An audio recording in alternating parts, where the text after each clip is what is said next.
collective read for today. We are going to get started on today's daily collective read in the next few minutes. But if you would like to get on the list as always is open. As always, it is 3 cards for a donation of 29 or more, 4 cards for a donation of 23 or more for my subscribers. Links in my bio. Please keep in mind there are 2 things I don't read for across these apps. Those are pregnancy and medical. Happy to give insight on anything in a private reading, and you can book private readings on my site. We are also doing 2 giveaways today. Our first giveaway is a free reading for the highest gifter between now and the conclusion of the daily collective read. Our other reading giveaway will be a free reading giveaway when we get to 50K likes. So make sure that you are tapping that screen, and we will get to 50K in no time. Prior to beginning today's daily collective read, I will be giving a brief recap on what we've been seeing in the cards over the last few days. If you would like to find that full reading, you can find it over on the place where we keep the videos. You can also find it on the place where we keep the photos. You can also find it as a podcast over on my spot at Tarot Church and over on my Stack. We are going to be doing that brief recap, but before we begin, first and foremost, how are we doing today? Scale of 1 to 10. There are no wrong answers. Strap in, okay? If you're feeling emotional right now, I want you to work on grounding through it, because Neptune is going to be moving back into Pisces in the next few days, which can bring a lot of emotions to the surface. We're going to start to preload this work before it even gets started, okay? You may be already feeling some of this shift. We're going through a very rough retrograde season. There are multiple planets that are still in retrograde right now. Everything in Aries is in retrograde. We've got Uranus and Gemini, and that's also in retrograde. And one of the things that's happened this week is Pluto has gone direct. Now, in normal circumstances, you would assume that one of those planets going direct would kind of help ease some of the energetic intensity that we're experiencing. But it's the wrong planet. If there was going to be a planet that was going to come out of retrograde, that was going to help with the intensification, Pluto was not our planet to do so. In fact, I've been describing the fact Pluto being in retrograde almost feels, or it has felt, like a haunted house in the summertime. It makes things feel like things that would typically trigger you, not necessarily affecting you.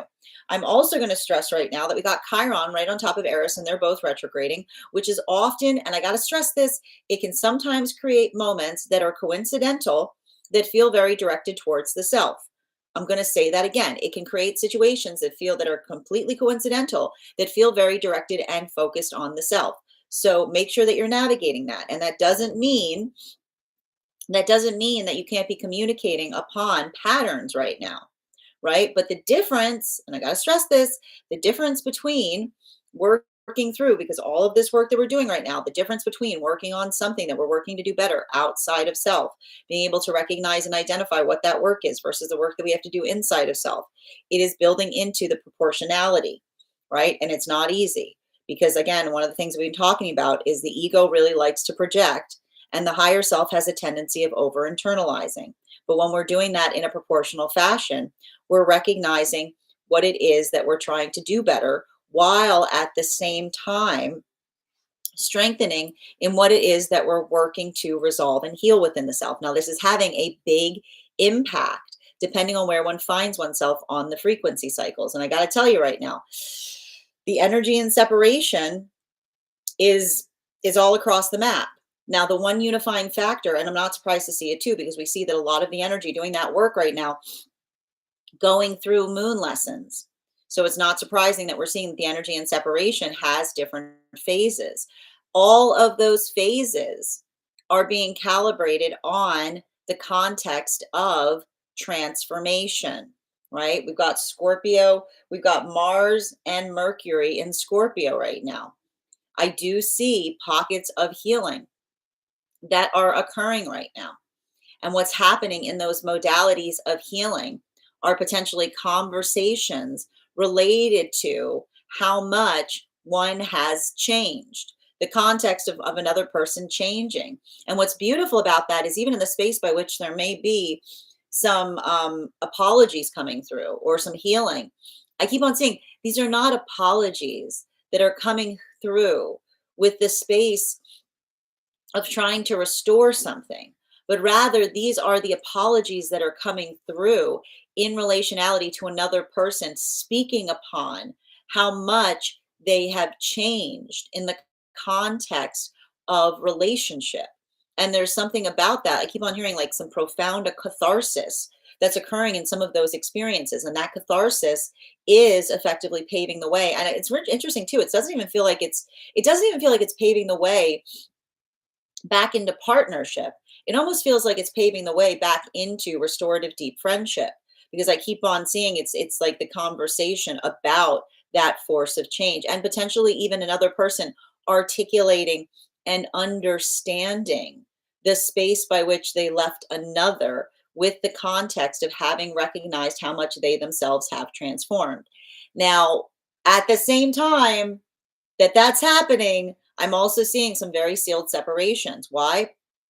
Because if these are experiences and modalities wherein another recognizes and identifies what would effectively need to be brought forth in order to move towards a manifestation goal with another, potentially even a separation that occurred due to a volatility space and trying to articulate upon how that manifestation was going to come into fruition. If these are experiences where another person is coming back to someone and they're not necessarily talking about the force of change, but almost checking to see if someone's still emotional, right? That's that Saturn moving into Pisces along with Neptune moving into Pisces. It creates a lot of emotionality. It creates a lot of strong feelings. And so we see that even now that a lot of those strong feelings that may be coming up, they may be fortifying another in relationality to the direction that they're moving towards. Now, it's not easy. And I'm even seeing that there may be a lot of those emotions that are coming up. And I think keep on seeing the reason why those emotions are coming up is potentially the observation of another in terms of seeing how simple, how simple it would be to energetically fix something. But often at any point this out, when we see how simple something could be to fix something, and another person is being energetically resistant about doing that, it often is the articulation point of identifying someone who holds different standards than we do. So that's why I keep on seeing that a lot of that energy doing that work, it's helping them build the closure necessary in order to focus their concentration even more in relationality to healthy partnership. Now let's talk about some of those healthy partnerships that are coming together right now, because these partnerships, I got to tell you, the thing about them, and I need to, the way I want to describe the partnerships that are coming together right now is I want to describe them via the comparing them to what we saw in the temperance relationships. And for the purposes of our readings, recalling that the temperance relationships were the relationships that were coming together between the time of Uranus stationing retrograde up until the time of the solstice period. Now, those relationships, he's in a pod energy, unshakable. Those are relationships where those energies do the work so that others don't have to. It's pillar energy, really, really strong foundation. And what we're effectively seeing, and what's interesting about it, is these moon relationships that are coming through right now. They're not so much built upon the energetic pillar of the self, so much as they are built upon, like I keep on hearing the synchronicity. And the reason we keep on seeing the synchronicity is due to the fact that for a lot of these relationships, they're coming into partnership holding a healthy sense of cynicism. These are relationships or individuals have been hurt before, potentially from others that have not done their shadow work effectively, working through those modalities that often create wounds in us, where understanding that trauma builds triggers in weird places. Those modalities of everything being fine until it wasn't, everything being perfectly great until until a trigger got hit.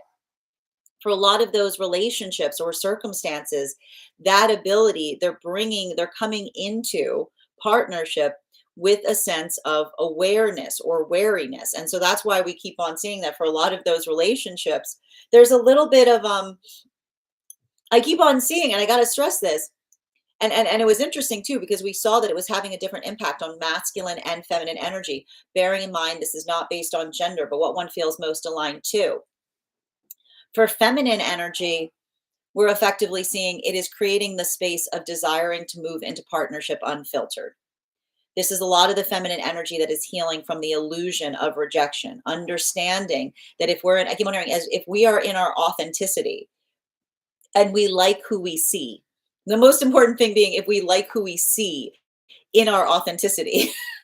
If we are in our authenticity and we like who we see, then the ability to be authentic acts as a shield to what is not in alignment to us.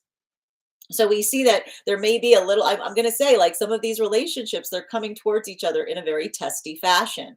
So there may be a little bit of that. There may be a little bit of that testiness that we see, but that's because we see that the feminine energy is protecting their heart space. While for masculine, we see that for masculine energy, a lot of the work that we're potentially identifying and recognizing right now has to do with working through the inner child wounds. And I keep on seeing that for a lot of the masculine energy doing this work at this time, there's something really beautiful about seeing. I keep on hearing like there's almost like this modality of coming towards feminine, seeing feminine unfiltered and being like, hooray. Like, you know what I mean? Like it's the feeling of building into the energetic excitement of seeing feminine in that experience or in that modality, because I keep on seeing that that is the masculine that feels, I keep on hearing they feel energetically support, that when we're energetically secure in ourselves, we don't take another's person's frustration perfect personally, right? There's a lot of that stability that is potentially occurring right now because it is the, I keep on hearing, it is the energy of the stable masculine that feels supportive of the feminine being in the modality of being energetically unfiltered or being in the space of being able to be in their authenticity. So I keep on hearing it's like it's not necessarily, it's more of the work. It's interesting because it's somewhere, and that's why I keep on calling it synchrony, because it's like it's somewhere between authenticity and stability, right? It's energy that is coming towards each other, very, very stable, very, very energetically aware, and then also feeling a lot of that energetic frustration that feels like it motivates one forward. Now, for the energy that is coming into divine union right now, these are those temperance relationships that were coming together between the time of Uranus stationing retrograde up until the time of the solstice period over the summer. These relationships right now, and this is what I mean in terms of the complexity of the cards that we're reading for right now, are going through Neptune lessons. And it's not easy. I keep on seeing they're having a solar plexus opening that is requiring the modality of a controlled heart space, potentially working through something. I keep on seeing that these energies have been through a lot. They've been through a lot of trauma. And that experience or that modality of effectively not articulating fully to counterpart in relationality to what that trauma was, I keep on seeing it wasn't the fact that they were trying to keep it from counterpart, but they were trying to do the fundamental work of not allowing the context of a wound to frame the perspective of how another person viewed them. They didn't want to be seen from the perspective of a situation that they've healed from in relationality to something that hurt them.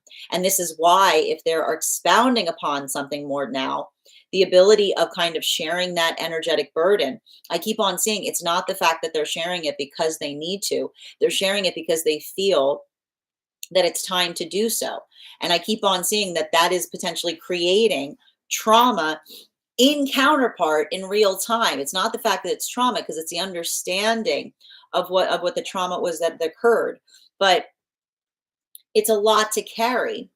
And the shape of the wound that's happening right now is trying to hold a lot of feelings for something that already happened. Further, recognizing, right, there's the solar plexus awakening, moves into the heart space, wanting to do something about it, having to shield the self from doing something in order to protect the sanctuary of the healing that the counterpart has made in relationality to the situation or circumstance. Because I keep on getting the message that we often receive with Neptune's lessons is, if you touch Neptune's stuff, it's now your stuff. Like the past becomes, the minute you touch the past, it becomes the present. So that's why we keep on seeing that a lot of that energy is working through that controlled awakening. Now this brings us to, and it's hard because I keep on saying it's like the energy that is processing and expanding to all in the effort of being able to preserve counterparts healing journey. Now this brings us to the energy that is deep within divine union, and for our purposes those are the magician partnerships that were coming together between the time of the solstice period up until the time of Mercury and Venus stationing direct behind Neptune. For our purposes, we always read on the energy that most recently moved deep into divine union. Now, you'll recall that these relationships were framed on the architecture of the authenticity of the self that allows for deep connection. They have been in relationship before, but they have never been as centered in partnership like they have in the one that they're currently experiencing. And what they're going through right now is potentially, even if it's not it's like you get a Saturn return and you get a Saturn return, because Saturn moving back into Pisces is almost triggering a Saturn return moment, particularly and especially if these are modalities where they've never centered partnership like they are now. And they're seeing it impact energy outside of relationship. They're moving through the devastation in potentially seeing another with clarity, and that ability of doing so, working through that weight, working through that experience, feeling the heft of that. I keep on seeing that they're working through Saturn lessons because they're understanding that they can't affect another person's emotions. If they're moving into a point of celebration and another person has strong feelings about it, that's not something that they can affect. And in fact, trying to affect it may make it worse. They're giving that lesson to Saturn. They're hoping time can accommodate and adjust for it. But at the same time, they are recalibrating their history based upon what they're receiving in the present. It's allowing for that context of reconsidering and reassessing something. And so everything I keep on seeing there, a lot of emotionality that may be coming up, and effectively the counterparts are working through that. They're sorting out those feelings, even and providing, I keep wondering, providing stability through that maturation process. Now that is where we find all of the energy prior to beginning today's daily collective read. But if you would like to find that full reading, you can find it over on the place where we keep the videos. You can also find it over on the place where we keep the photos. You can also find it as a podcast over on my spot at Tarot Church and over on my stack. I would also like to invite you to join us on Thursday, November 13th at 6 p.m. PST, 9 p.m. Eastern. We will be continuing our studies into the tarot with a focus on the Sun card. And if you're interested in signing up for that class, all you need to do is head over to my stack and become a paid subscriber. That said, we are going to get started on today's daily collective read in the next few minutes. But if you would like to get on the list for today, you'll be the second person read for. Addison, you are the first person on our list today. You'll be having an additional card in your reading. For anybody else who's interested in getting on the list today, it is 3 cards for a donation of $29 or more, 4 cards for a donation of $23 or more for my subscribers. Links in my bio. Please keep in mind there are 2 things I don't read for across these apps: pregnancy and medical. Happy to give insight on anything in private readings, and you can book private readings on my site. I'm going to take a few minutes to read over some of the comments that came through as I was reading. Also, friends, we are at 1.6K likes. When we get to 50K, I will be gifting a reading back to the collective. So make sure you're tapping that screen. We'll get to 50K in no time. Hi there, Bridget. How are you doing today? Welcome, Big Don. How are you doing today, B Phoenix? It's been a minute. Eddie, welcome. Thank you for joining us. Grand Rising, Grand Rising, good vibes. Say that 5 times as fast as you can. Thank you for recharging your heart needs, my friends. If you are a subscriber and would like an animal spirit guide card on top of your 1 card today, please make sure that you're recharging your heart needs. How are you doing today, Vera? On the place where we keep the photos, just a reminder to anybody who is on the other apps who would like to get on the list today, all you need to do is send your donation via my tree that has links in it in my bio, and you can also be put on the list for today. Bianca, thank you for getting on the list. You'll be the 2nd person read for today. If anybody else would like to get on the list right now, you'll be the 3rd person read for. Sending you so many healing vibes, Bridget. Hope you're hydrating. Hope that you're resting. Good to see you today, Ava. Happy Friday, Bridget. Grand Rising, Bookcase. I missed you as well. Good to see you. Haley, You joined at 555 likes. I love it. It is going to be a beautiful day. Grand Rising Miranda, good to see you as well, dear. Haley, your hairstyle is cute today. Thank you. I've got plans tonight, so I got a little dressed up. I know it's potent energy. Potent is a good word for it. I'm glad that you're viewing it as potent. Okay. Not poor. Like Alicia, thank you for the follow. Minnie, good to see you as well. KC, thank you for sharing the live. Always appreciate when you guys share the live. Agnes, thank you as well. Welcome. Everything I've been going through to a T. Thank you for confirming. Good vibes, sending you support.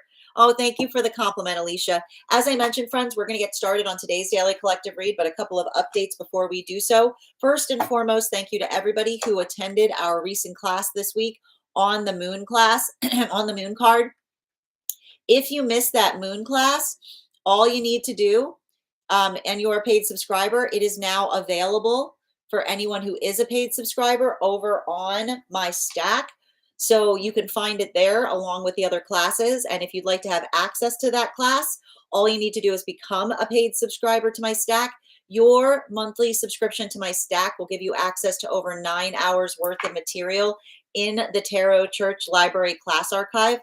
Now, it's not necessary to catch up. I'll be doing my best to give you guys updates on everything we have studied thus far, but the material is there for you to receive as you're ready to receive it. You will also have access to a compliment. You also have access to a one-on-one chat with me and the other students to ask any questions that you may have in relation to anything we have learned or studied thus far. And if you become a founding member on my stack, not only will you receive access to the full year's worth of classes, but you will also have access to a complimentary one-on-one mentorship class with me, where I will meet with you personally to assess where you are on your personal tarot journey and give you the best insights in terms of how to utilize those classes to the best of your advantage, moving towards your tarot goals going forward. One of the things I tried to do with these classes was make them accessible to the absolute novice tarot reader as well as the seasoned reader. There's definitely something there for everyone. Don't let your lack of experience or your robust experience prevent you from joining us in these classes. And even if you don't become a paid subscriber to my stack, I would encourage you to follow me there to stay up to date on any new offerings or services. I also post my weekly newsletter there, which will let you know about my in-person events as well as my online live schedule. You'll also be notified to my Mystic Meditation articles. I'll be releasing one this week on navigating that new moon we have coming up in just a few days. Right before we've got the Pikes, it's like, and I got to tell you guys, and we're going to talk about it because we're going to have a new moon. We're going to have that new moon. I believe it's in Scorpio. And then immediately Neptune moves into Pisces. So a lot of transformation, a lot of emotionality, a lot of that work being there. We're going to get through it. We're also going to be focusing on, again, I also want to let you guys know that on top of my standard life path readings, I also offer mentorship classes. These are for any of my students seeking a more personalized educational experience with me. I take a very limited number of students for this reason, as those classes are focused on each individual's personal spiritual goals and journey work. Those classes can be purchased on an individual level or as a monthly class series, weekly or bi-weekly as your schedule permits. Also, for my students that are seeking more consistent weekly tarot support, I'm very happy to offer weekly tarot insight packages. That is a package of 4 30-minute readings, again, weekly or bi-weekly as your schedule permits, so that you can stay more consistent on your personal journey. I'm also very happy to now offer dream interpretation readings, which can be purchased per dream or as a series. If you purchase the series, I would encourage you to start to keep a dream journal, as we will meet weekly or bi-weekly with that journal and utilize the tarot to understand the key themes and messages coming towards you in the dream space. That said, if you want to get on the list right now, the list is open. You will be the third person read for. It's a lovely time to get on the list. 3 cards for a donation of $29 or more. 4 cards for a donation of $23 or more for my subscribers. Links in my bio. Please keep in mind there are 2 things I do not read for across these apps. Those are pregnancy and medical. Happy to give insight on anything in private readings, and you can book private readings on my site. We are also doing 2 giveaways today. Our first reading giveaway is going to be a reading giveaway when we get to 50K likes. So make sure you are tapping that screen. We will get to 50K in no time. The other reading giveaway we'll be doing today is a reading giveaway for the highest gifter between now and the conclusion of the daily collective read. So I wish you a lot of luck if you're participating in that one as well. I'm going to take a few minutes to read over some of the comments that came through as I was giving those updates. Oh, thank you for the compliment, Alicia. I know my dreams were wild last night too. Just a reminder to anybody who would like to get on the list. We do here Life Path, highest priority messages from spirit, angelic guidance, dream interpretations, past life, mediumship, love readings, pet readings, animal spirit guide readings, Akashic, and mind, body, spirit. If you have information that you feel is relevant to our reading, for instance, if you have a dream that you would like interpreted, or if you have a past life that you would like more information on, you can put that information in the notes when you send the donation, or you can also post it in our subscriber only disco channel in the appropriate channels. Good to see you today, Alexandra. Hope you're doing well. Excellent. Anyone here had success quitting? You know what? I think, Haley, that'll be a great question to post in the disco in the remedies section. I hope that helps. All right, friends, as I mentioned, we are going to get started on today's daily collective read. If you would like to get on the list for today, now is a perfect time to get on the list. You will be the third person read for. Also, just a reminder, if anybody is on the hold list and would like to be added back to the list, please go ahead and let me know now so I can add you back to the list.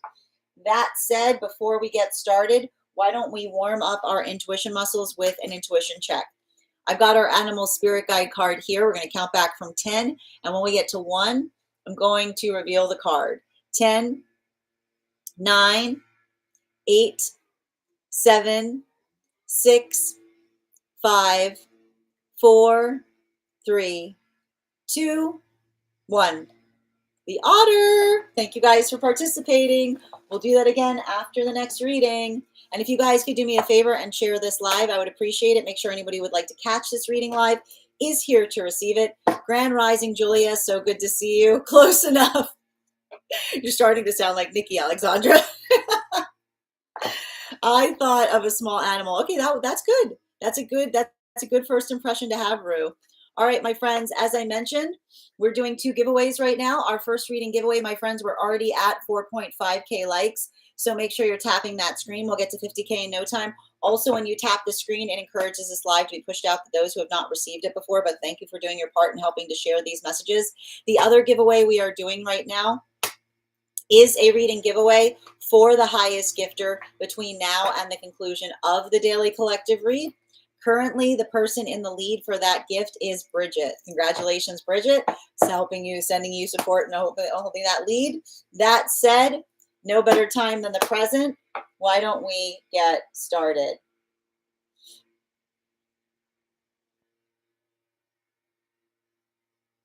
Welcome, everyone. Happy Friday. I'm the Grace Strega, and I'm here to give you your daily collective read for today, Friday, October 17th, 2025. What do we have coming through in the cards for today? Can I please have the first 2 cards in our 5-card spread? First 2 cards we are starting our day off with today are the 4 of Wands in its upright in combination with our 6 of Pentacles in its upright. We've got a lot of energy that we're seeing, and I need to describe this right now.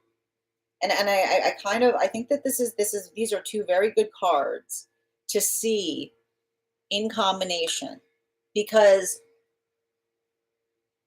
and I believe somebody used a word before we began this this reading today that I think is a really good word to help describe this energy, and the word is potent. Right now the thing about it is, when you think about potency is directly correlated to one's own ability to navigate through intensity, right? And so when energy is very potent, and I keep on getting, it's the space by which we can sometimes feel overwhelmed. It can feel like there's a lot of that energetic pressure.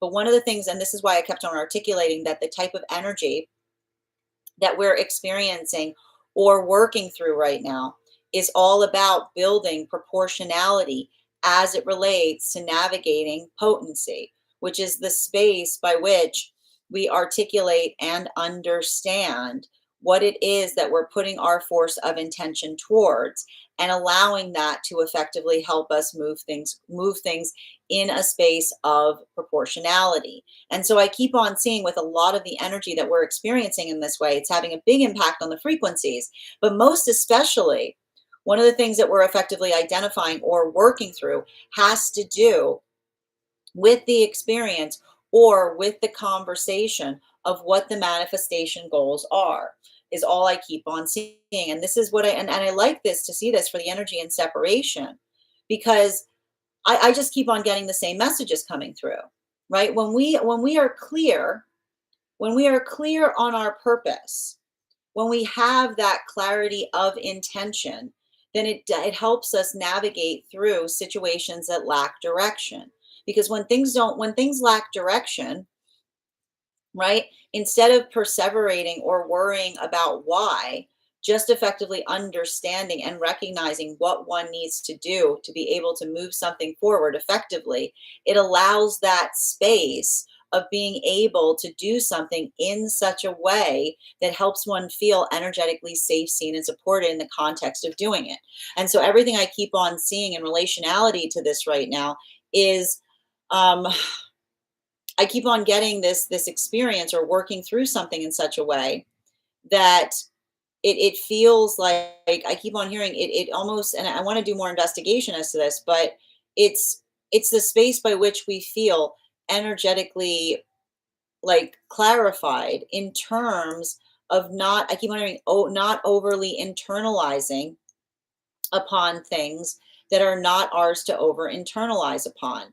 Now, this is interesting, and it is having a different impact depending on where we find ourselves on the frequency cycles. Now, you'll recall that we spoke about, for the energy in separation right now, I'm seeing 3 different phases of energy in separation. And I'm not surprised to see the fact that we're navigating 3 different phases for the energy in separation right now, because we're going through moon relationships.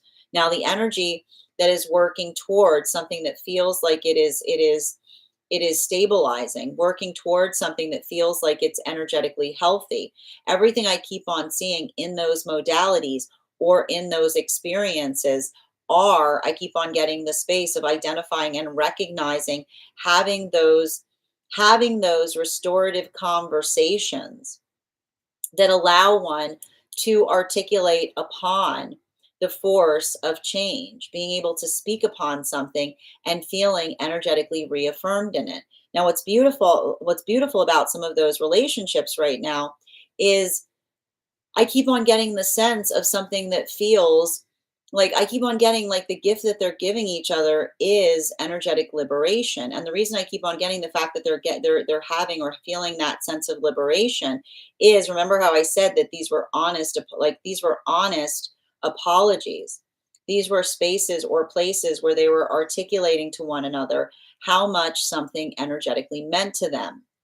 And so that's why I keep on seeing that there is this feeling of restoration, and that feeling of effective restoration is articulated or amplified by the ability to be able, I keep on hearing, it's the energy that is almost looking back, right? They're looking back and they're saying, I recognize something there that I could not see before, right? And so I keep on hearing there's a lot of catharsis there. There's a lot of energetic support. And I keep on hearing that I keep on hearing the energy is going through a deep healing, because it's giving someone the sense of some effort that was not wasted. Now, this brings us at the same time that that is occurring, and we're going to see this a lot with the fact that Uranus is in Gemini. We are also seeing and recognizing situations and circumstances where there is an energetic sealed closure point. And why are we seeing the fact that there's a sealed closure point there?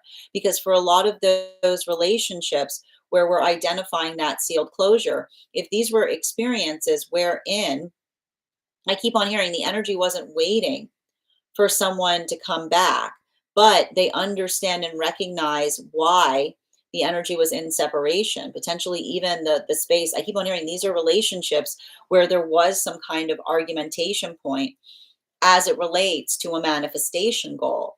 I just keep on seeing the difference between someone coming back to be able to reaffirm their energetic commitment to the fact that they've changed, which is what we see right now for some of the energy and separation, versus someone checking on another, right?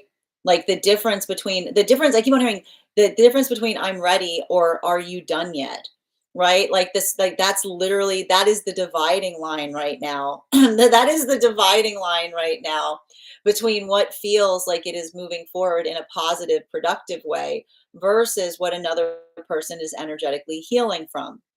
Because I keep on hearing in the realm of the emotions, when we're emotional, because there is a standard by which we are feeling emotional about, we never get rid of those triggers. Like trauma builds triggers in weird places. And we work, this is what we talk about with shadow work. When we're working through shadow work, we work to remove the triggers that are the trauma that has triggers in weird places. So we try to remove the triggers that aren't supposed to be where they are, but we don't get rid of all of the triggers, is what I keep on hearing. We need the triggers that are standing, that are positioned by standards, because they articulate upon the thing, that the aspect or the frame by which something is energetically important. Now this brings us to the energy that is building into new relationship right now. And the thing about, I got to tell you right now, the thing about these relationships that I'm seeing that are coming together right now has a lot to do with the space of being energetically productive. There's something to be said about the productivity of these partnerships, because I keep on hearing that productivity is is being able to move frustration into a productive place. You'll remember how I articulated that, and I think it's really funny because and the reason I'm laughing is because those temperance relationships were very, very stoic, right? The temperance relationships were coming together between the time of, between the time of the Uranus going retrograde up until the solstice. There was a lot of stoicism that we saw that was building into the heart of those relationships. They go through the work so that others don't have to. These relationships are not starting off in a stoic way. They're starting off in a way, and I keep on hearing they're starting off in a very I want to say they're starting off in a very what's the word I'm looking for? They're they're unfiltered is what I keep on seeing. And the thing about it is, and I keep on getting, this is different than the magician partnerships that we're working towards authenticity. Unfiltered is different than authentic, because I keep on hearing that the reason that these relationships are unfiltered is I keep on hearing the same message, which is if we like ourselves and we like what we see, right? So we are in our authenticity, then the ability to be energetically unfiltered feels like a shield, because the authenticity that is found within the self and the likability of the self combined creates an energetic shield where you heal from the illusion of rejection, and you see the space by which you understand that if you are being authentic and you like what you see, then if another person does not like you in that modality, it's an oh goody moment. It's a good thing. It's a positive moment. It's something that is supportive to the self. And so that's why I keep on seeing that a lot of this energy is like I told you, there's like they're charged. I almost feel like they're charged conversations is what I keep on getting. Center card for today's spread. Confirmation with the moon card. But this moon energy, I told you, we're going through moon relationships right now. The energy coming into divine union, this is a lot more difficult. Remember, I was talking about those temperance relationships. These temperance relationships, they go through it so that others don't have to. And I keep on seeing they're navigating the work of experiencing something that they can't go through, They're actually like hearing another having gone through it. They're understanding the full breadth and expanse of what another experienced in the past. And I keep on seeing that they're working through, I keep on hearing they're working through Neptunian lessons. And Neptunian lessons, and this is why I keep on seeing it's complicated, because I keep on seeing the space by which they want to do something about something that they recognize and experience happened in the past. But they're also resolving and understanding that when we try to touch something from the past, we make the past the present, is what I keep on seeing. So there's a lot of that energy working on in that work. And I keep on seeing that um, that ability, that ability of doing so, that ability of navigating through something in such a way. I keep on getting, there's a lot of volatility there, but the volatility is one that is, I keep on hearing, archetypal of them understanding and recognizing. I keep on seeing they're working in the space of building healthy, of being protective of the energetic sanctuary of the counterpart in relationality to what it is that they're working through or what it is that they're trying to heal, is what I keep on seeing. It's a lot of the energy. I keep on seeing the energy working through the space of them articulating and saying to themselves, I have to carry it the way that the counterpart has been able to heal from it. So that's why I keep on seeing for a lot of that energy, it's like I keep on hearing it's the solar plexus opening with the controlled heart space, because it's the energy that's not necessarily letting that emotion lead the charge, but being able to find the ability of finding a space, finding room within the self to hold it. This brings us to our fourth and fifth cards in our 5-card spread for the energy deep within divine union right now. Knight of Pentacles in its upright with the Chariot. These cards should look familiar. They were in our reading yesterday. We find them here again today. They were deeper in the spread yesterday. This Pentacle card was almost all the way down to our ultimate card yesterday. The Chariot was higher up, but now the Chariot's in its upright. It's interesting. Remember how I said that the temperance relationships were all about stoicism, going through something so that another doesn't have to? The energy deep within divine union right now, those magician relationships, these are the relationships that were coming together between the solstice period up until the time of Mercury and Venus stationing direct behind Neptune. They're now getting a quick, I keep wondering, they're getting a quick primer in stoicism. And why do we see that they're getting a quick primer in stoicism? Because understanding that stoicism isn't about disassociating.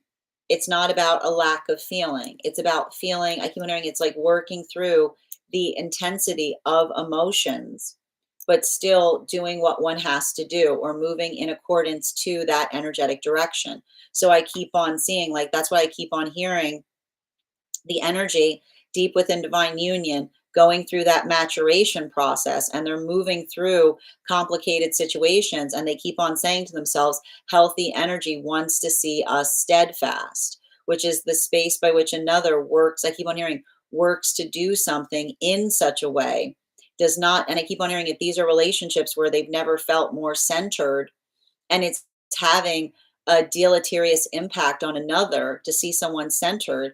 I keep on seeing the energy that is feeling, it's like recalibrating a relationship, but even in the space by which they're recalibrating upon the relationship, it's building upon the determination that they feel in feeling the security of knowing that they're moving in the right direction. Continuing to get clarification between our Four of Wands in combination with our Six of Pentacles in its upright, we have here our Nine of Cups in its reversal. So, it's very, how do I put this best? For the energy that is in separation right now, it's interesting. I just keep on hearing unfiltered. Unfiltered. Now, the reason I keep on seeing the fact that the energy in separation is working towards being unfiltered is I just keep on hearing the same message coming through, which is it's okay. We feel comfortable in being unfiltered, so long as, right? So long as the two conditions are met, by which we know, like we find our authenticity, and we like who we see. So when we know our authenticity and we like who we see, it allows us the gift of being able to be unfiltered, because it's the space by which we feel the ability to stand in our unfiltered state from a place of strength, from a place of energetic support. And so that's why I keep on seeing that for a lot of the energy doing that work, I keep on hearing there's a lot of potential conversation that is happening in separation. And I keep on getting that. um and it's so funny, because it's the opposite. It's the absolute opposite it's the absolute opposite, as it were, in relationality to working through the context, or working through the direction of the energetic support that we effectively see in relationality, or in correlation to the ability to work through something in such a way that it feels like it energetically empowers the self. And so I keep on getting that the energy in separation is moving towards manifestation via the empowering conversations. They're having that, they're either, again, the energy that's coming into restoration or resolution is feeling the energetic empowerment point, by in the context of, I keep wondering, they're finding the energetic empowerment point in the context of the space by which they're able to energetically arise to the observation of something in the past that another person is now articulating and saying to another. I understand now. I understand one's position. I understand the circumstances that one went through.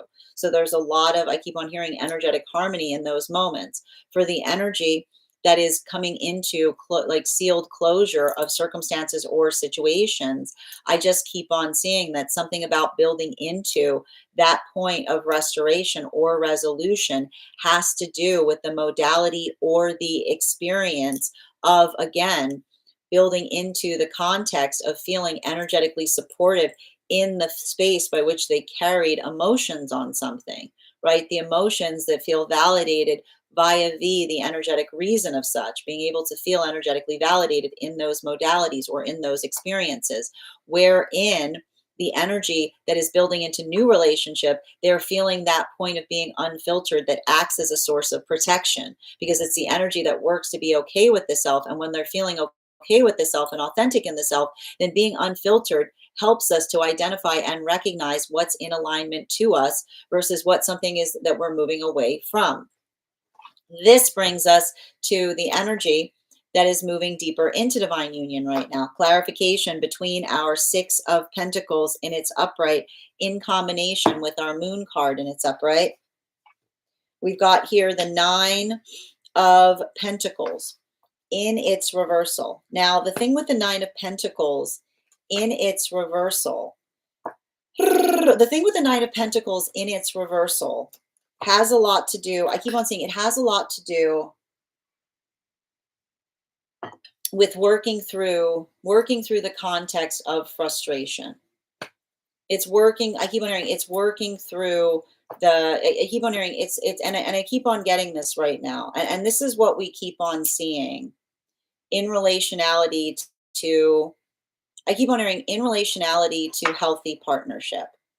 Um, it's continuing to come through when we are too much in our higher self, like, and this is what we talk about finding the energetic balance point. When we are moving, the higher self has an inclination to over internalize, right? It's the observation of being able, and I keep on saying it's the force of care by which we often, and I keep on hearing the force of compassion must be navigated in relationality to what it is that we can do energetically better, right? And this is why we talk about the space by which, and I keep on hearing like the force of compassion is the calibration point by which we're able to navigate things with a sense of proportionality. So that I keep on hearing like that state or that space by which we're able to navigate those proportions is effectively how we effectively protect the higher self. Because when the higher self, when we recognize that the higher self has a tendency of over internalizing, then we understand that healthy relationship navigates with healthy boundaries, right?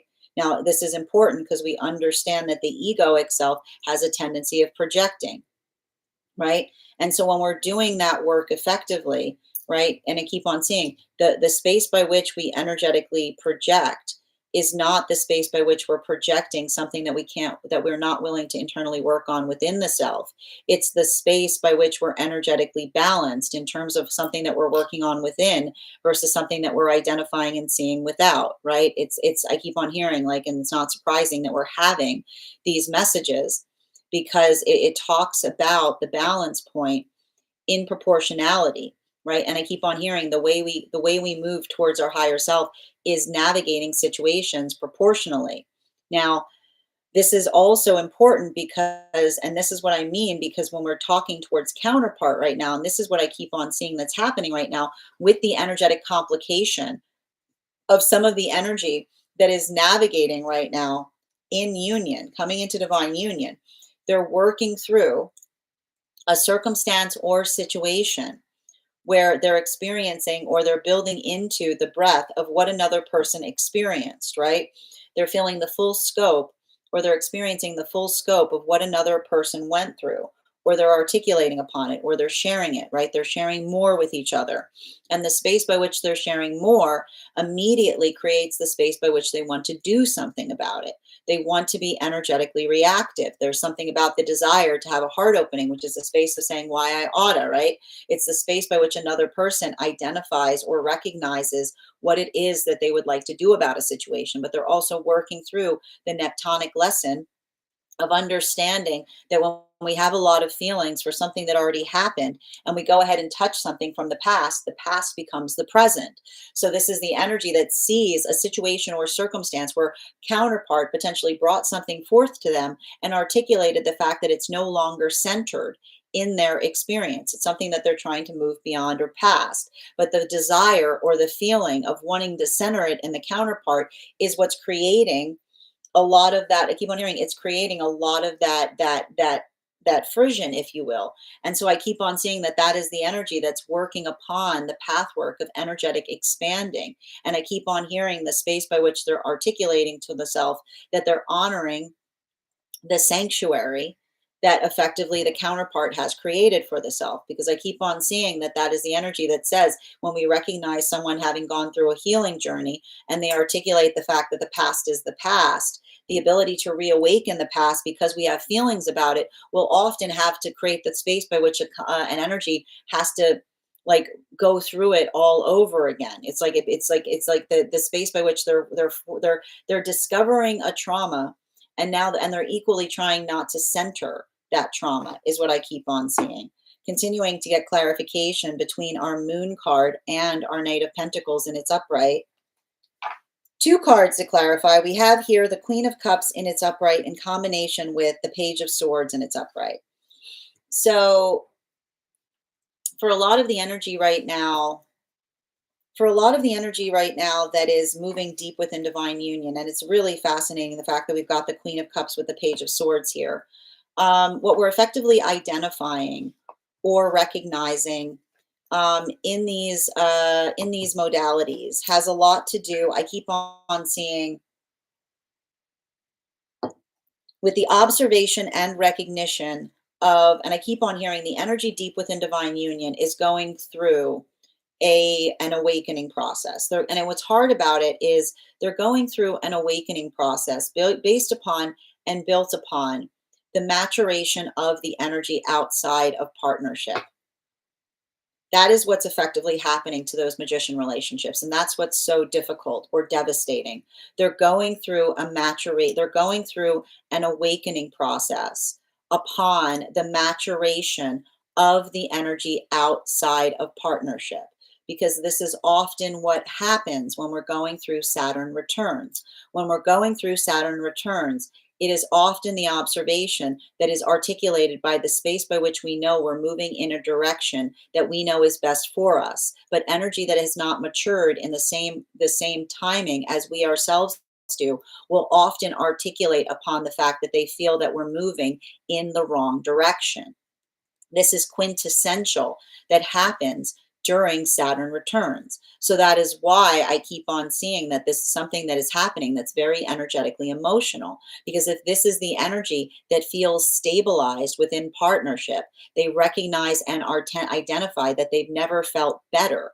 If they're going through a moment by which they've never felt better, but energy outside of partnership has never been acting worse, then it is often the articulation of awakening to the fact that the energy outside of partnership is not maturating at the same state as the energy within partnership. And that is why we see that for a lot of the energy navigating through that, it's energetically emotional, and it's potentially even recalibrating their perception on some relationships outside of partnership. But I keep on seeing the space by which they're seeing things that hurt, but they're also feeling energetically fortified in relationality to the feeling of knowing that they're moving in the right direction. It's a very, I keep on hearing, it's a very heavy, I keep on hearing, it's a very heavy maturation process, continuing to get clarification between our Knight of Pentacles in combination with our Chariot card and its upright. One card to clarify, please. We've got the Ace of Cups. I got to tell you, these cards right now, it's like, I keep on seeing, I keep on hearing it's productive, right? It's working through what feels energetically productive. There's something about that. I keep wondering, there's something about that. There's something about that productivity point. And I keep on hearing, and that's like the thing, the reason I keep on hearing productive when I read into the energy, in separation, is I just keep on hearing like productive feels like it's energetically getting somewhere, is what I keep on seeing. And I keep on getting that when we're building into the context of being energetically productive, I keep on hearing productivity is the conversation on what gets us there, is what I keep on seeing. And so the reason I keep on hearing that there's something about productivity that's happening for the energy in separation. And I think it has a lot to do, and I need to stress this right now. This has a lot to do with the fact that we talked about there's something that's happening right now for the energy in separation. These new relationships that are coming together, that are almost articulating upon the space of saying in order to go forward, they have to go backward. I'm not surprised to be seeing this right now, because of the fact that we see that Neptune is about to move back into Pisces. I told you there's a little bit of wryness that is happening in these new relationships. There's such an alignment to manifestation goals that they're looking at each other with a sense of healthy cynicism, which is, I keep on hearing, the cynicism by which they're holding hope for the future, but they're not allowing that hope to distort their energetic perception in terms of the direction. Further, these energies have been hurt before by someone who has not done their shadow work effectively. So that's why I keep on seeing that for a lot of these relationships, doing that work, they're effectively, I keep on hearing, they're recognizing and like I keep on hearing, they're coming towards each other in an unfiltered way, and they're feeling the release and the relief of someone that does not take their unfiltered self personally. Because I keep on hearing that the space by which, and I keep on hearing, if we're good with ourselves and we like who we see, then the unfiltered part of us becomes an energetic shield. It filters us from those that are not in alignment to us. So everything I keep on seeing that's happening there's a lot of that energy that is like I keep wondering, they're finding their confidence, and further they're learning more about each other in the process, continuing to get clarification between our Nine of Cups in its reversal and the Nine of Pentacles in its reversal. So we've got double reverse nines here. One card to clarify. Woo, we got the Sun card, my friends. We've got the Moon and the Sun card out today. Bearing in mind, and the thing about that, that's very, like, we're gonna talk a little bit about that right now, and it's very intriguing because we just did our class on the Moon card this week. We'll be doing the next class that we're having on the Sun card. That'll be next month on November 13th. But the thing about it is, and it's a conversation in relationality to doing our shadow work effectively, is what I keep on hearing. And again, we always talk about this here. I know shadow work sounds like a spooky word. It's not a spooky thing. Shadow work is effectively understanding the space by which we carry triggers, because trauma builds triggers in weird places. Some triggers are healthy, right? A trigger that's next to a standard is supposed to be there. But a trauma that is built that has a trigger in a weird place is often indicative of something that we're working to rectify or resolve or to heal within the self, right? And so the thing about this is I'm getting like the energy. The reason I keep on seeing, like, this is why, like, the energy the energy that is coming together right now is assessing. They're not just assessing the manifestation goal, they're assessing whether the self knows thyself, is what I keep on hearing. They're assessing to see if they know thyself, because it's not enough to have a manifestation goal. You have to know the self enough to be able to understand and recognize what you need to bring forth within the self in order to move towards or in accordance to that manifestation goal. So everything we keep on seeing in relationality to that work right now, I keep on seeing it's working through the energetic proportionality of, and I keep on seeing, like, it's like, it's really funny. It's like the energy and separation is sussing out whether they've done their shadow work effectively, is what I keep on seeing. And I keep on hearing too, like, that's why I keep on hearing the energy that says in order to go forwards, one has to go backwards, which is the ability to recognize and identify the experience of the self that has brought one to the introduction to another. That's effectively, I keep on hearing, they're finding that stabilization point beyond just the articulation of a manifestation goal. Now, for the energy that's coming into divine union right now, those temperance relationships, clarification between our Nine of Pentacles in its reversal, the Queen of Cups in its upright, and the Page of Swords in its upright. One card to clarify, we've got here the World card in its reversal. Now, the thing with that, keep wondering, the thing with the World card in its reversal, in combination with the Moon card, has to do with not over internalizing external problems. Not over internalizing external problems. So that ability of doing so, right? Like that experience or that modality by which another effectively works through something. I keep on seeing that, and I want to describe this right now, because I keep on getting the work that we have to do in relationality to the self is often identifying and recognizing and feeling energetically stable in relationality to what feels proportional. And I keep on seeing that when we're doing that work and navigating things proportionally, I keep on hearing, we don't overly internalize upon things, and we also don't overly project. And I keep on hearing that doesn't mean that there aren't things that we articulate that we would rather do more effectively. There's always something that we would like to kind of move, like, again, the space by which we energetically project is what I keep on getting, is the space by which we understand. And I keep on hearing the difference between projection and having a compassionate conversation is the difference between articulating upon the way that an emotion makes us feel versus why we feel the way that we do. And this is why we talk about how we have to do the work to understand the self. Because when we don't understand ourselves, we burden each other with our feelings, right? I'm angry with you. That's not helpful, right? You can articulate anger towards anything, right? You can be angry you can be emotional and just be having an angry day.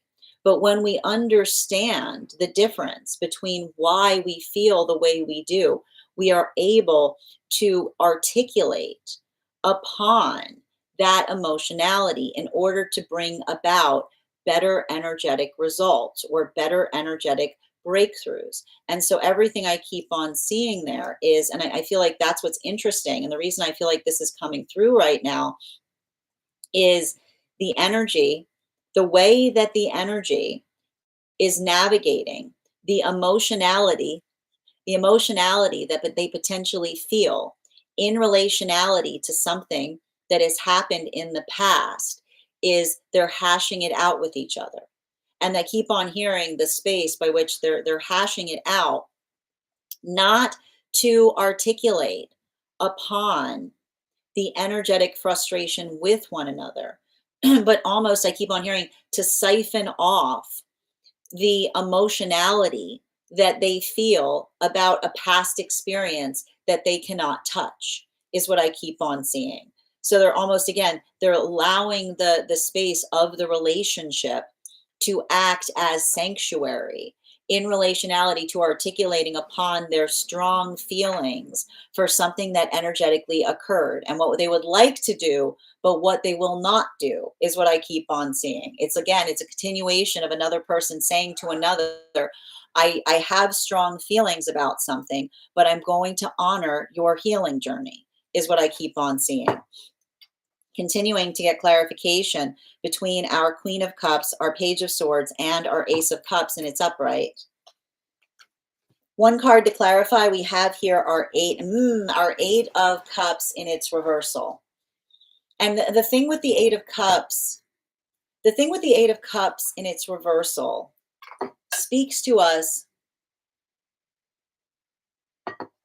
I keep seeing it speaks to us specifically in relationality to, and this is what's so fascinating. Like the last few weeks readings have been so fascinating because the energy that is moving into divine union is working through Neptune lessons.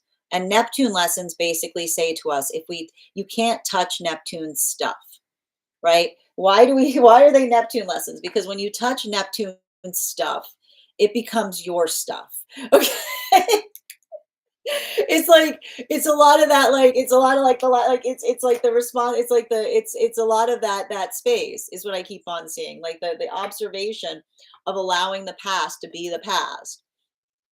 The energy that's moving deeper into divine union right now is working through Saturn lessons. What is Saturn lessons? Saturn lessons say that some things you can't touch in the present because you ruin the ability to heal them in the future.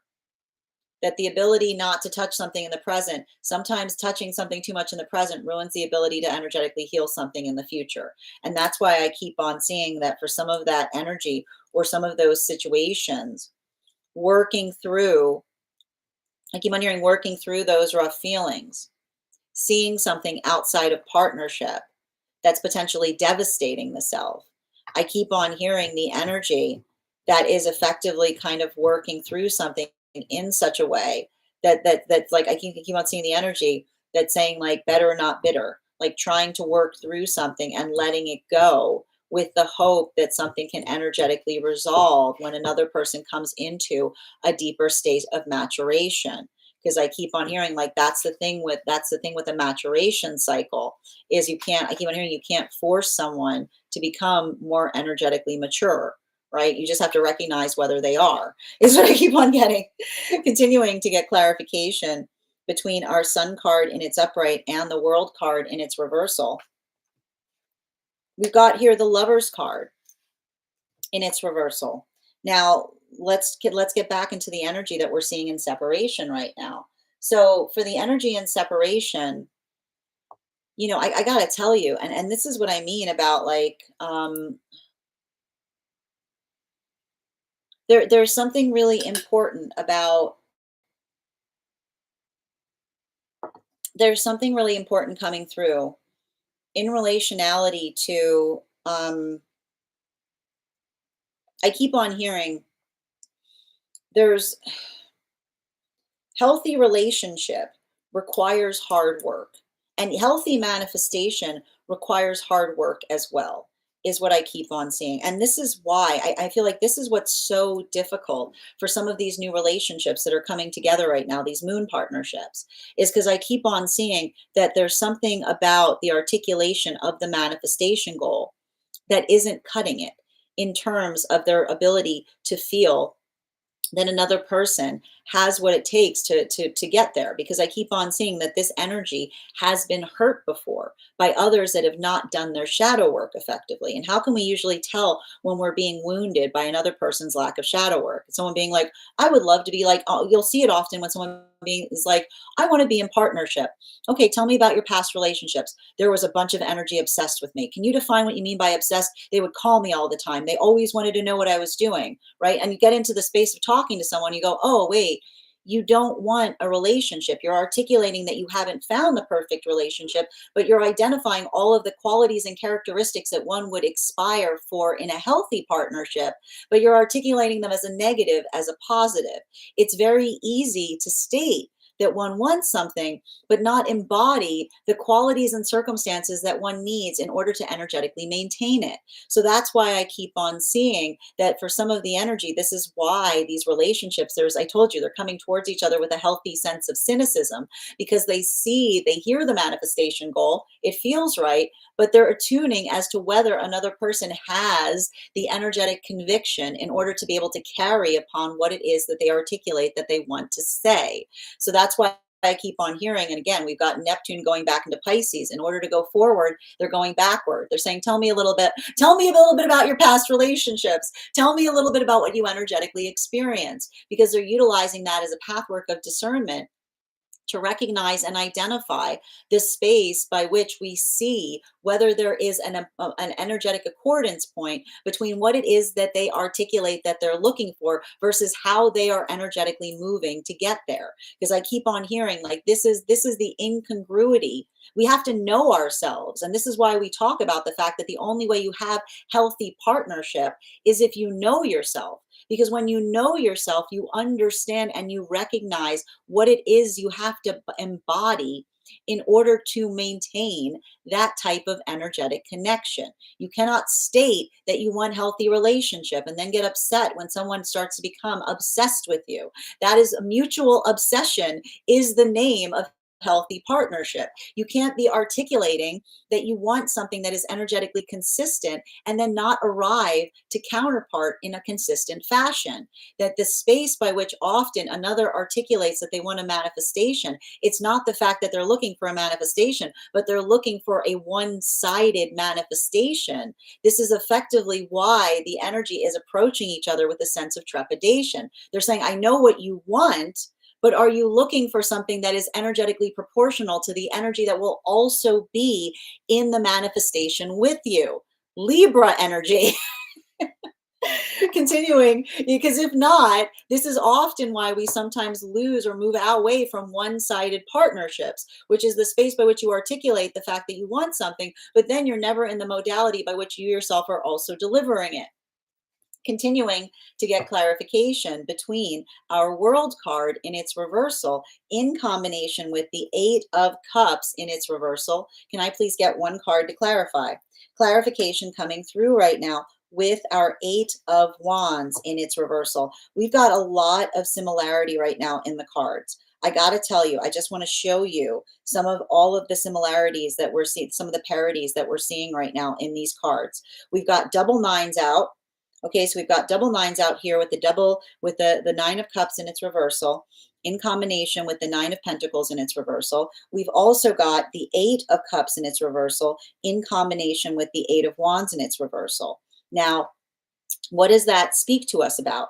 It talks a lot. I'm not surprised to see this here. This is what we're going to expect when we've got, this is what we're going to expect when we've got a lot of, when we've got Gemini, when we've got Uranus retrograding in Gemini.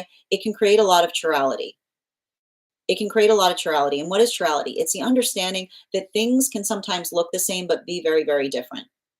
The pathwork of energetic intention is such that the articulation of our intention fortifies the energetic direction that we're moving towards. And that's why we also talk about the fact that no two relationships are the same. There's no patch. There's no secret. There's no secret ingredient that you can bring to a relationship that's going to resolve or fix it. Relationships are effectively, every relationship is a different conjuration of elements. It's a different combination of forces. And so that's why we often see, and this is why I keep on seeing, like, this is and the reason that this is coming through right now for the temperance relationships is that they are working on, I keep on seeing, they're working on the experience and the modality of understanding what another energy had to do in order to energetically heal from something is what I keep on seeing. And the reason I keep on seeing that there's a lot of emotionality that may be arising in these experiences or in these particular specific situations has to do with the understanding. And I keep on seeing the energy working through something and saying that the ability to understand that the modality, I keep on hearing the energy that is looking towards counterpart and is assessing and articulating and saying that the space by which they are encountering counterpart is the work of that healing, right? It is, I keep on saying that this is the energy that is looking at counterpart and saying, this is the healed state of the counterpart, that the ability of doing so is what effectively got them there. And that's what I keep on seeing is happening with those temperance relationships. They are resolving themselves to the history of the counterpart in potentially doing something in a way that they themselves did not do or would not have addressed something, but also building into the absolution point and understanding that no two situations are not alike, that the space by which we make energetic choices in recognition to understanding how situations are navigated, this is a space by which the energy is finding support.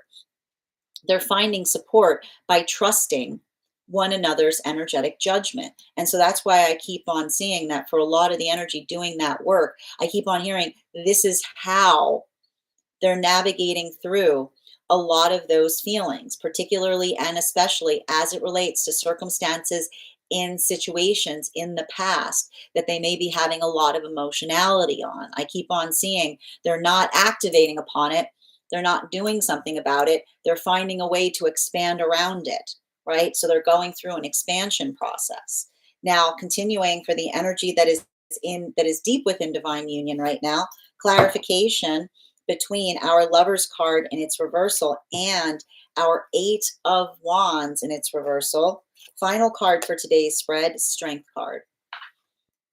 The thing about the unifying vector that we're seeing across all of these frequencies right now has to do with the modality or the experience of navigating through energetic vulnerability.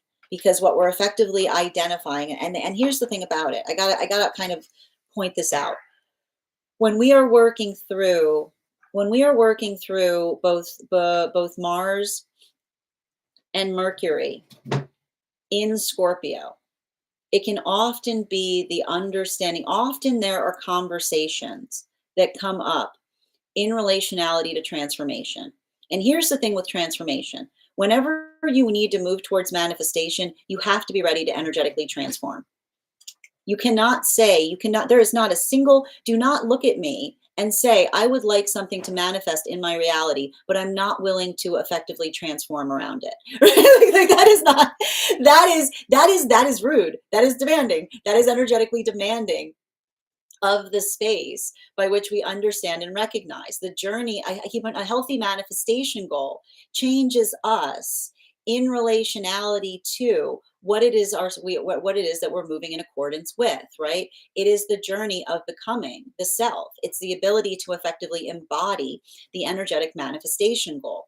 But often, and this is what we talk about, like, this is often what happens. And the reason I'm talking about Saturn returns right now is because the message I keep on getting is every time Saturn dips back into Pisces right now and then flops back up into Aries, we're all getting, hooray, we're all getting a Saturn return. Congratulations, you get a Saturn return, and you get a Saturn return, and you get a Saturn return. Everybody's getting a Saturn return. I don't care how old you are. Time for another Saturn return. Like, it's creating these Saturn return moments. And what is the articulation point of a Saturn return moment. A Saturn return moment is a maturation point. Now, we're used to these when we're teenagers, right? We're used to seeing these when we're teenagers, because when we're teenagers, we often understand that we're transforming. And what do we often hear in the middle of a maturation process? What is the song you will hear as you are energetically maturing at a rate that is faster than those around the self? You're going in the wrong direction. The song you will hear as you are maturing is you are going in the wrong direction, because it is often the modality by which you recognize and understand what is best for the self, and you know what that direction is. But if the energy is not maturing at the same rate that you yourself are, then often it feels like, again, this is why we talk about that like breakthrough point, because it's often the energy that articulates upon the fact that they're very frustrated to see the fact that you're energetically maturing. This is often why we talk about the reason that you can't touch Saturn's lessons, because if you make a big deal at those moments, and when someone else finally matures, they go, oh my God, I was such an idiot, right? It's like the idiot, the energy that goes, oh my gosh, I can't believe what I put that person through. Now I'm energetically going through it, right? It's a lot of that. It's a lot of that space by which we sometimes have those like healing moments where someone says, I owe you an explanation and an apology because boy, was I off the mark, right? Often it is the articulation and amplification of the restoration that we often experience. The reason I bring this up is, did you notice the apologies that we are seeing right now for some of the energy in separation? There is some energy right now in separation that is reaching apologies from energy that acknowledges that someone was maturing faster than they themselves were. That is the level of transformation that we're seeing that is in separation. While meanwhile, we're seeing that the energy right now deep within divine union, what are we articulating is happening? They're going through a Saturn return. They know that partnership is the best space they've ever been in. They've never felt more energetically stable. And what are they hearing from some of the energy outside of partnership? You're going in the wrong direction. Your priorities are all off, right? Failing to recognize that healthy maturation is understanding that we center partnership when we're like, because as we mature, we always center partnership more and more. So we see even now that for a lot of the energy working through that, it's very energetically volatile, because it's often working through the context with another person articulating and saying, you're changing, and another person saying, we are supposed to, right? Healthy energy, healthy work on the self is perpetually changing in the best ways possible. And it is the amplification of being able to articulate upon that change that helps us to energetically stabilize in relationality to what our energetic standards are.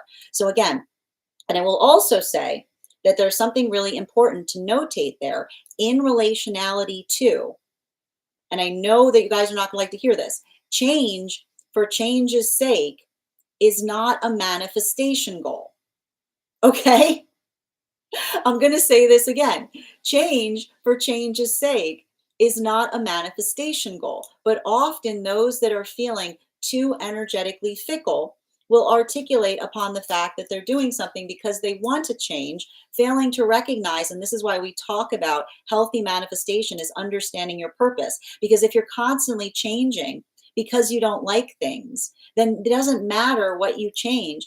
A manifestation is not going to change you as you reach for it. If you're unhappy with the self and you maintain a manifestation goal, I hate to break it to you, you're going to be just as unhappy when you get there as you are here, right? It's not the space by which you change. It's understanding what it is that we're trying to engender within ourselves. So if you're going through this right now, and you're feeling like this, I want you, and again, I know that there's a lot of energetic volatility that we're experiencing in this energy. If you're feeling emotional, or if you're feeling energetically triggered, or if you're feeling like others are projecting things onto you, because I'm telling you right now, this type of energy that we're experiencing for those who haven't done their shadow work is like projection central. I want you to feel grounded and focus by reaffirming your energetic purpose. Allow that purpose to ground you. Allow that purpose to center you. Because when we're able to understand our purpose, then we are able to move towards things with progress. Purpose and progress. Bottom of the deck on this reading, Page of Wands in its reversal.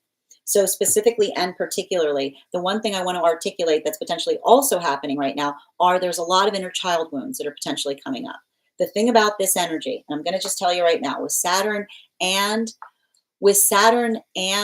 Neptune moving into Pisces, it can bring a lot of emotionality up. It can also bring a lot of emotionality up on things that we haven't necessarily healed fully from in relationality to the past. And I keep on seeing that the space by which we understand and recognize the value of the past is how it feels that it energetically supports the work going forward. It is the observation of the past that allows us to be able to do something more effectively. It allows us to feel energetically fortified on those journeys. It's not easy. And I keep on hearing, it's not about letting everything go, right? And often I keep on pointing out, like, the thing that we have to recognize, and one thing I want you to remember, is often the space that we are triggered is the space by which, and I keep on hearing, the space by which we're triggered is often articulated in the fact that we start to act like a past version of self instead of present. So I will say that as well. If you are feeling energetically triggered, I want you to remember who you are, which is not the space by which another person makes you feel like an earlier version of self, but the space by which you're able to navigate and maintain that sense of energetic presence. That is where we find all of the energy. That is our daily collective read for today. I want to thank you guys so much for being here and experiencing it. Just a reminder, if you would like to book a private reading with me, you can book one on my site. Please keep in mind, if you book a private reading with me, it is a two-step process. You have to book the reading, you have to pay for the reading. Please make sure you do both if you'd like to have that reading. Most importantly, please remember that I will never, ever, ever, ever, ever, ever, ever, ever, ever, ever, ever reach out to you for a private reading. I will never DM you. I will never PM you. I will never slide into your inbox and tell you that I have a very important message that only I can deliver. The only way you can book a reading with me is if you book one on my site. So I would encourage you to do it there. A couple of updates before we move into personal readings today. First and foremost, I would like to thank everyone who attended our recent class on the moon card. If you missed our class this week, it is now available to any of our paid subscribers. You can find it over on the Stack. Our next class is going to be held on Thursday, November 13th at 6 p.m. PST, 9 p.m. Eastern. We will be continuing our studies into the tarot with a focus on the Sun card. If you would like to become a part of that tarot class program, all you need to do is head on over to my Stack and become a paid subscriber. Your paid subscription to my Stack is your ticket of entry into our live classes each and every month. You will also, as a paid subscriber, have access to over 9 hours worth of material in the Tarot Church Library class archive. Now, it's not necessary to catch up. I'll be doing my best to give you an update on everything we've studied prior to beginning that next class. But if you wanted to join, now is a lovely time to join, because we've got a whole month to kind of catch up on any of the classes that you may want to catch before we begin our next class. You'll also have access to a one-on-one chat with me and the other students to ask any questions that you may have in relation to anything we've learned and studied thus far. And if you become a founding member to my Stack, not only will you receive a discount on the whole year's worth of classes, you will also receive a complimentary one-on-one mentorship class with me, where I will assess where you are on your own personal tarot journey and give you the best insights in terms of how to utilize those classes to the best impact moving towards your tarot goals going forward. One of the things I tried to do in these classes was make them accessible to the absolute novice tarot reader as well as the seasoned reader. There's definitely something for everyone. Don't let your lack of experience or your robust experience prevent you from joining us in these classes. Also, as a founding member, you will have full access to the entirety of the Tarot Church Library Archive, which is access to over 20 hours worth of material in an ever-expanding library. I also want to let you know that even if you don't become a paid subscriber, I would encourage you to follow me there to stay up to date on any new offerings or services. I also post my weekly newsletter there, which will let you know about my in-person events as well as my online live schedule. I also want to let you guys know that on top of my standard life path readings, I also offer mentorship classes. These are for any of my students seeking a more personalized educational experience with me. I take a very limited number of students for this reason, as those classes are focused on each individual's personal spiritual goals and journey work. I'm also very happy to now offer I'm also very happy to offer, for those who are seeking more consistent weekly tarot support, weekly tarot insight packages, which is a package of 4 30-minute readings, again, weekly or bi-weekly, as your schedule permits, so that you can stay more consistent on your personal journey. I'm also very happy to now offer dream interpretation readings, which can be purchased per dream or as a series. If you purchase the dream interpretation series package, I would encourage you to keep a dream journal, as we will meet weekly or bi-weekly with that journal and utilize the tarot to understand the key themes and messages coming towards you in the dream space. I'd like to thank you guys so much for being here today and sharing in these messages. And we will do this again tomorrow. That is our daily collective read. We are going to get started on personal readings. Congratulations to Ava.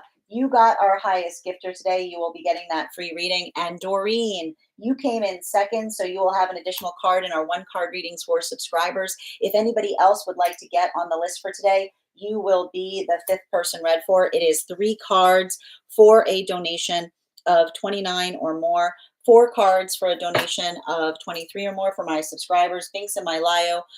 Please keep in mind there are 2 things I do not read for across these apps: pregnancy and medical. Happy to give insight on anything in private readings, and you can book private readings on my site. I'm going to take a moment to read over some of the comments that came through as I was reading. Also, friends, we're at 12.2K likes. When we get to 50K, I will be gifting a reading back to the collective in the form of a random drawing, so make sure you're tapping that screen. We will get to 50K in no time. Also, if you are a subscriber and would like a one card reading, we will be doing one card readings for subscribers today. So if you'd like to become a subscriber, you'll be eligible for a one card reading. And all you need to do is become a super fan to be able to become eligible for that subscription. And if you are a subscriber and would like an animal spirit guide card pulled, make sure that you are re-upping on your heart needs today. You still have to do the moon spread from class. Oh, let me know how you like it, Bridget. It's a very complicated spread, but I think it's a really powerful one. Yes, you did clock it as being the worst event. I'm very glad to hear you're doing better as well, Bridget. Hi there, Haley. Did anyone else have success? Oh, yep, absolutely. Excellent. And thank you, Sarah, for the follow and for the heart knees.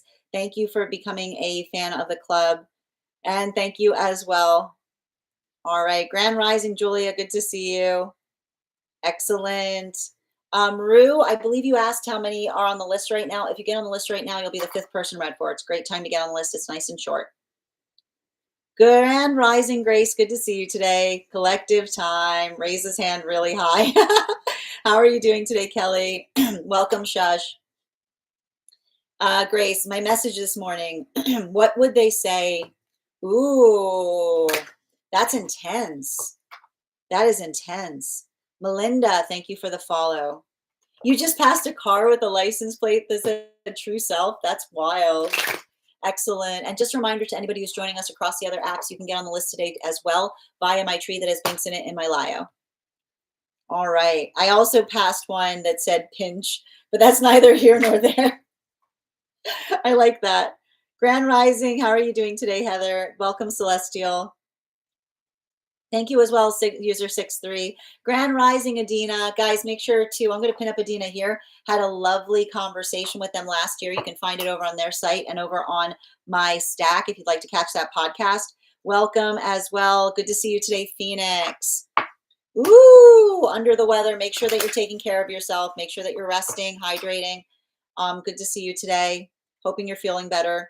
Mutual obsession is the best.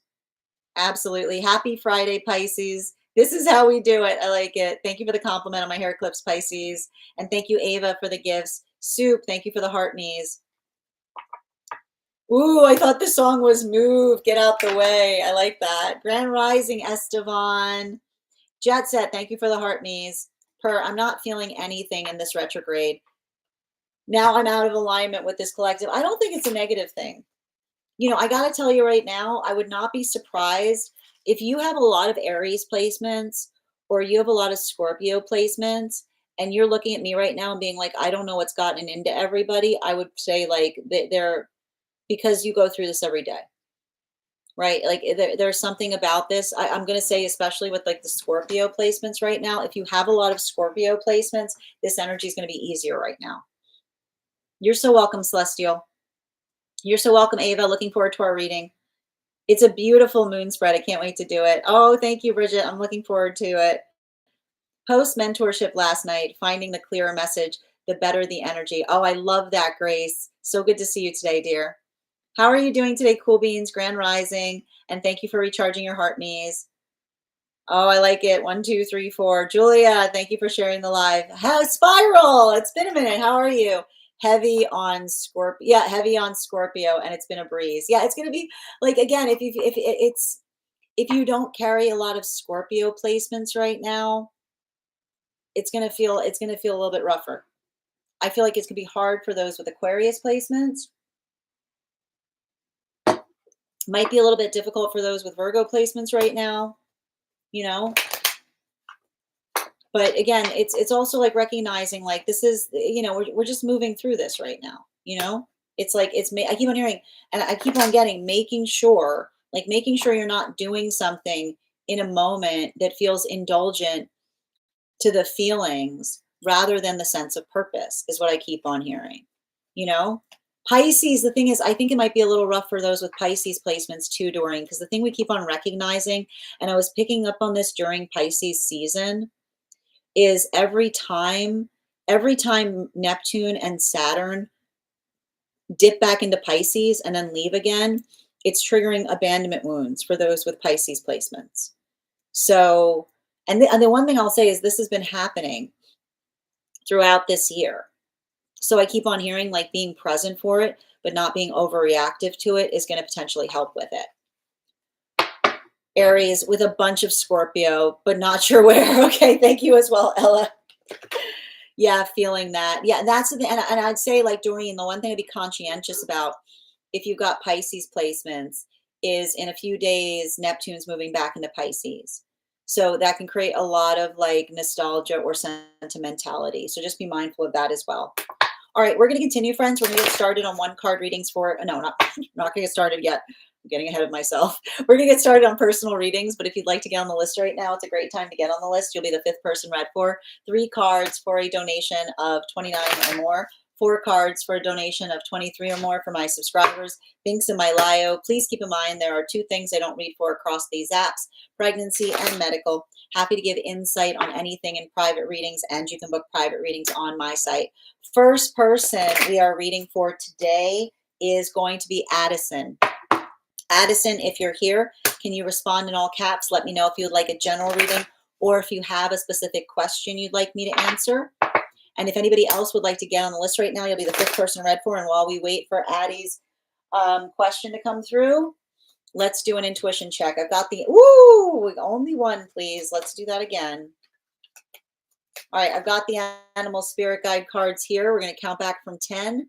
And when we get to 1, I will reveal the card. 10, 9, 8, 7, 6, 5, 4, 3, 2, 1. We got the eagle. Thank you guys so much for participating. We'll do that again after the next reading. All right, where are we? I did not put back the boar, for your information. The things I put back were the cat and the hawk that came out. So there's that. So Per had it for a minute, but it didn't feel fair to pick a flying goose. I kid. All right, second call right now for Addie. Second call right now for Addie. If Addie's here, let me know. All right, if Addison has stepped away, we're going to continue on the list right now. The next person on the list is Bianca. Bianca, if you're, oh, never mind. Hold on, Bianca. Hold. All right, we got you, dear. Excellent. You have a beautiful day, Spiral. I hope you're doing well. So good to see you, dear. Thank you for stopping by. All right, where are we? All right, Addie, can you let me know, bookcase, if you're doing a general, okay, thank you. It's on the disco. Give me a minute. Please hold. Is it inside T or outside T? And I think it has something to do with the fact that you had 2 of those animal cards coming out too.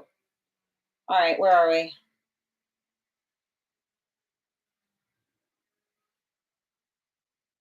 Got it. Oh, I missed you too, dear. Is this inside T or outside T?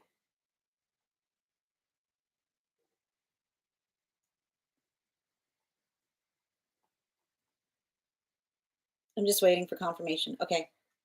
Question today, and I'm going to pin up Addie here and make sure to give them some love.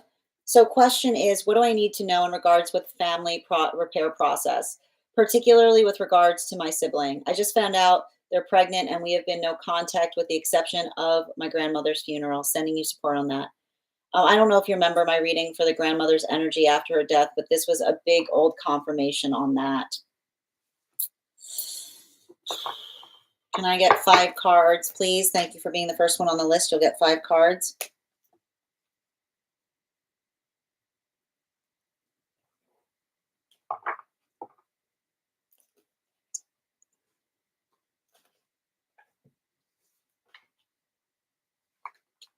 Oh my gosh.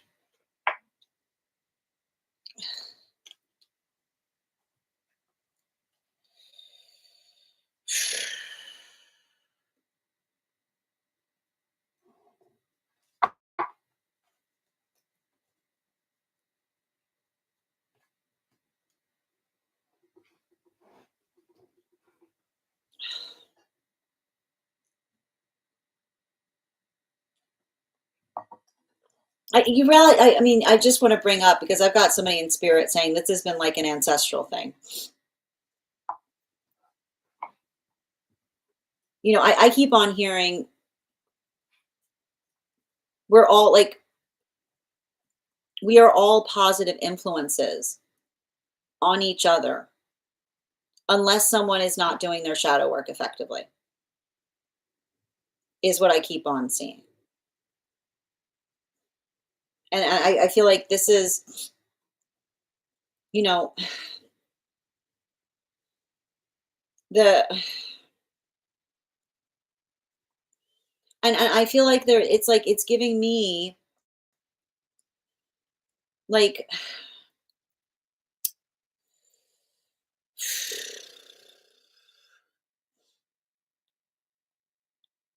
you know, I need to stress this. Like, I see somebody here that feels, I keep on hearing when someone is hyper focused on appearances, then the space of being in our authenticity is often misinterpreted, is what I keep on getting. When somebody is hyper focused on appearances, then another person in their authenticity is often misinterpreted, is what I keep on seeing. And I feel like I'm picking up on some kind of energy between you and them, which which has to do with, I keep on getting like it's like I almost see a situation of someone being like, stop doing that. And you being like, stop doing what? And another person being like, stop generating attention. And another person saying, I'm not doing anything except breathing. Like I'm it's like you know what I mean? Like it's this space by which someone is very, very energetically aware of the energy around you, is what I keep on seeing. And so I feel like there is a possibility here to allow this, to allow this to serve as some kind of bridge in terms of trying to restore something. But I feel like the hurdle about it is not doing something, is I keep on hearing not doing something in a way that they um and I keep on getting too, there's something about you, the way you found out. Like, did you have to find out via someone else? Is what I keep on seeing here. Like that, even like that's the thing I keep on seeing too, which is like I keep on hearing like also like I keep on hearing like working through the wound of someone not sharing energetic news with you is what I keep on seeing. Um, and so I feel like I feel like the best way to try to navigate something like this, and I keep on hearing, um, like, understand and recognize the power of letting another person know that you are energetically thinking about them is what I keep on seeing. Which is, I keep on hearing that I keep on hearing there's like a harmlessness to be said in terms of saying, um, like, you're in my thoughts, right? Like, I hope it is like, I hope you have, like, I hope things like, I feel like even in the space of that, and I feel like the hardship here, and I feel like that is like what I meant in relationality to like the space by which you may have to, like, like working through a conversation with another person. I almost like it almost says to me that there's I keep on hearing you can always remember to extend a hand in a conversation, which basically says, I'm sorry things are the way that they are between us, but I'm trying, like, it's like you're doing your due diligence to try to let another person know that there's another possible way that something can be restored or healed. And so I feel like in a way, the hard part about that is I keep on hearing, don't let the lack I keep hearing, don't let the fact that they didn't don't let the fact that and this is coming through from spirit. Don't let the fact that they didn't tell you build a deeper wound, right? And I know how difficult that is what I keep on seeing. Because I keep on seeing, like, I feel like I keep on hearing, remember that what you're seeing there is somebody who is very, like, I keep on hearing that's someone who's very entrenched. I feel like they're very entrenched in their own fears, or they're very entrenched in their own anxieties.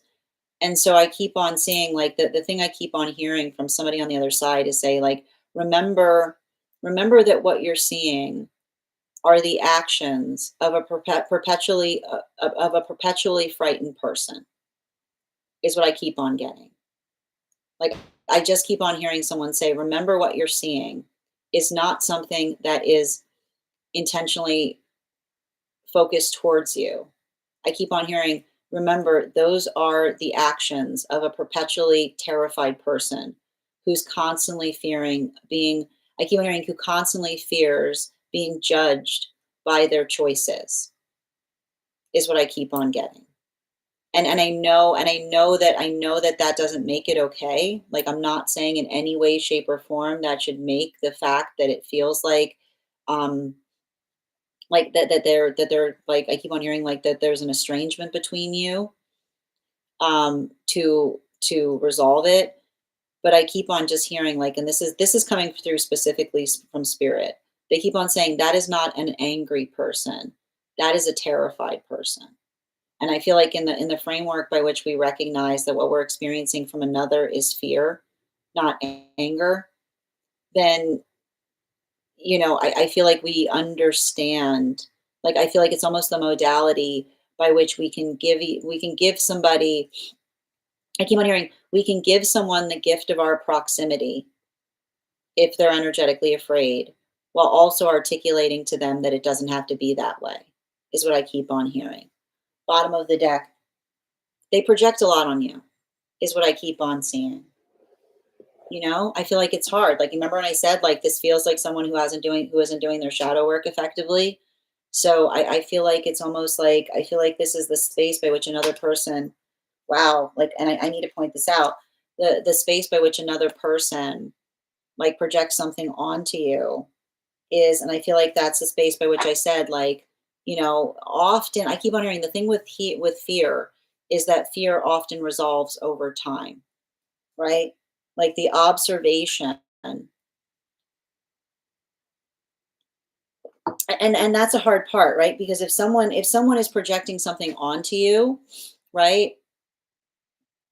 And then the space by which you're energetically reactive to their projections, like it's like don't I keep on hearing like don't become don't become the self-fulfilling prophecy by being energetically reactive in something that they're articulating is what I keep on seeing.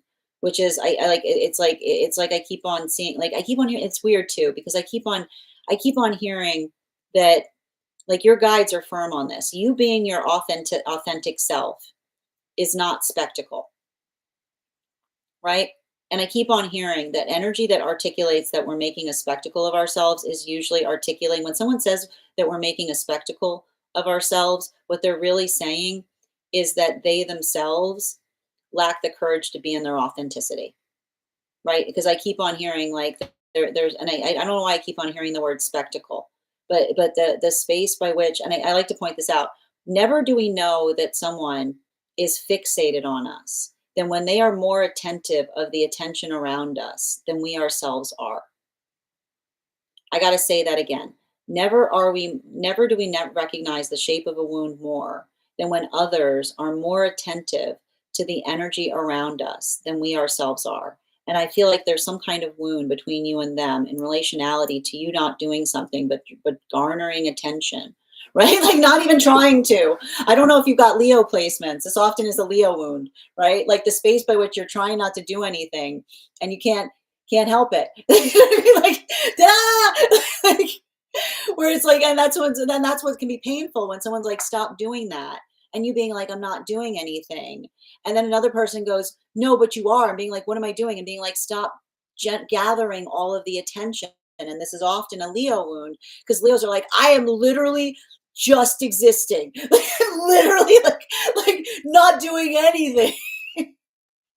And so that can sometimes be, don't like remember when someone articulates that you're being a spectacle, what they're really saying is the attention that you're generating is making me feel energetically insecure about my own ability to do so.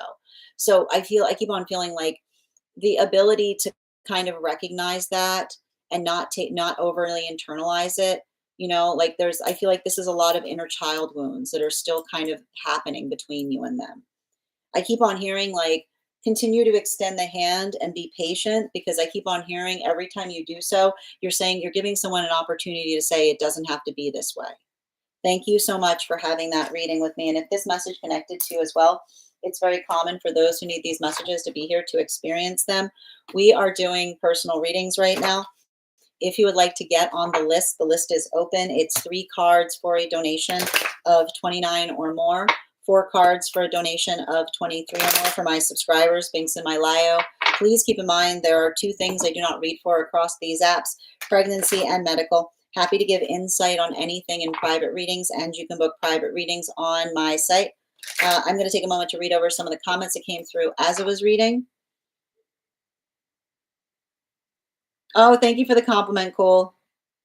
And Julia, thank you for sharing the live. Always appreciate when you guys share the live. Wow, you just described my whole relationship with her. Yes, my father told me. Ugh. Yeah, I've been working very consciously to separate my ego from the way I learned. I know it feels very triggering. And Fleet, thank you for helping me reach my crown goal. Thank you for confirmation as well. Yes, the spectacle is definitely a word she would use to describe me. Yep, Venus in Leo, baby. Yeah, that'll do it. Yes, Leo moon, just being ourselves. Yes, this is exactly right. I'm just existing. Yep. Leo rising in Venus, sending support to those that connected to that message. I'm glad. Thank you. I'm glad I'm giving you a lot to work with there. I believe they're bees. But thank you, Ella. All right, we're going to continue right now. The next person on the list for today is Bianca. It's a great time to get on the list, by the way. If you'd like to get on the list, you'll be the 4th person read for. 3 cards for a donation of 29 or more. 4 cards for a donation of 23 or more for my subscribers. Links in my bio.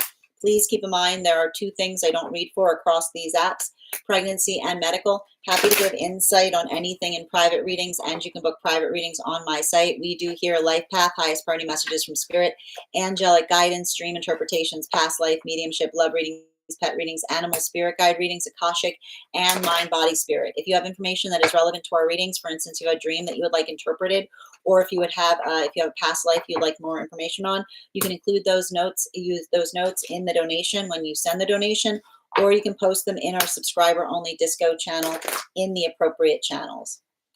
Thank you, Boo, for the follow. And I'm going to pin up Minnie here. Guys, make sure to give Minnie some love. And before we continue with Minnie's reading, let's warm up the intuition with an intuition check. Also, friends, we're at 15K likes. When we get to 50K, I will be gifting a reading back to the collective, so make sure you're tapping that screen. We'll get to 50K in no time. 10. I've got the animal spirit guide cards here. I'm going to count back from 10. Go ahead and put your impressions in the comments. We'll see who gets closest to it. 10, 9, 8, 7, 6, 5, 4, 3, 2, 1. The frog. Thank you guys for participating. We'll do that again after the next reading. All right. We've got a reading, a message in the general section of the disco. Can you let me know, Minnie, are we doing a general, is this inside tea or outside tea? Outside tea. Thank you. And guys, make sure to give me some love. There's an upcoming change in my living situation. A roommate is moving out and a friend is moving in. Overall, I prefer this change as the original roommate has been self-sabotaging and my friend moving in is basically a sister. It may potentially leave me with financial strain for a little bit though. How can I best navigate the resulting shift in financial responsibilities, and what specific opportunities or relationships, including my partner, will play a key role in helping me swiftly regain my financial stability and footing over the next year? All right, can I get 4 cards for Minnie, please?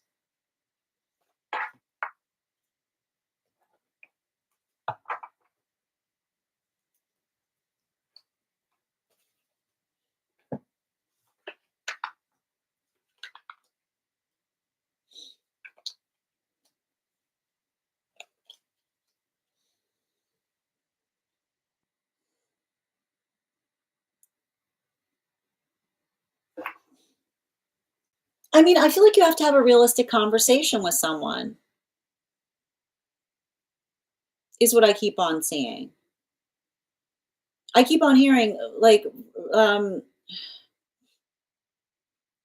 healthy energy doesn't want to put us out, is what I keep on hearing. And I feel like there's, I don't know why, I feel like there's some kind of delay in relationality to something like something coming into fruition. But I feel like I feel like you need to, I feel like there's something about planning here in terms of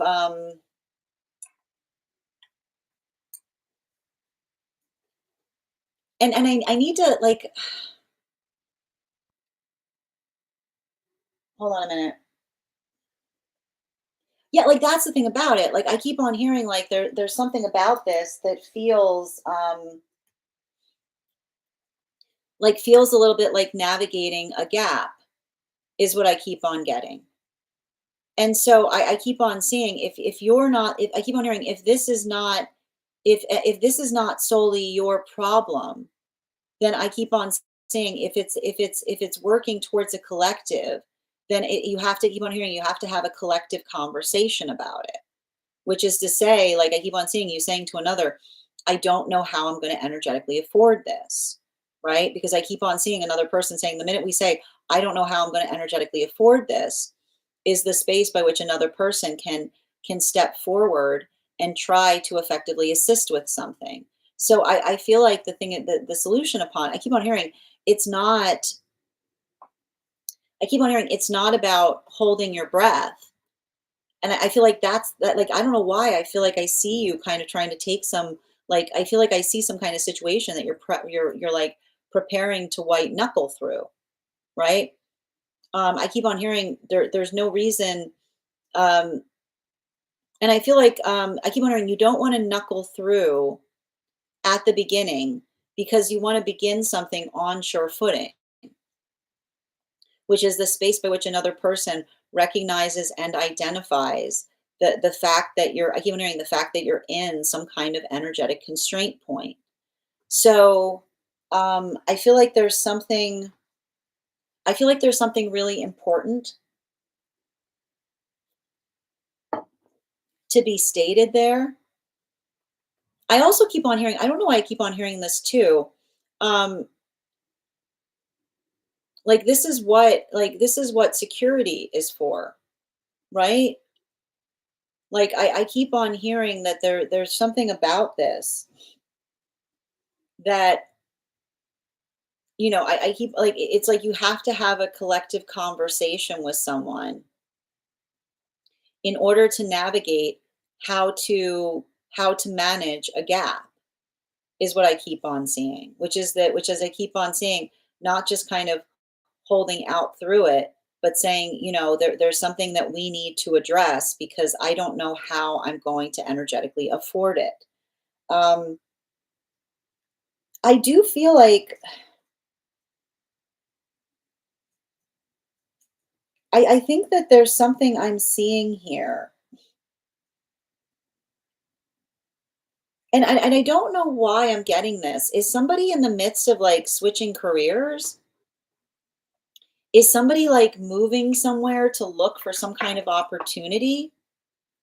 Is what I keep on seeing, because I keep on getting like, I don't know why I feel like there's some kind of conversation between you and another person in relationality to in relationality to a grace period.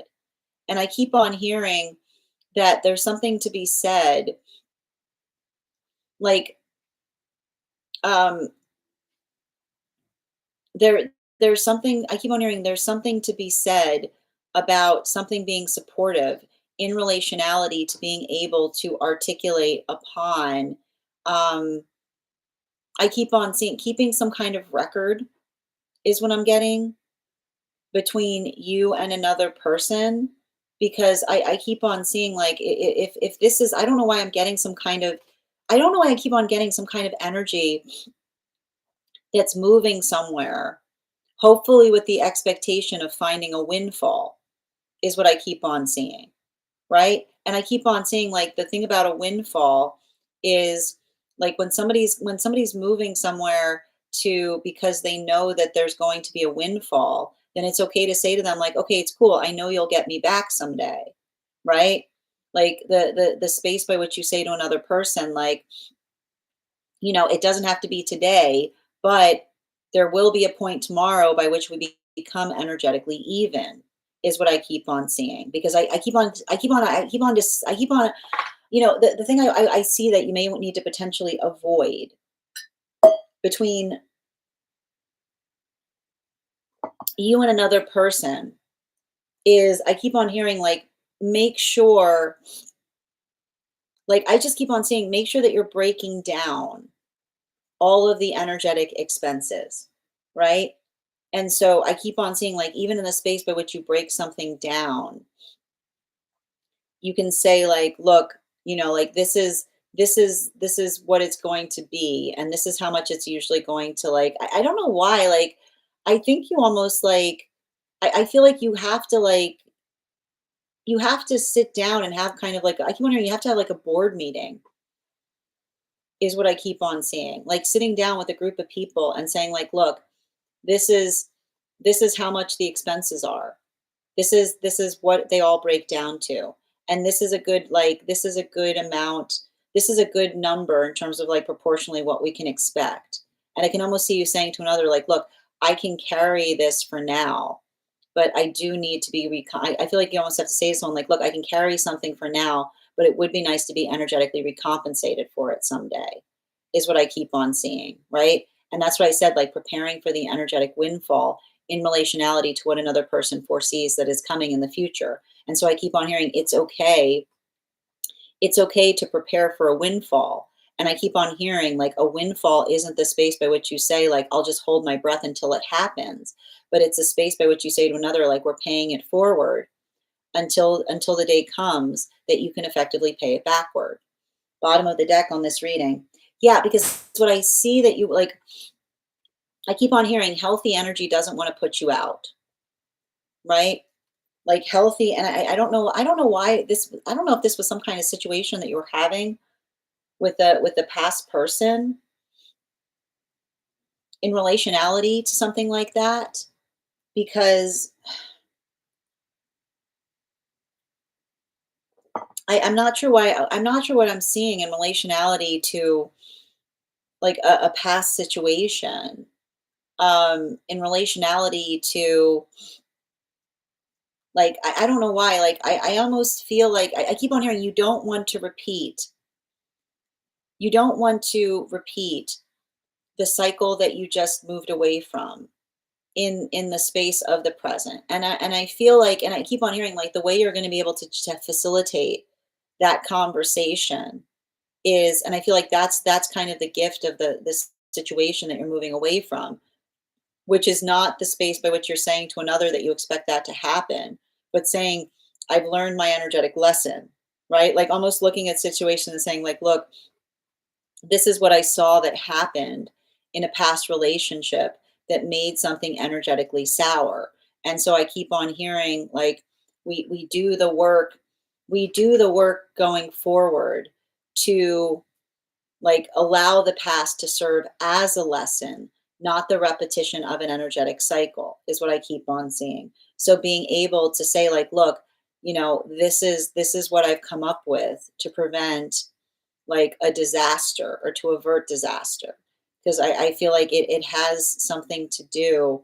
I feel like there's something about your own ability of feeling appreciated. Or I keep on seeing like some, I don't know why, what this last situation was, but it almost feels like a situation where you did someone a courtesy once, and then they started taking advantage of your courtesy, right? And I keep on hearing like the difference between a courtesy is the difference between someone saying like, I appreciate that you're going out of your way, versus someone that perpetually expects you to, who expects that that's the standard going forward. So I feel like this is almost an opportunity for you to look at this as being protective of the self by being able to articulate upon what those standards are.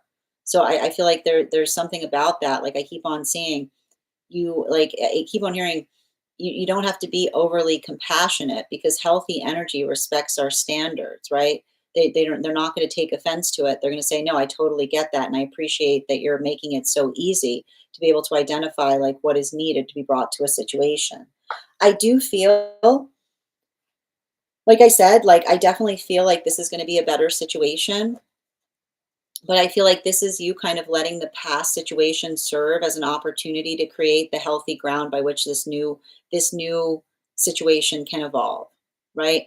And I keep on hearing like those, I keep on hearing those were not mistakes, those are lessons, right? And the nice thing about a lesson is every time we learn a lesson, there's a new rule. So it can almost, you can, I can feel like you almost can articulate to another and say, look, these are the rules I came up with to avoid the situation of the past. And I'm not saying that that's something that you would do, but I feel like it's something that's healthy that we can kind of try to work towards and maintain. Thank you so much for having that reading with me, Bianca. And if this message connected to you as well, it's very common for those who need these messages to be here to experience them. Um, we are doing personal readings, right? And there might even be a space by which you articulate and say, like, look, after this date, like this is what the new change will be, right? Especially if I keep on hearing, especially like, especially if you feel like you're giving someone, I keep on hearing a grace period, or giving someone some time to get on their feet, saying like, look, this is what I can do for you up until this date, and then after this date, this is what like this is what will create that balance point. You know, I keep on hearing something about a schedule as well. I do feel like it's going to be positive, but I keep on hearing put those rules in place now to avoid an uncomfortable conversation in the future, right? Make sure, I keep on hearing, don't do it amorphously, do it clearly. Be like, look, this is the schedule I've come up with. Thank you so much for having that reading with me, dear. And if this message connected to you as well, it's very common for those who need these messages to be here to experience them. We are doing personal readings right now. If you would like to get on the list is open. It is 3 cards for a donation of 29 or more, 4 cards for a donation of 23 or more for my subscribers. Binks in my Lio. Please keep in mind there are 2 things I do not read for across these apps, pregnancy and medical. Happy to give insight on anything in private readings, and you can book private readings at on my site. I'm going to take a moment to read over some of the comments that came through as I was reading. We're also at 19.5K likes. When we get to 50K, I will be gifting a reading back to the collective. Make sure you're tapping that screen. We'll get to 50K in no time. I'm just going to read over the comments that came through. Grand Rising T. Hi there, King. Thank you for the follow. Well, my partner just got a promotion, but also my roommate moving in may switch jobs. Thank you for confirming. Thank you for also receiving that message, A. She's also switching job locations with her moving in. I see. Yeah, I think it's going to be positive. I keep on saying it's going to be like night and day is what I keep on getting. Yep. I feel like articulating dates is going to be helpful. I know it may take a month or 2 for everyone to get situation and gain footing too. So I keep on seeing, like, I keep on hearing building that schedule, having that plan, say like, look, this is what I keep on hearing you saying, like, look, I want to give you a heads up to anticipate like how this could work. You're so welcome. Welcome, Susie. All right. The next person we're reading for today is Allie. Allie, if you're here, can you respond in all caps? Let me know if you'd like a general reading or if you have a specific question you'd like me to answer. We're also at 20.5K likes. When we get to 50K, I will be gifting a reading back to the collective. So make sure you're tapping that screen and we'll get to 50K in no time. Hi there, dear. Can you let me know if we're doing a general or if you have a specific question? And while we wait for their, oh, I guess those are your cards. Hold on. Okay, these are yours. While we wait for the question to come through, let's do an animal intuition check. I've got the animal spirit guide cards here. We're going to count back from 10, and when we get to 1, I will reveal the card. 10, 9, 8, 7, 6, 5, 4, 3, 2, 1. The otter. Let's continue right now. Excellent. We'll do that again after the next reading.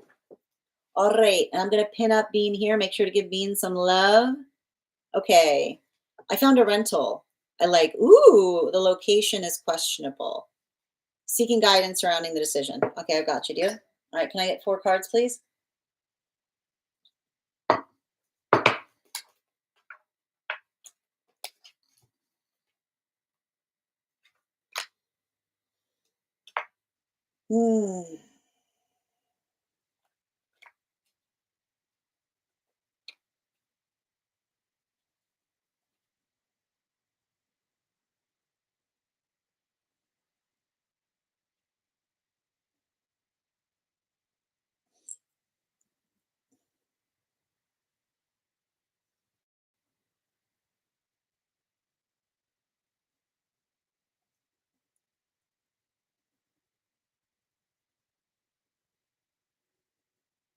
I feel like I keep on hearing like trying to find a place where you can work effectively is related to being comfortable, is what I keep on hearing. You know? Um,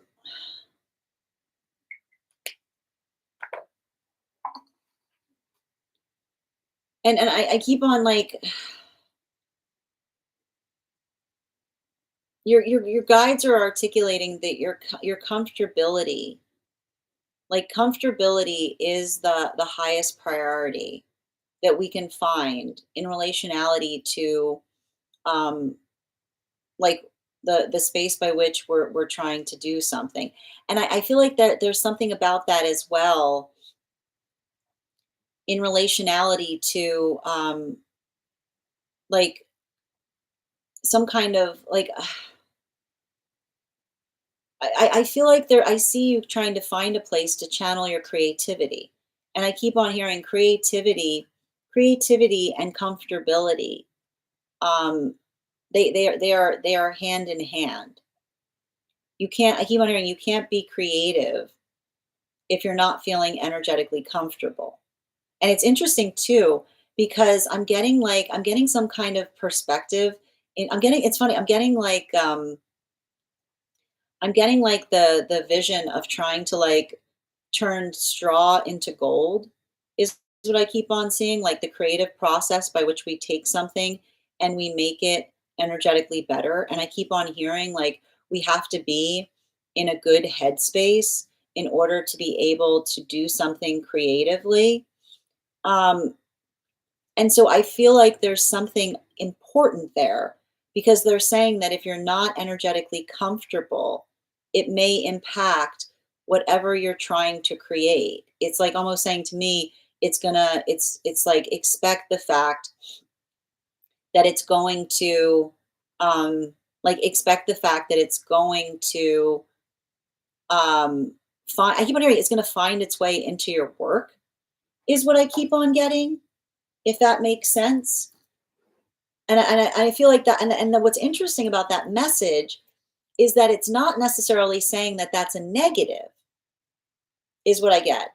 It's not necessarily that it's a negative, but they're almost articulating upon and I feel like in a way, I keep on hearing too, there's something about that that is articulating upon and I keep on seeing the possibility of doing some kind of healthy shadow work. And I feel like the shadow work that you're effectively potentially being called upon to do in that modality is to ask yourself what it is that effectively feels like it is triggering you or bothering you. Because I keep on seeing that the most important thing about that work is understanding if the trigger is built upon some kind of past trauma. In which case, right, if the trigger is in a weird place, right, like something that you're working to absolve or resolve around the self, then I would say that it's a good opportunity to effectively face it. But if it's, I keep on hearing, but if it's something that is more about an energetic standard not being met, like I keep on hearing something that I keep on hearing something that like truly articulates upon some kind of feeling in relationality to a lack of safety. um, I feel like that is the question that you need to necessarily effectively articulate and face in relationality to a situation. There's also something here, I don't know why I'm getting here, some kind of anxiety about proximity to a person. Is there somebody in proximity to where you're going that triggers you? Is what I keep on seeing. Because it's funny, it's like it's weird that I'm reading for this because I keep on hearing, especially if that trigger is a person, you know? Like I keep on hearing, don't let a person ruin a good thing for you. Like don't let a person that triggers you ruin a good thing for you. Because that would I feel like that in itself would almost articulate, but again, this is what I mean about that being very clumsy territory, because if there's something karmic between you and them, then I feel like you have to ask yourself if that's going to be a situation or circumstance wherein it helps you to get used to it, or if it's going to create so much of a I keep on hearing, and this is just a fact, this is just a point in fact. I know it's hard to understand. Karmic situations are not healed, are harder to heal when we're in proximity. Karmic situations are much harder to heal when we're facing perpetual reminders of proximity. So if this is a situation where there's like unhealed karmic stuff between you and another person, and I told you it's going to feel like it's overwhelming you, right? If it's going to overwhelm you to know that that energetic karmic is in such close proximity, that's okay. I keep on hearing you don't need to force yourself into that, but there is a conversation. I told you, like, I keep on hearing it's like this is a situation that's requiring that level or degree of shadow work. And here's the thing I always like to point out as a reader, it's not my responsibility to arbitrate as to whether you're ready to heal that. But I feel like this is giving you the shape of understanding, like how, like whether I keep on hearing, and I feel like the thing you need to calibrate is whether it feels like something that is not going to be a big deal, right? Like it's not going to be a big deal. It's like it's something that you can kind of just kind of inure yourself to. Or if it's going to be something that I keep on hearing like is a constant perpetual distraction from getting anything done. Bottom of the deck. Yeah. Lead us from temptation. I feel like it has to do, like it says to me that it's working through your own emotional investment in relationality to a situation from the past.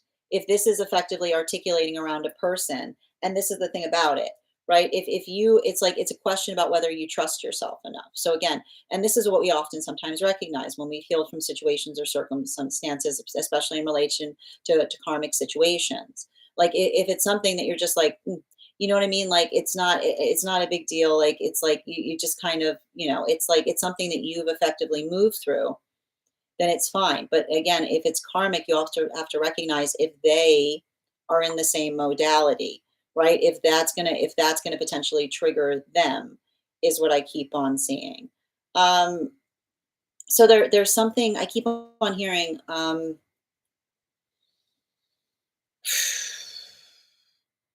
I would almost suggest, like, I know this is gonna sound a little bit wild, but go take a walk in the area. You know what I mean? See how you feel. Like if you're walking through that, I keep wondering if you're like walking through that area and you're going through like palpitations, then it's okay for you to effectively say to yourself that this is not a situation by which I'm ready to navigate. But if it's a situation where it's like, you feel grounded or supported, I keep on hearing you can go on trips, like take some trips right now. You know what I mean? Like take some trips, see how you feel. Like I keep on hearing take a swim. You know what I mean? Like, which says like bring yourself to that space, move around a bit, a little bit. And if you say to yourself like, no, no, no, no, then that I feel like that's going to help you kind of recognize like, and because I keep on hearing, and this is the thing with shadow work, like especially when we're doing things like that, it doesn't require us to white knuckle through things, right? It shouldn't feel. I keep hearing you don't want to be somewhere where it feels like you're constantly white knuckling through something, if that makes sense. I can see it's very complicated. So I hope that what I'm giving you is helping you in relationality to recognizing, like I keep on hearing, I feel like a lot of the message is coming through, and it's coming through from an angelic guide, kind of saying like, look, this is what you can take into this is what you can take into um, this is what you can take into consideration as you're navigating that energetic decision, is what I keep on seeing. Thank you so much for having that reading with me, Allie. And if this message connected to you as well, it's very common for those who need these messages to be here to experience them. We are doing personal readings right now. If you would like to get on the list, you will be the 1, 2, 3, fourth person read for 3 cards for a donation of 29 or more. 4 cards for a donation of 23 or more for my subscribers. Links in my bio. Please keep in mind there are 2 things I do not read for across these apps: pregnancy and medical. Happy to give insight on anything in private readings, and you can book private readings. And I have to point this out too, Bean. I don't know if you noticed that when I first drew the cards, did you see how the cards just fell on the floor? Like the ability to recognize like bumping into things is what I keep on hearing. So there's something to pay attention to about that as well. Okay. Hi there, Kinesia. I'm happy to read for you on that. If you'd like to be on the list is open. And if I'm ever saying your name incorrectly, please by all means feel free to correct me. Yes, and but please also don't repeat the same question in the comments. It's not courteous to those trying to communicate in the chat. If you continue to do so, it will result in being muted. Thank you for respecting the space. That's exactly it. I'm trying to turn straw into gold. The rental space is super cozy and it feels it's a good place to grow, but safety is most important. Wow. It is closer to someone that triggers me. I never thought of that. Thank you for confirming. Um, oh, sending you support as well, Isle. It wouldn't be somewhere I would walk, but it's 5-10 minutes from where I would feel comfortable. Okay. So much to think about. Yes, very complex, but I feel it holds an important lesson. I keep on hearing, go take day trips there. Go see how you feel comfortability wise. Super helpful. You're so welcome, dear. And thank you for having that reading with me and sending you support on that journey. How many in on the list right now, Jareen? If you get on, you'll be the 1, 2, 3, the 4th person read for. Okay. Okay. Hi there, Misty. How are you doing today? You're welcome, Isle. Okay. Thank you guys for supporting each other in the comments. All right, the next person we're reading for today is Ava. Congratulations on winning our highest gifter today. Can you let me know? And thank you for those beautiful gifts during the daily collective. Can you let me know if we're doing a general reading or if you have a specific question you'd like me to answer? Woo! These cards today, they're out. Okay, we've got the woof. Okay. Yep. Okay. Let me see what the question is. All right, we're going to get started right now. Before we continue, let's do an animal intuition check. I've got the animal intuition cards here. I've got the card. We're going to count back from 10, and when we get to 1, I'll reveal the card. 10, 9, 8, 7, 6, 5, 4, 3, 2, 1. Fire dragon. All right, let's continue. Let's see. And we're also at 25.8K likes. When we get to 50K, I'll be gifting a reading back to the collective. So make sure you're tapping that screen. We'll get to 50K in no time. All right, Ava. I believe I said Romeo and I met in a past life. I would like to know why we met again. Yep. Could we read on our soul contract for this life? Yep. Got you, dear. And I'm going to pin up Ava here. Make sure to give Ava some love. I'm just going to show you the cards that came out. And then I'm going to, like, you saw how fast they flew out.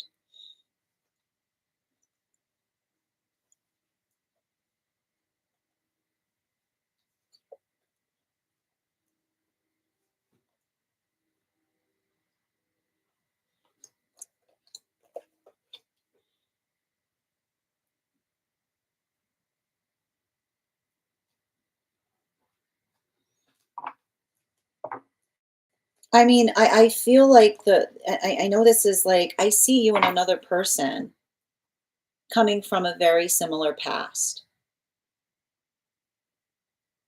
And the thing about that past is I keep on hearing it feels really comfortable, right?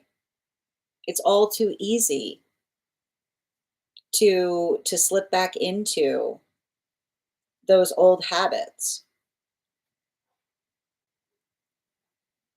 The word habit is important, right? I can see this here. There's something that there's a natural alignment here. And I keep on hearing it feels all too easy to slip back into those old habits, which is somebody basically. And I keep on seeing like, and I feel like there's, and I gotta tell you, like, I'm seeing something around someone that, I feel like I keep on hearing someone that has a tendency of lowering expectations.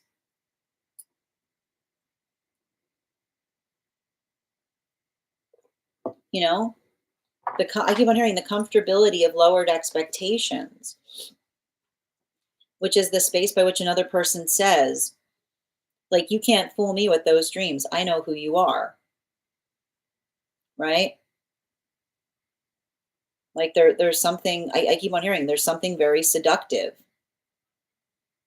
Is what I keep on getting. There's something very seductive. Right? I keep on hearing there's something very seductive with someone that says, I see right through you. Right? Like the space by which another person, but here's the thing about it. Healthy energy doesn't try to see through us, they try to see us. Is what I get. Right? Healthy energy does not see our dreams as something that is exceptional to who we are, because they see us holistically as the summation of our parts. And I feel like there's something about this energy that I'm reading into that, I keep on hearing, like it says to me, like they look at some kind of situation of someone aspiring to do something and they immediately calibrate that and say, why are you putting on airs? Who do you think you are? Right? Like I keep wondering, like the seduction of someone that feels very eager to take us down a notch. And here's the thing about it, like it's like I'm getting it. It's seductive energy, right? It's seductive energy. I mean, even like it's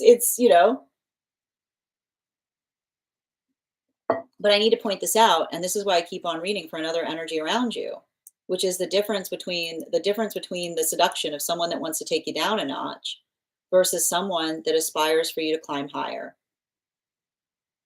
right? And I feel like this is what I meant. Like I literally see a situation where someone's jaw is on the floor because I almost see a situation where you articulated to someone over and over and over about the fact that you like I keep on hearing some kind of I'm out of here energy. Like I keep on hearing somebody saying first chance I get. And I almost have somebody going like, yeah, that's what everybody says. You know what I mean? Like I've got like I've got somebody here that's like, yeah, sure. Like it's giving me a lot of that, like you tell somebody like the type of energy where you tell someone what you want to do and they go, yeah, right. And I keep on seeing that this space, like that's what I keep on seeing even now. Like I see somebody who's in a state of shock. Like they're in a state of shock because I keep on hearing they never thought that you were I keep on hearing they never thought that you were serious in the space by which you were going to energetically follow your dreams. And so I keep on like I feel like even there, like I almost like I gotta describe like I'm seeing somebody that like this is the type of energy that like even when you're not with them, they would often articulate upon the fact of being like, yeah, well, like and I keep on hearing like and I just keep on getting the same message when I read for an energy like this, which is again, we are not when we do not hold relationships preciously, then we find the person that we know is for us. And instead of saying yes, we say not yet. I'm going to say that again. When we are not holding relationships preciously, we see the person that is absolutely for us and we know it to be true. And instead of saying yes, we say not yet. That is the sign of someone who's letting their ambition get in the way of healthy partnership because they don't look at it as something that feels like a positivity point. They look at it as something that they recognize is there once they're done doing all the things they want to do before they come into partnership. And I feel like that's what's so difficult here. And I keep on hearing your mantra moving away from this is you are not a retirement home for restless energy. Because energy like this that I'm seeing, that journey of them saying not yet, that could be a day or that could be until they're 90, right? The space by which another person says, nah, like being in a relationship would just get in the way of get in the way of something. Like that means that as the more successful they are, the longer that timeline becomes, right? You are not a retirement home for restless energy, which is not to say somebody says after I've done everything I've meant to do, I was always going to come back to you, right? I keep on hearing that the energy that's in an energetic alignment with you isn't going to see partnership as a barrier to doing things because I keep on hearing the energy that you're moving towards, the key word is together. Together. Bottom of the deck. Yeah, Queen of Swords in its upright, right? You are not you are not a barrier to another person having a good time. You are not a barrier to another person having the life that they desire. But when someone wants to move with autonomy, they find the person that they know this for them and they go running in the opposite direction because they say, I'm not done having fun yet. But that's the thing. If they're having a good life, that could be never, right? If someone looks at relationship and says, I'm not going to get into a relationship because I'm not done having fun yet, then if they're having a great life, you're doomed. You're doomed. You're doomed. You're doomed, right? Because it's like you have to wait. You're like waiting for the moment that they're energetically unsatisfied with life to finally come towards you. And that's what I keep on seeing in relationality. And I would not be like, I'm going to tell you right now, that's why I kept on saying, be very conscientious. If someone tries to pull some kind of like invisible ice cream moment on you, which is somebody trying to say, if you hadn't done that, this is what I was planning on doing. No, they weren't. Don't let an energy like this pull an invisible ice cream moment that said, if you hadn't done that, I'd always intended to blah, blah. No, they weren't. That is a pipe dream. That is the song of someone trying to make, like, trying to remedy something by, I keep on hearing, by creating the false illusion of the future that you sacrificed because you made a personal choice. Don't let someone pull that on you. And I keep on hearing your sign that that's being true. If this is an energy that would never tell you about what they wanted in the future, your sign that this is that energy is the space by which they say to you, if you hadn't done that, this is what I was going to do. That'll be your confirmation, right? It's the energy that never offers things, but always tells you the future that you ruined by making a personal choice is often articulated by the energy that, again, says that the relationship they want is built not about creating, but on waiting. And they try to punish you by saying, you see what happened because you weren't willing to wait. You see what you spoiled? That's an illusion, is what I keep on hearing. So I feel like there's something important and significant about that. We don't articulate upon how we ruined energetic plans. We build plans with one another. Thank you. And I feel like that's the hard part about this. And it's even now, like I would not be surprised if this energy tries to reach out in that way, is what I keep on seeing. I keep on hearing, don't let this energy try to say to you in one way, shape, or fashion that you making a personal choice spoiled a surprise. Because I keep on hearing, if that's the case, know that that is an illusion. Thank you so much. And I keep on hearing that is the sound of someone sticking a dagger into you, even as you're going away, is what I keep on hearing. That's actually coming from a guide. That's a guide saying that.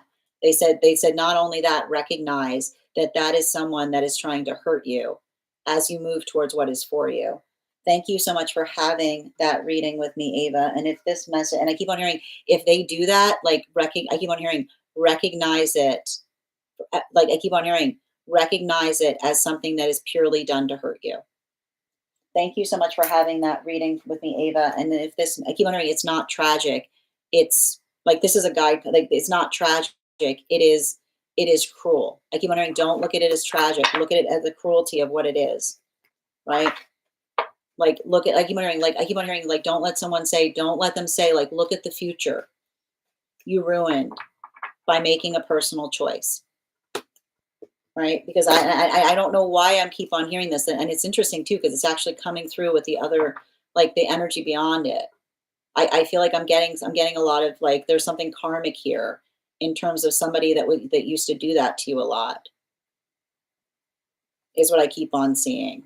Like, I keep on getting somebody like, look what you made me do kind of energy. Thank you so much for having that reading with me. And if this message connected to you as well, it's very common for those who need these messages to be here to experience them. We are doing personal readings right now. If you would like to get on the list is open. You'll be the third person read for. 3 cards for a donation of $29 or more. 4 cards for a donation of $23 or more for my subscribers. Links in my bio. Please keep in mind there are 2 things I do not read for across these apps: pregnancy and medical. Happy to give insight on anything in private readings, and you can book private readings on my site. I'm going to take a moment. Woo! Denise, your cards are out. Everybody's cards just flying out today. I'm going to take a moment to read over some of the comments that came through as I was reading. And thank you so much, Doreen, for getting on the list. If anybody else wants to get on the list right now, we've got 4 spots open before the list will be closed. We're also at 33.5K likes. When we get to 50K, I will be gifting a reading back to the collective. So make sure you're tapping that screen and we'll get to 50K in no time. Isle, thank you for the follow. All right. Excellent. Glad to hear it, Misty. And thank you for the follow, Isle. Oh my gosh, that's definitely me. Thank you as well for receiving that message. Grand Rising, Billy. Thank you for the heart knees. Guys, please remember to recharge your heart knees if you'd like a 1-card reading as a subscriber with an animal spirit guide as well. That's the reason can make you go to far away to person like that. Yeah, but I keep on hearing I keep on hearing we don't hurt each other by talking about the future that we planned if someone hadn't made choices. That I keep on hearing that future does not exist. Yep. But you followed the dreams. Yes. I think that's why it's so hard for me to move on. Well, I know. Right? Because again, but I have to point out this is the problem with energy like that. Like the space by which another person sees someone who's perfect for them and doesn't say yippee, but says wait, like that means that like you have to wait until they're miserable in order to come towards you. Right. And again, do you like you are not a retirement home for miserable energy. You're not a retirement home for someone that says, "Oh, I've done everything I can do. At last, I'll come to you." Right? It's like, hooray, whippy. You know, I always feel guilty, but this is the thing. But this is what I keep on seeing. Like that feeling of feeling guilty has a lot to do with the karmic connection of someone, like in relationality to this, which is saying again, you know, like I keep on hearing, we don't build into the space of perpetual anticipation. We move towards what it is that we know that we're creating together. And I feel like but that and I keep on hearing like um remember when I said it's an old habit. It's an old habit. I'll give you indications on how that's connected to the past life and relationality. I'll send you a message in the disco because this has a lot to do with a lot of that karmic reading that we were talking about. Yep, so true. Wants to take care of you when they're when aged. Yes, I don't want to wait. It's not aligned with the love I want to experience. Yes, you are a gift, and someone will make you feel like it's a blessing to have you be a part of it. Tap to claim. Beautifully said, Alexandra. Thank you as well, Isle. And Misty, thank you for the follow. I mean, I don't like to attach names to the energy that I see in that modality, but I keep on seeing like the space by which another person sees someone that's perfect for them and says stay back is the space by which another person hasn't healed their own intimacy wounds in a way of understanding that healthy partnership does not spoil things. You're so welcome, Ava. And thank you again. Thank you as well for supporting each other in the comments. Thank you for your messages too, Tiff. I got you on the list, Doreen. And Lena, thank you for the follow. Yes, we're going to be doing 1-cards once we finish the personals, Billy. I do my best, Dial. Thank you. All right, we're going to continue right now. The next person we're reading for is Denise. Denise, if you're here, can you respond in all caps? Let me know if you'd like a general reading or if you have a specific question you'd like me to answer. And while we wait for Denise's question, let's do another animal intuition check. I've got the animal oracle here. We're going to count back from 10. And when we get to 1, I'll reveal the card. 10, 9, 8, 7, 6, 5, 4, 3, 2, 1. We got the blackbird. Thank you guys so much for participating. We'll do that again after the next reading. All right. And I am looking right now for excellent. I mean, I want to be respective on where everyone is on their journey. Like that energy too is going through their own karmic journey. But what's hard for an energy like that is like I keep on seeing the often when they come into the maturation space, it can be devastating because it's a modality by which they look back and they say, I let the person that was for me slip through my fingers. right? Like it's often like it creates a moment of devastation when that occurs because someone recognizes like that's their journey of being like understanding. I keep on hearing we don't build into this is why we don't build into we don't build into taking others for granted, but we're effectively appreciative of what it is that we create with one another, you know? All right. The duck, raven, chicken. That is not fair. You have to pick a bird. All right, second call right now says turducken. Turducken. All right, the next, if Denise is not in the room, the next person that we are reading for is Grace. Grace, if you're here, I'm looking for, I'm looking right now for Denise or Grace. And we're also at 38.9K likes. When we get to 50K, I will be gifting a reading back to the collective. So make sure you're tapping that screen. We'll get to 50K in no time. Thank you for letting me know, dear. All right. And I'm going to pin up Grace here, guys. Make sure to give Grace some love. Is this inside tea or outside tea?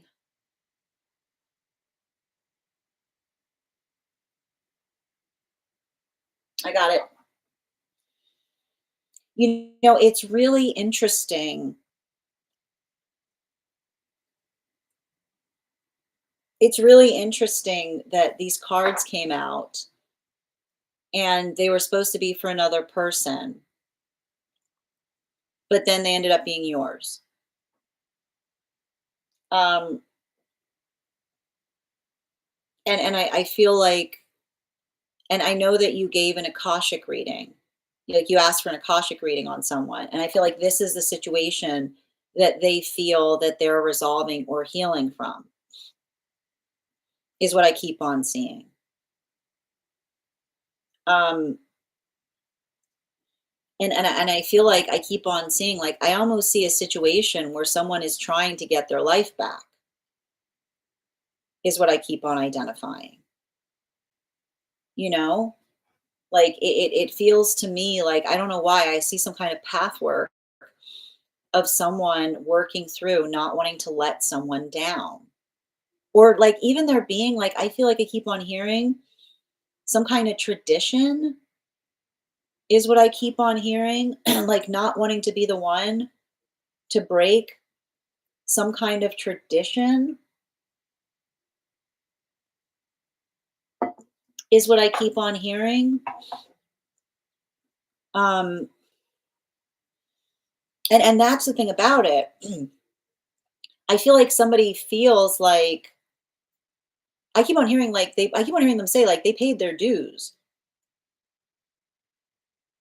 you know? And here's the thing about it, like, I keep on getting, like, when someone pays their dues, they go, "I'm done now." Like, you know what I mean? Like like, it's giving me the energy, and I keep on like, it's funny too because I would not be surprised if this is the type of person that says, "You can't say you don't like it unless you've tried it." You don't get to say you don't like it unless you tried it. And I feel like this is, like, the energy that says, like, "Oh, I've tried it. No, I've got some feelings about it, but I went through the whole thing." I went through every this person does not skip a page, right? This person is the type of person where they pick up a bad book and they force themselves to read the bad book because they say to themselves, you know what? I can't say the book is bad because what if I get to the end, like the last page, and something happens, it turns the whole book, it turns the whole book turns the whole book into the most awesome book that you've ever experienced. Like this is the type of energy that I think it's interesting because I keep on hearing them say it's not that you say it's not even that they're saying if you can't say you don't like it if you haven't tried it. They're saying you don't get an opinion unless you finished it. You don't get an opinion unless you finished it. Right? Like that's what I'm keep like that's the type of energy that I'm picking up here. And the thing about it is, I feel like they finally picked up on the fact that if you do that, you end up sticking with a bunch of really cruddy things all the time.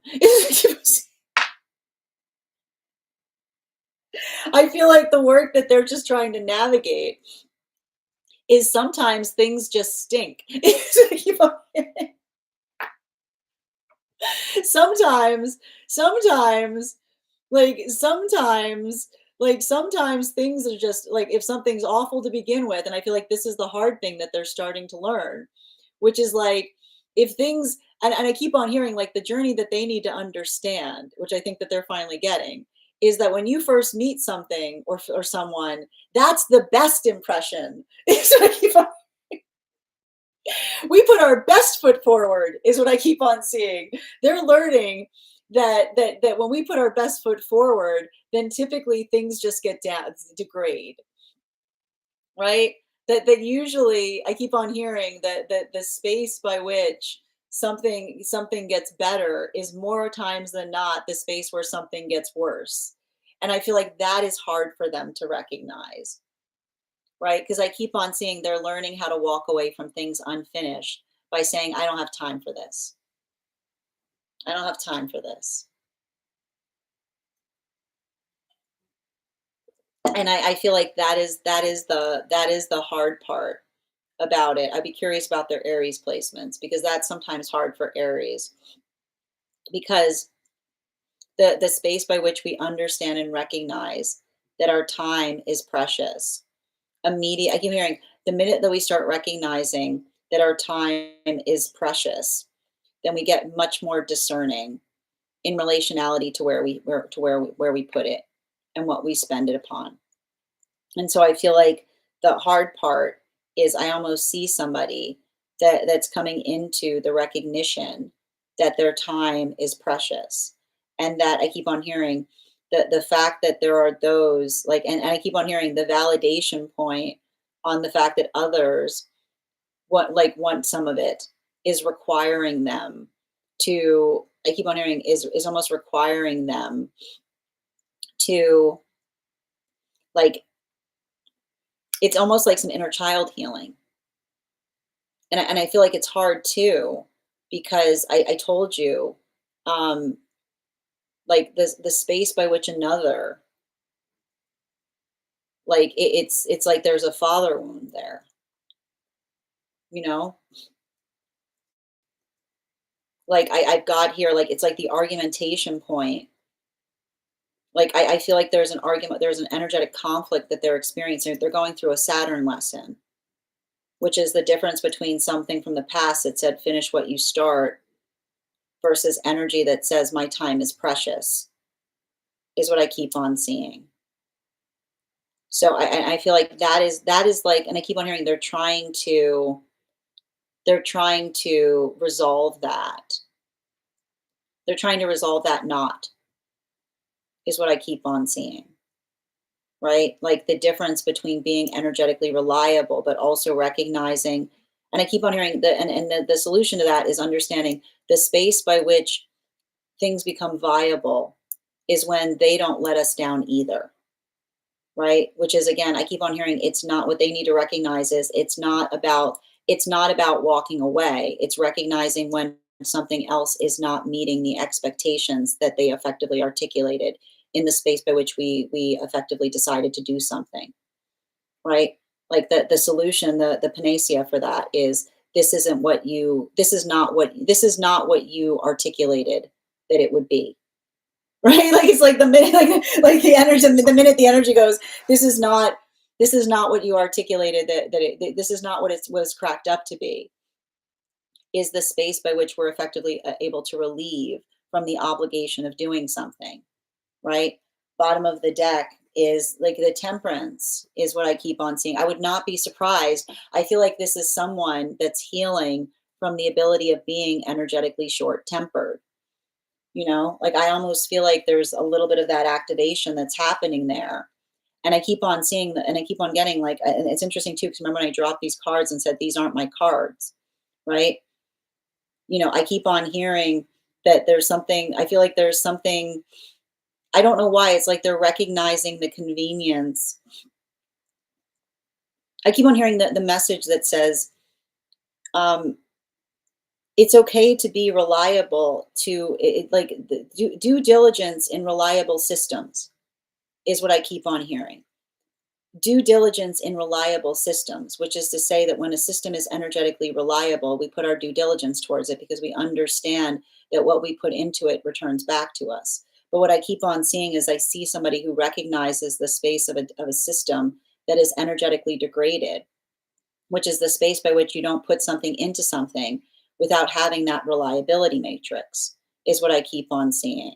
So I feel like this is energy that's navigating through the energetic degradation of something and having a lot of volatility about it because I keep on seeing it's the space they came here to fortify upon a precious system, which is articulating upon the preciousness of systems because systems uphold things. And when systems stop upholding things, we stop putting effort into them because they're not becoming energetically reliable back to us. So I feel like there's a lot. I feel like there's a lot of emotionality that somebody is coming through because I keep on like I'm literally reading for someone and I feel like they're going through the modality of the rage and the feelings of a system that they find precious being down is what I keep on hearing. Like I just keep on hearing the system is down, which is to say like it's not it's like you can't put effort into it if the system isn't there to energetically support it is what I keep on hearing. So I feel like I almost see that like it's changing. It's like I feel like I would not be. I don't know if this person's going through a Saturn return, but it feels to me like there's something that's happening in real time that is changing their opinions on things in profound ways. And I keep on seeing it has to do. I keep on hearing it has to do with the architecture of a reliable system. Is what I keep on getting right. Like I keep hearing the reliable system that acts as energetic sanctuary.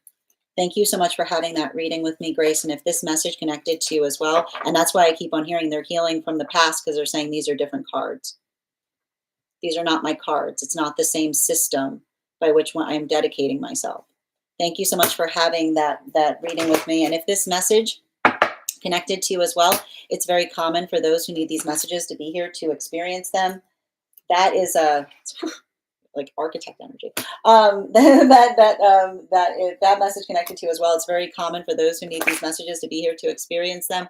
We are doing personal readings right now. If you would like to get on the list is open. It is 3 cards for a donation of 29 or more.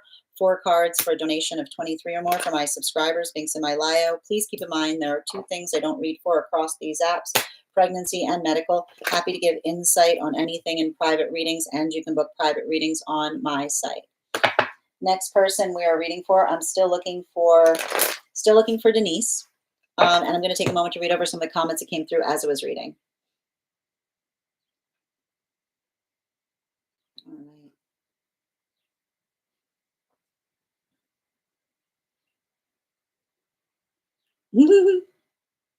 Beautifully said. Thank you. Good. What inside or outside? So, Bill, sometimes when someone sends me a question, they want to keep it personal. So I ask if it's inside or outside tea. If it's something that I'm just experiencing, like reading privately, or something I'm sharing with the group. Yep. And Leon, thank you so much for the follow. A person that is hurting and lets his bad habits rule them. Not necessarily that energy. That's not effectively what I was seeing in that modality. This is feeling to me like I feel like this is the energy that put a lot of energy into a system because they believed in it, and they're feeling they're going through the emotions of seeing that system collapse is what I keep on seeing. Working to not let himself down too. Yes, 1,000,000%. I don't know. We can be done paying our dues. I didn't know we can be. Oh, we can. No, but here's the thing. Like, yeah, like I'll be like definitely. There's. I mean, like it's interesting too because in the space by which we feel like we're fulfilling our personal emotional contracts to things, we can have those moments of being like, I've done it, right? Yes, can't continuously pay dues. It's a circular message amongst all the energy. Oh, thank you so much, Isle, for also receiving these messages. Yes, they are. It's lovingly rude. It is, like, that's the thing. No, I see, it's like, I see somebody learning to be rude. That's right, like, literally. And they're connecting more with their feminine in the process. It's like they're like it's okay to be rude. Like it's all right to have to be rude to others because I keep on hearing it's like they're healing their feminine too, bearing in mind this is not based on gender, but what it feels most aligned to because I keep on hearing it's not courteous to insist. Recognizing work of relationships that matter and are healthy, not chaotic. Tap to claim. That's true. Valuing alignment, I like that. Inner children don't make healthy adult dynamics. I mean, I don't know. I would actually argue against that. I mean, healthy, the space by which we keep our inner child alive and well nourished often articulates the joy by which we're experiencing the life around us. We want to make sure we're doing the inner child healing in terms of moving away from the unhealed inner child wounds, right? So working through the navigation of traumas that we haven't effectively healed from the past. Yes. Yes, loving growth, light, moving forward, tap to claim, aisle. Short-tempered healing. Yes, yeah, that's what I see. It's like they're learning that it's okay to be short-tempered about things. Anger is the easiest emotion to go at times, so long as it's controlled, right? It's not about feeling anger. It's feeling having a reason to be upset.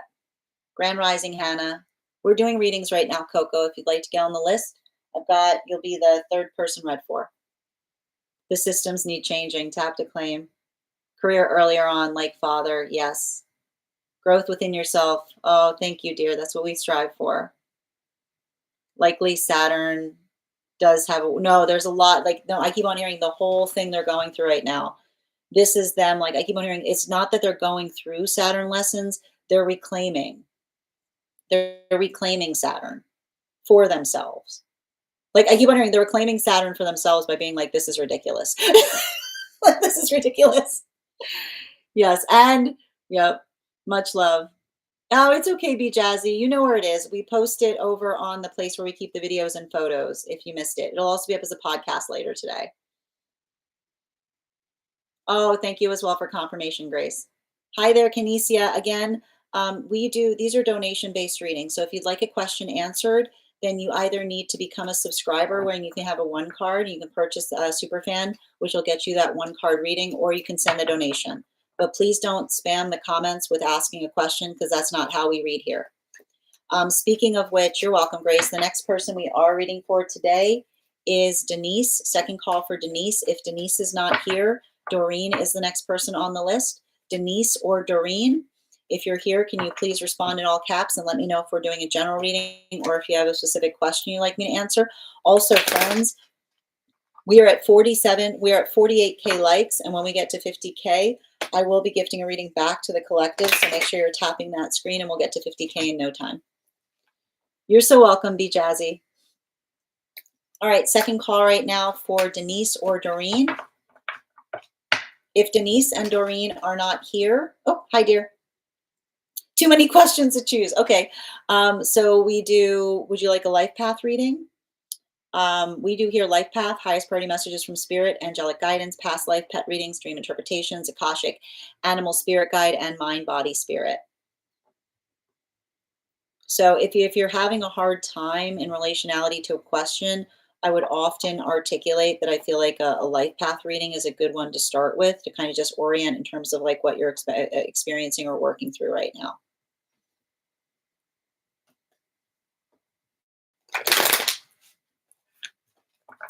Okay, perfect.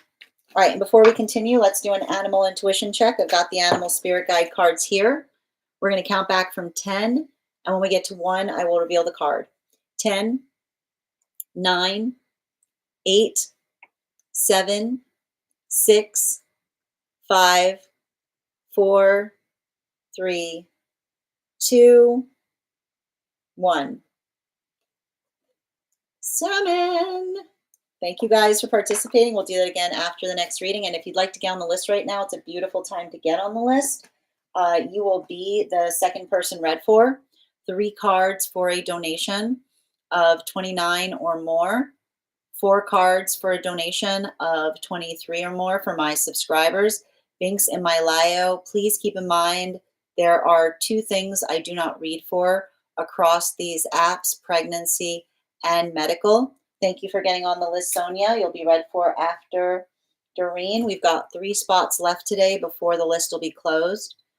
Please keep in mind that 2 things I don't read for on these apps are pregnancy and medical.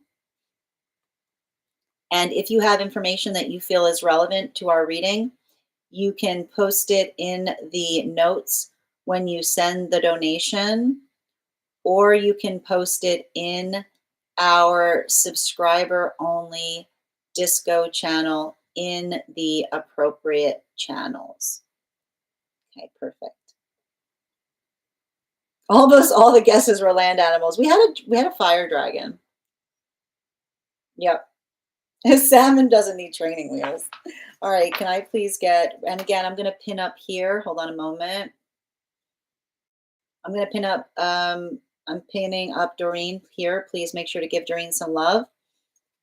4 cards, please.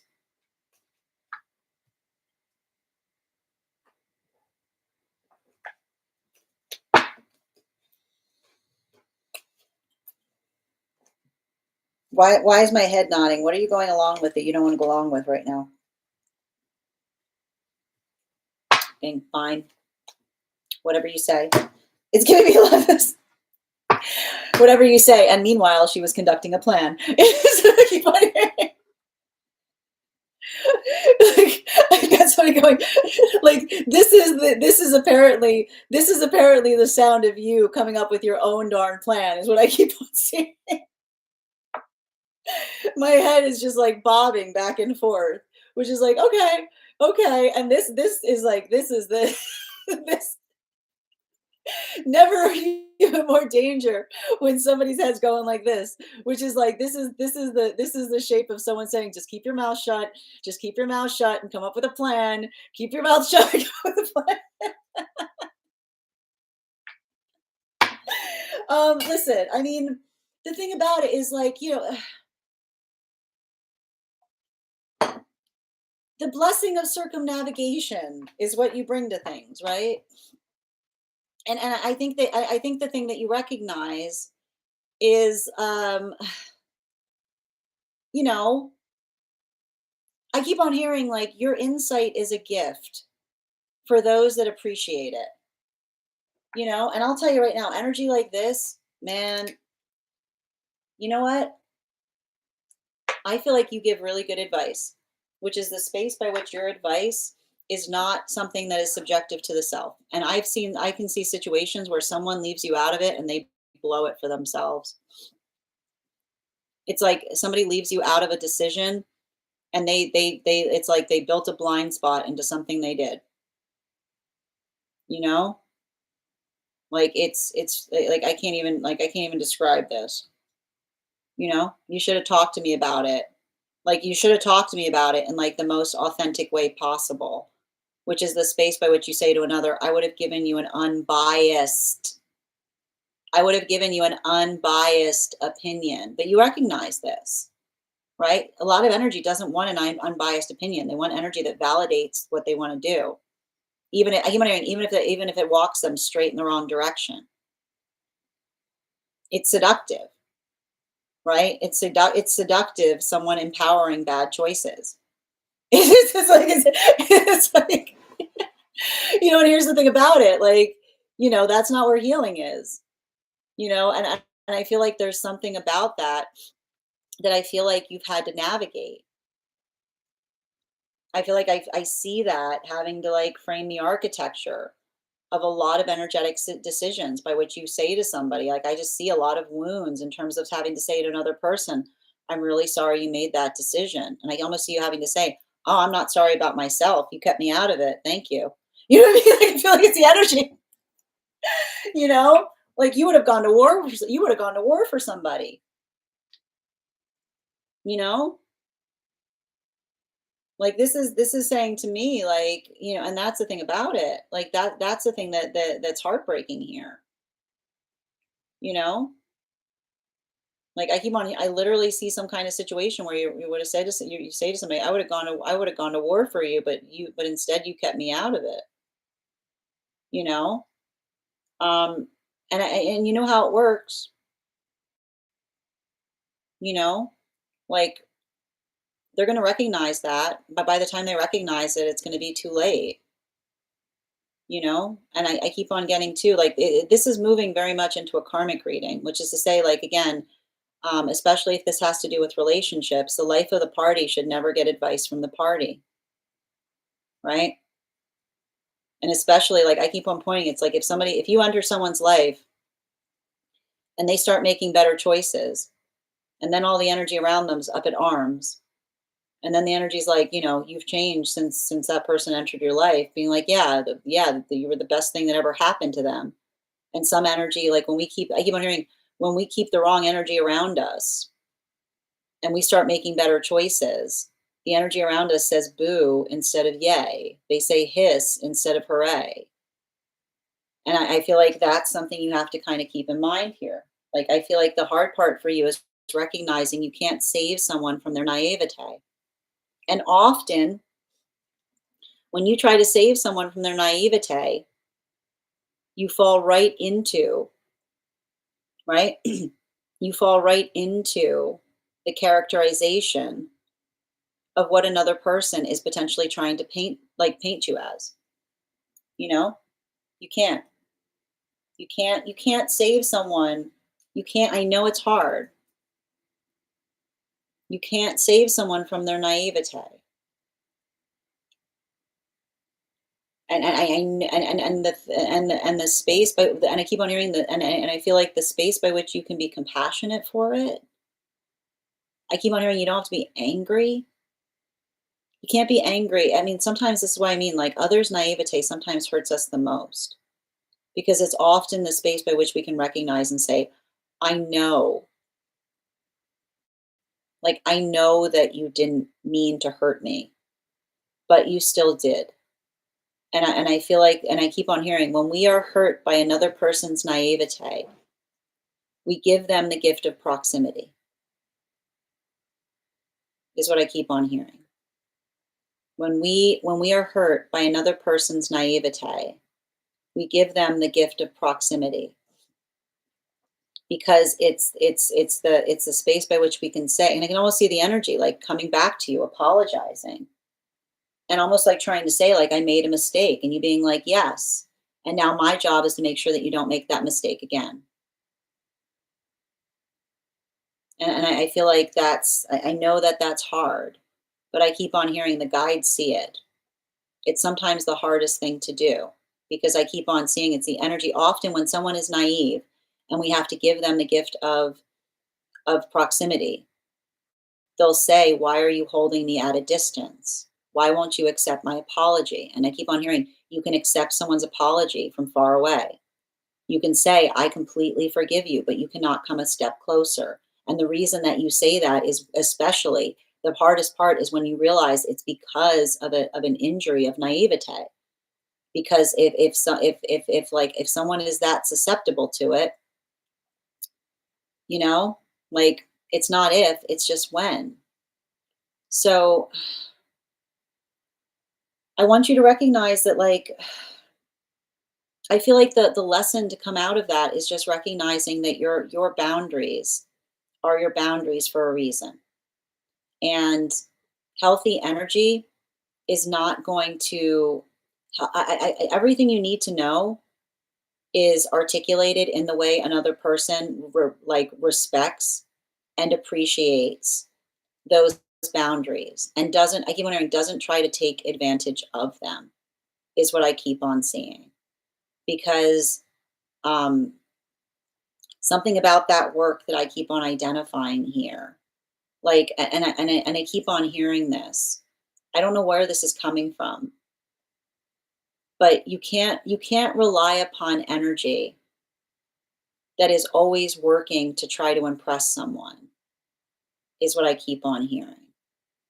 Because energy that's always working to impress someone, often, like, I keep on hearing, energy that's always more focused on impressing someone will perpetually let us down.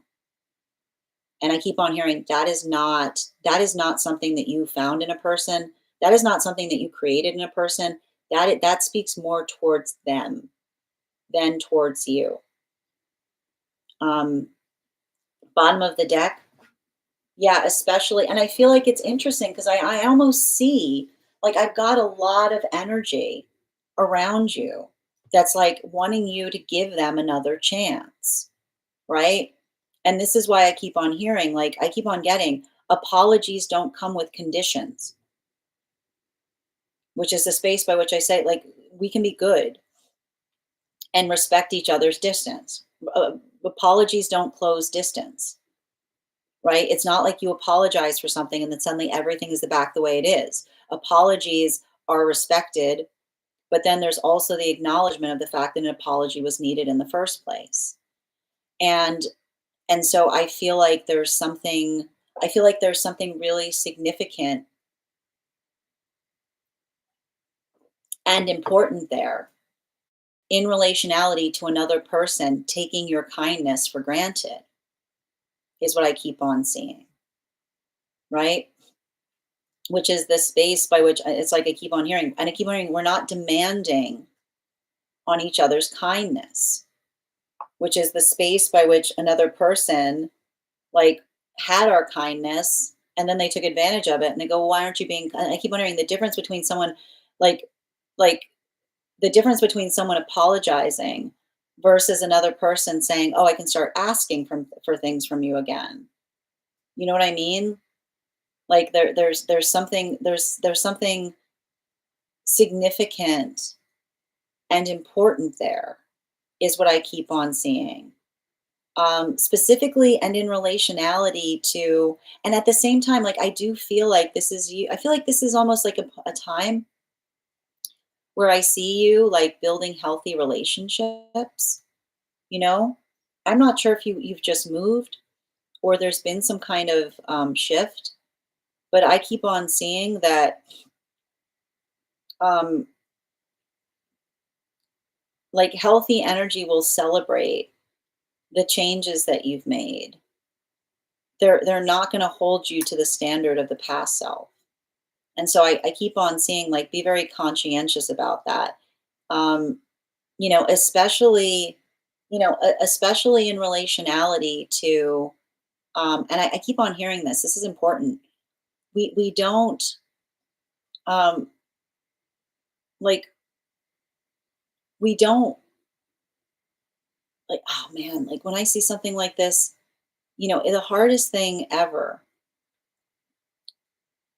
is when someone mocks our dreams. Because when someone mocks something we do, we basically have that moment that we look to them and say, you can't come with me into them now. Like that's the thing I keep on seeing about something that hurts here. Like it's the energy that almost doubted that you could do something. And this is why I say, like, this is why we don't mock each other's dreams. Because when we mock each other's dreams, we can't enter into those dreams together. It's like you can't be sitting there articulating upon the unreality of something, even as it's happening. So if you're going through that type of healing, I feel like the thing that you have to say is the energy that's the energy in alignment with you is going to hold your dreams as their own. They're not going to mock you for having them or try to diminish the fact that you hold them. They're going to honor them because they recognize that honoring your dreams is by extension honoring you. Thank you so much for having that reading with me. And if this message connected to you as well, it's very common for those who need these messages to be here to experience them. We are doing personal readings right now. If you would like to get on the list is open. You'll be the second person read for. It's 3 cards for a donation of 29 or more, 4 cards for a donation of 23 or more for my subscribers. Links in my bio. Please keep in mind there are 2 things I do not read for across these apps, pregnancy and medical. Happy to give insight on anything in private readings, and you can book private readings on my site. I'm going to take a moment to read over some of the comments that came through as it was reading.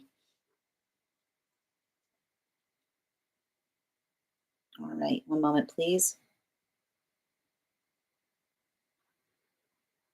Oh, Pisces, welcome. Yes, practicing. Hold on a minute. Yes, always coming up with a plan. Practicing surrender and trusting the creator. I like that. Thank you guys for supporting each other in the comments. Yes, often. Yes, thank you for confirmation. Yes, I would have, but they cut off contact.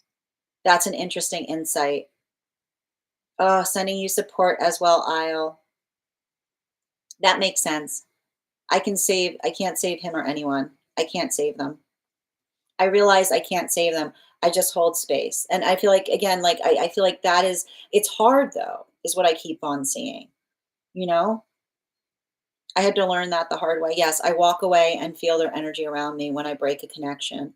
But this is what I like. The thing about it is, like, I keep on seeing like the difference, like, I don't know what this has to do in relationality to you following your dreams. And I just keep on hearing the energy that can follow you into your dreams is not going to be mocking those dreams in the same breath. Energy's always there, sending you support on that aisle. Absolutely. And Moon, thank you for sharing the live. Always appreciate when you guys share the live. Yes, I want to move on, but keep getting messages to be open to him reaching out.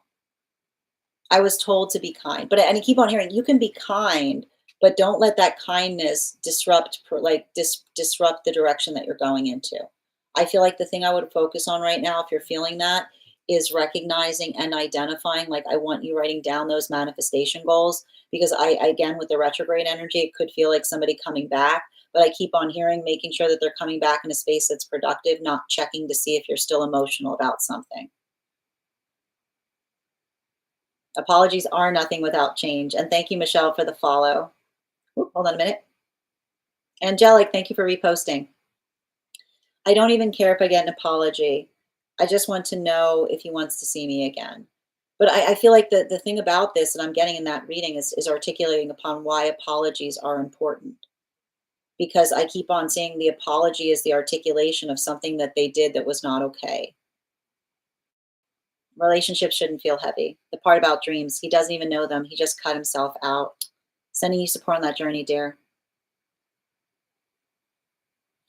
I feel like growth is scary for everybody, right? But it's the work that we do internally that allows us to be able to navigate the growth externally. You're welcome. I'm so glad that that helped, Doreen, and thank you for having that reading with me. I absolutely have. Yes, I can add you to the list, Per. Hold on. You said it was, I got you. Yep. All right, I've added you back, and we've got 2 more spots today before the list will be closed. Okay. That was profoundly spot on. You're so welcome, Tanisha. All right, because I keep on seeing and I keep on hearing, remember, if you don't talk about it, it will happen again, right? Like, the reason you talk about it is to make sure it doesn't happen again. And we got to 50K. All right. So we have got here, we're going to do the 50K giveaway, and then we're going to continue with our personal readings. If anybody else wants to get on the list right now, we've got 2 spots available before the list will be closed. I am thinking of a number right now between, I'm thinking of a number right now between 1 and 40. First person I see that posts the number will get the reading. First person I see, not the first person that posted. Sometimes I see things in a different order than you guys post them. No. Isle, congratulations. You got the 50K. We will do that again when we get to 100K. All right. And that reading will be available for tomorrow. And when we get to 100K, I will be gifting a reading back to the collective. So thank you guys so much. And I'll take a moment to read over some of the comments that came through as I was reading. And as I mentioned, we've got 2 more spots available today before the list will be closed. All right. Hi there, Dwayne. How are you doing today? Thank you for also receiving these messages. Strega, get down. No, get down. Come on, get down. Thank you. Yes, I'm ready to talk about it. Thank you for the compliment, Isle. All right.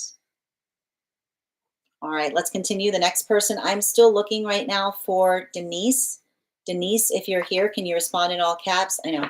Let me know if you'd like a general or if you have a specific question you'd like me to answer. You can't. Why? No. Okay. All right. Hold on a minute. Give me a second. Let me help this poor cat. All right, I'm looking right now. Again, I'm looking for Denise. If Denise isn't here, I'm looking for Sonia. Nikki just showing up. Just showing up just out of nowhere. 1 second, please. Why do you have to do this? All right? It's unnecessary. Okay? Oh, Jesus. Making everything difficult. There. All right? Here. Happy? Okay, sorry about that. All right, where were we? All right. I know she's good. Yeah, you proud of yourself? Okay, hold on a minute. Oh, I've got you, Sonia. Excellent. All right. Okay, so before we continue, let's do another intuition check. I've got the animal spirit guide cards here. All right, I'm going to count back from 10, and when we get to 1, I will reveal the card. 10, 9, 8, 7, 6, 5, 4, 3, 2, 1. Fire dragon. Thank you guys for participating. We'll do that again after the next reading. All right. And as I mentioned, if anybody else wants to get on the list right now, we've got 2. I did all that work and you're gonna sit there instead. You're unbelievable. Okay. If anybody else wants to get on the list, you are okay. Sorry. I'm sure it has something to do with the reading. Okay. All right, it's fine. If anybody else wants to get on the list, it is 3 cards for a donation of 29 or more, 4 cards for a donation of 23 or more for my subscribers. Links in my bio. Please keep in mind, there are 2 things I don't read for across these apps, pregnancy and medical. Happy to give insight on anything in private readings, and you can book private readings on my site. We are also doing, we will also be doing a reading giveaway when we get to 100K likes. So I'm sending, make sure you're tapping that screen. We'll get to 100K in no time. All right, let me take a moment to read over the comments that came through as I was reading. Oh, and hold on, I'm just going to pin up Sonia here. I believe Sonia said that she's here. I saw a TT the other day of a Sphinx cat who left an oil mark of her own tail on herself. Baby girl needs a bath. If they're that oily, yeah, that they need a that is in desperate need of a bath. Yeah. All right. And we've got Sonia here. Highest priority, please. Guys, make sure to, I pinned up Sonia. Make sure to give Sonia some love. This is going to be related to the, this is going to be related. This is going to be related to this.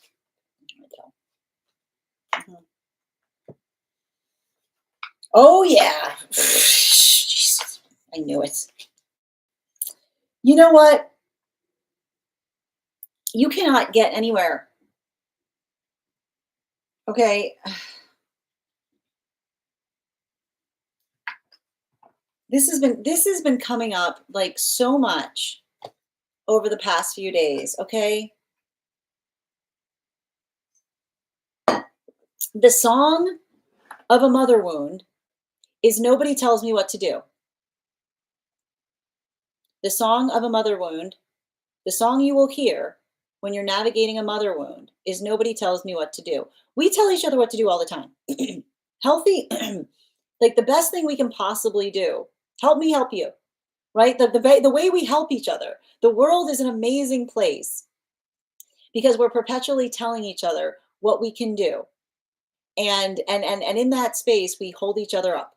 We give each other the most support we possibly can, right? Have you tried doing this? Have you tried doing that? But when somebody's got another wound, you can't get anywhere with them because anytime you try to give them any advice, they go, nobody tells me what to do. Now I'm going to do the exact opposite. Great. I love that for you, right? But it's often the space by which you recognize that they're effectively just projecting it onto you. And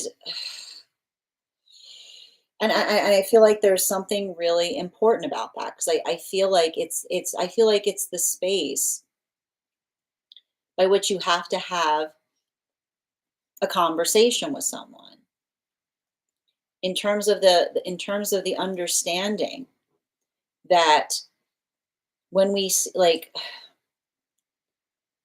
the way we hurt each other, like never are we in more danger than when we see something that is a red alert and someone is too much in their ego that we can't say anything And so we energetically remain silent, is what I keep on seeing, right? Like it's giving me it's like never are we in more danger than when energy is too worried about impressing us than telling us the thing that we energetically need to hear, is what I keep on seeing. And I feel like I feel like it's hard, right? Because and I keep on seeing like whatever this is, um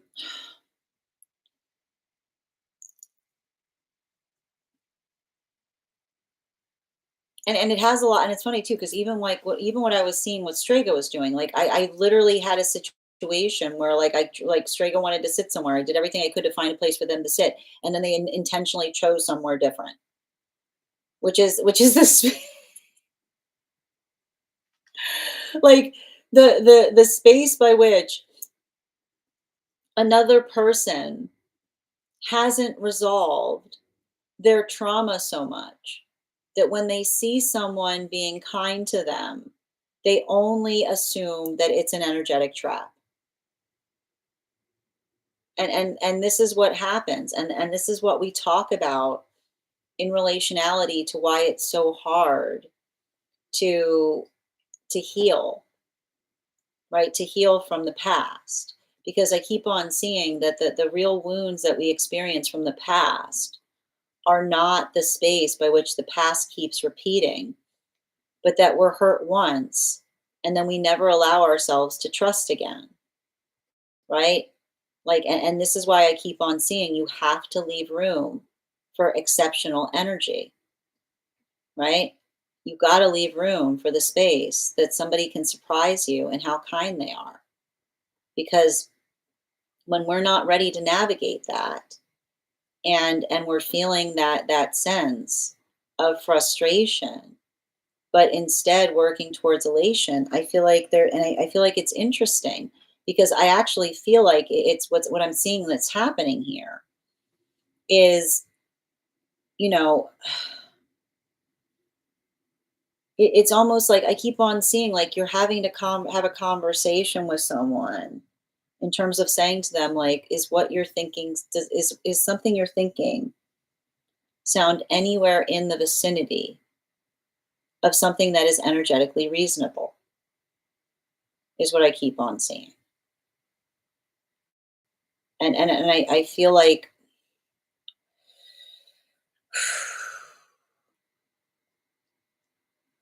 you can't force somebody to, I keep on hearing, you can't force someone to confront their trauma. But what you can do is say that you're not going to stay party to it, is what I get. And I feel like the most important way you can usually do, and I need to stress this because and it's coming through very carefully in relationality to noticing when someone has a boundary issue in relationality to unresolved trauma. Because the other thing I keep on seeing is the space by which another person did something, does something. The way you can navigate someone who has a boundary issue is the space by which someone does something willingly, and then the space by which afterwards they say they change the narrative in relationality to what happened, right?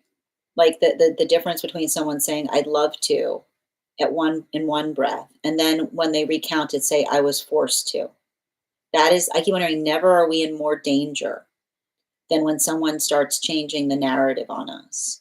Because I keep on saying when someone changes the narrative like that, that is someone with a boundary issue, which is the space by which you can't take someone's effective affirmation as energetically true because you notice the fact that it changes depending on the context by which they're arriving to things.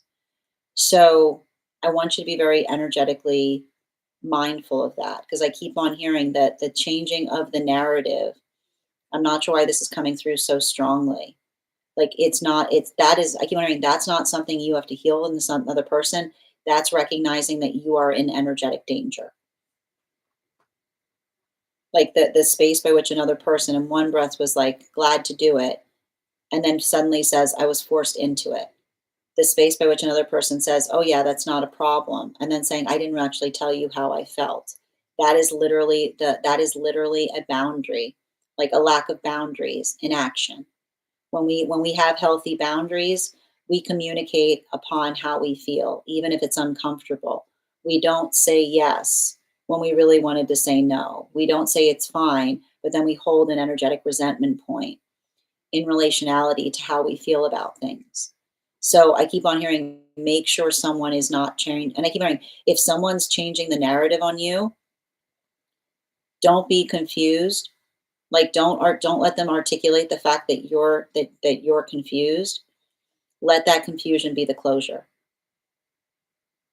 Don't try to resolve or figure out what's going on. Let the confusion be the closure. Just let that be the modality by which you say, okay, because I keep on seeing that the space by which we I keep wondering the space by which we appreciate, um like the space by which we appreciate the time that we expend upon one another is like I keep on hearing, like don't let somebody, I feel like don't let someone create this like brain scramble, is what I keep on seeing. Right. And usually you can tell when someone's doing that when you ask them a simple question and all of a sudden you start getting a life story. Right. Like when you say, like, can you answer the question? And someone says, picture it, Sicily, 1923. Like, that wasn't what I asked you, is what I keep on seeing. The reason why we're doing something is not the answer to the question. Right. Like, don't, like, I keep on hearing, like, don't let somebody take you on a journey instead of answering a simple question. Because I feel like I see something here.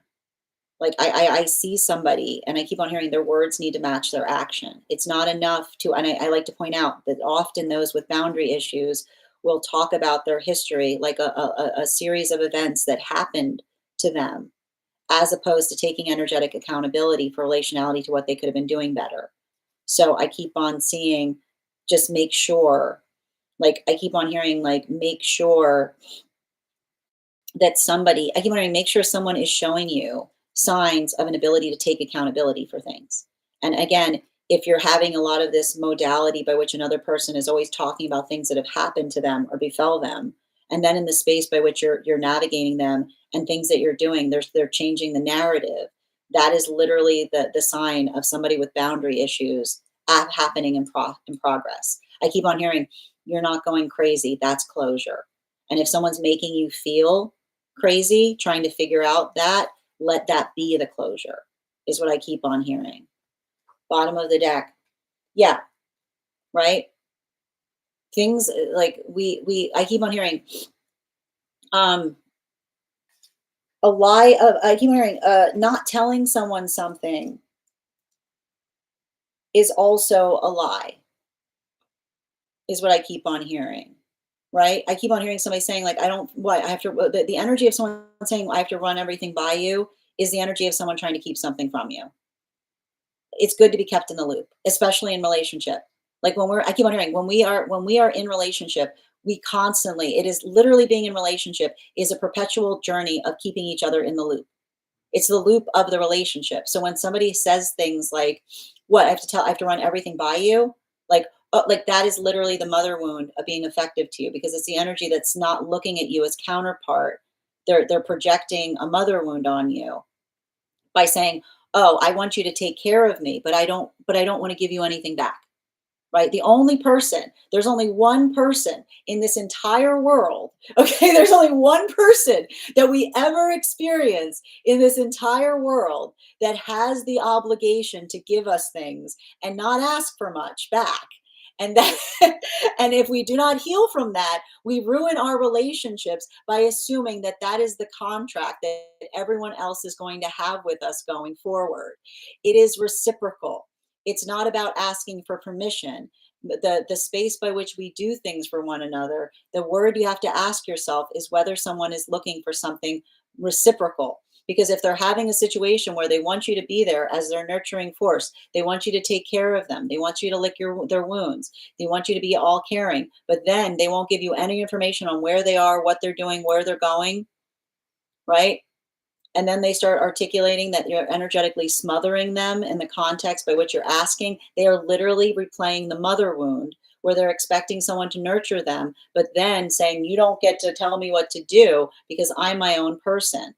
Don't let somebody move you into the space of having to reignite something that they didn't heal with someone from a long time ago. And I keep on hearing comparison is the song of projection, particularly and especially if they're constantly projecting or comparing you to some kind of past person.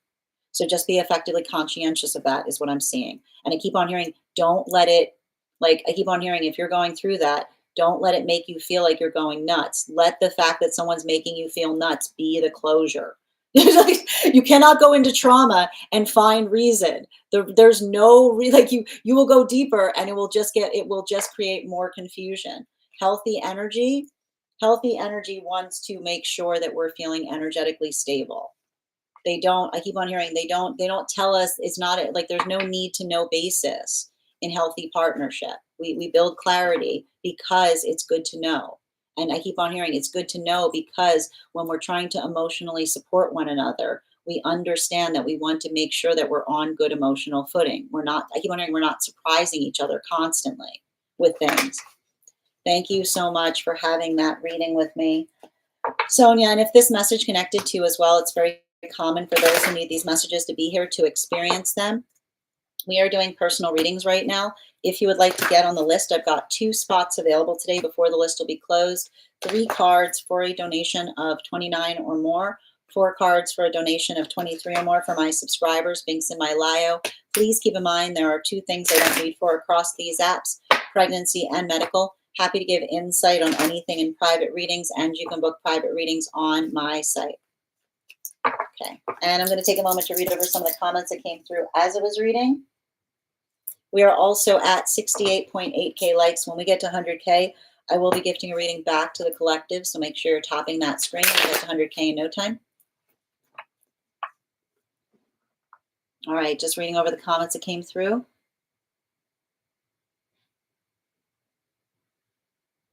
And ML, thank you for the follow. Thank you as well, darling. Appreciate you. Okay.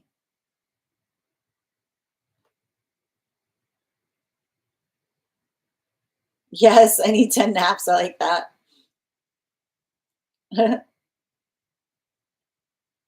Truth on the mother wound. Thank you, Ella. Like Nikki just sliding in. How are you doing today? Thank you for confirmation, darling. Raised hands really high. Oh gosh, this is the mother wound again. We can be feral sometimes.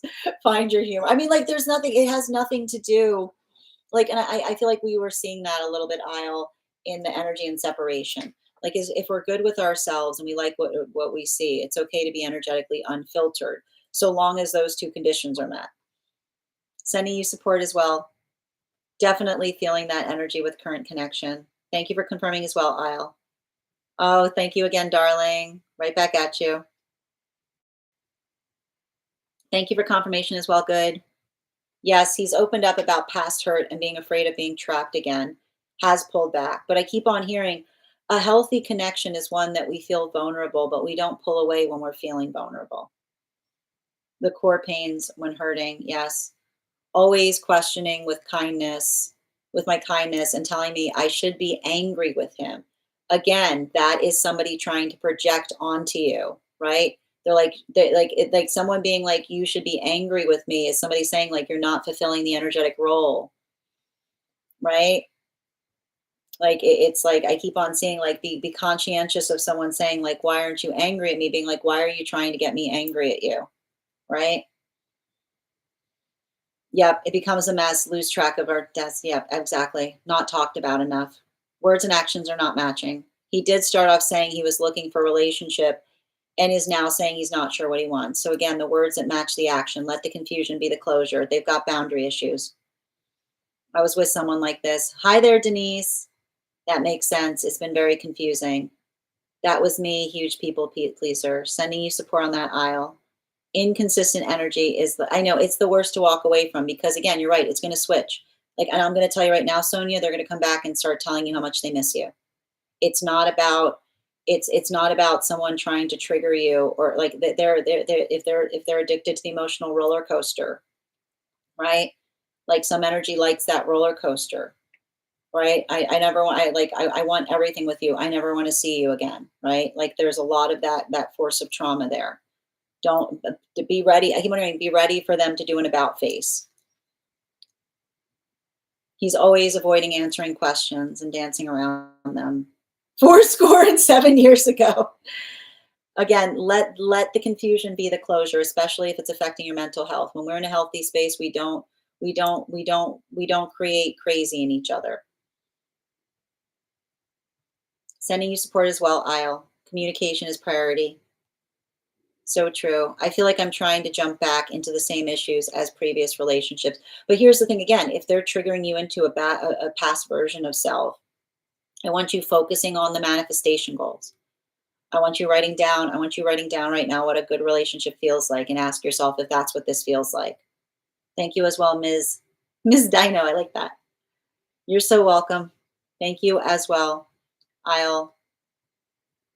We need to be healthy to make healthy decisions. Confirmed. I needed to hear this. Hold on. One moment.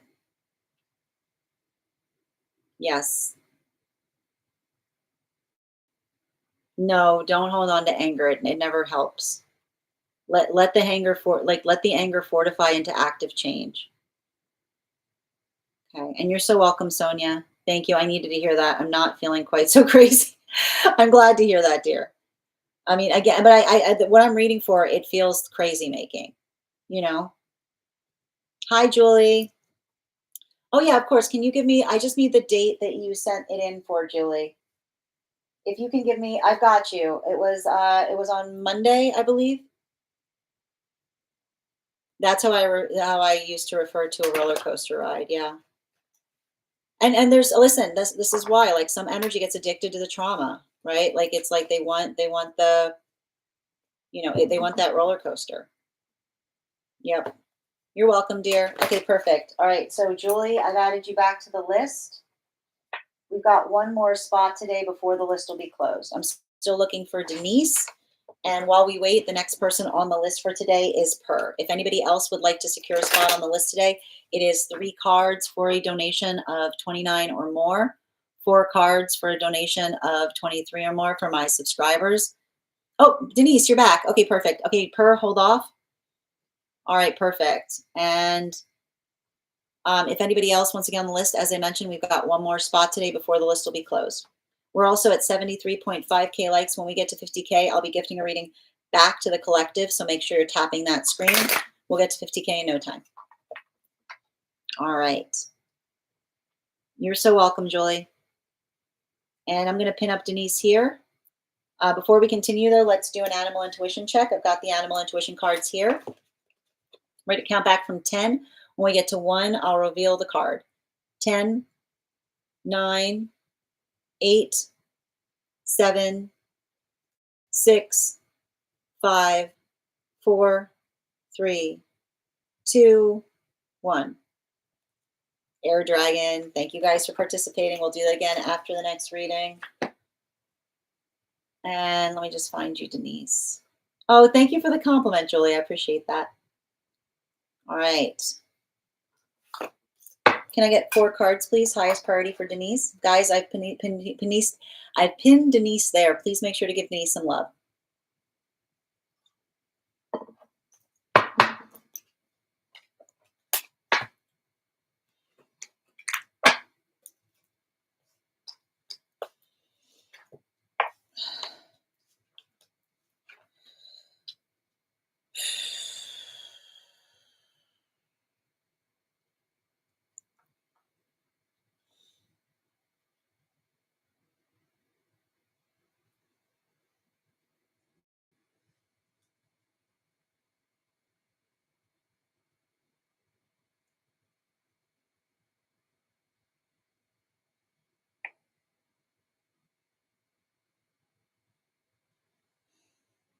Wow. You know,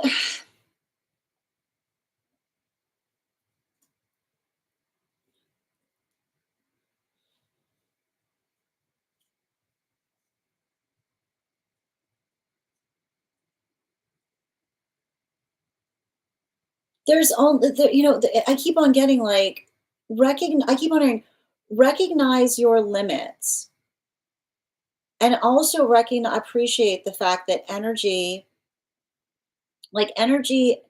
that appreciates you will also be respective of those limits is what I keep on seeing. Because and I feel like it's like there's like I keep on getting there's an energetic limitation in relationality to what another person can effectively expect from you. And it also has a lot to do with like working through the context of working through the context of another person's um it's working through the context of another person's misconceptions, which is like, and I need to point this out, when somebody, and this is why we have to like this is why we let go of others' opinions of us, because when somebody forms when someone is projecting an opinion on us, then no matter how much we do, then they will find a way to construe it as something that is negative, is what I keep on seeing, right? I keep on hearing pay attention. Like I keep on hearing don't like pay attention in relationality to um it's saying pay attention to another person's ingratitude. And the reason I keep on hearing ingratitude is the space by which we try to do everything energetically possible to make something simple for another person. But even in the space by which we're trying to do everything possible to make something as easy as possible for another, they somehow find a way to articulate that we're letting them down in some capacity, right? I keep on hearing it's the space by which we can't do. I keep on hearing we empower each other. We do everything that we can do for one another beyond the space of effectively doing it for one another. And this is why I feel like you have to have, like, I keep on seeing like the space by which you have to have an empowering conversation with someone is almost like I feel like it's a space by which you can say to someone like, look, these are the options. You know what I mean? Like these are the options. These are the options that are energetically available, right? And it's like, and I can almost see you saying to somebody, like, I almost see you having a conversation to someone being like, these are the options that are energetically available to you. Another person being like, I don't like those options. And you being like, well, like I keep on seeing you say to someone, like, you can't, and I think it's interesting too, because I keep on seeing there's something about navigating the space of a last minute, is what I keep on seeing. You know what I mean? Like it's giving me the vibration of like almost like having to say to another, right? Like I almost see you trying to facilitate helping someone because they're trying to do something at the last minute. And I keep on hearing like they can't project the fact that they waited till the last minute to put upon you. Because I almost feel like I see, like I keep on hearing you say to somebody, like, I gave you ample opportunity. You know what I mean? Like I almost see you say, and it's weird too, because like I almost feel like there's a situation where there were like I keep on hearing there was ample, like it's like working someone through the difference between being able to do something ahead of time when there's ample opportunity versus I keep on seeing like the more that time becomes the more that time becomes truncated, the I keep on hearing that the options become energetically limited. You know, I mean, I keep on hearing it seems like it seems like a very reasonable thing to it seems like a very reasonable thing to help another person navigate. But I keep on seeing, like, I feel like there's something about that that, um, and I keep on hearing, like, it has to do with, and I feel like it's almost like you having to have a conversation upon the gift. I keep wondering, having to have a conversation upon the gift of, like, helping. I keep hearing helping another person have a conversation in the gift of recognizing why you were trying to have a conversation with someone, is what I keep on saying. It's like trying to help someone through their procrastination. Um, I feel like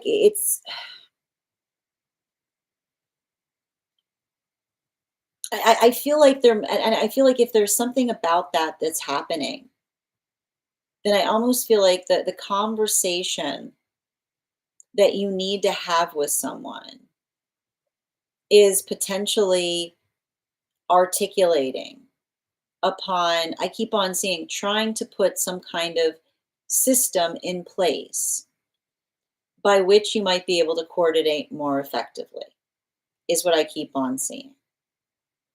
Because, and I feel like there's almost like, I feel like it's a conversation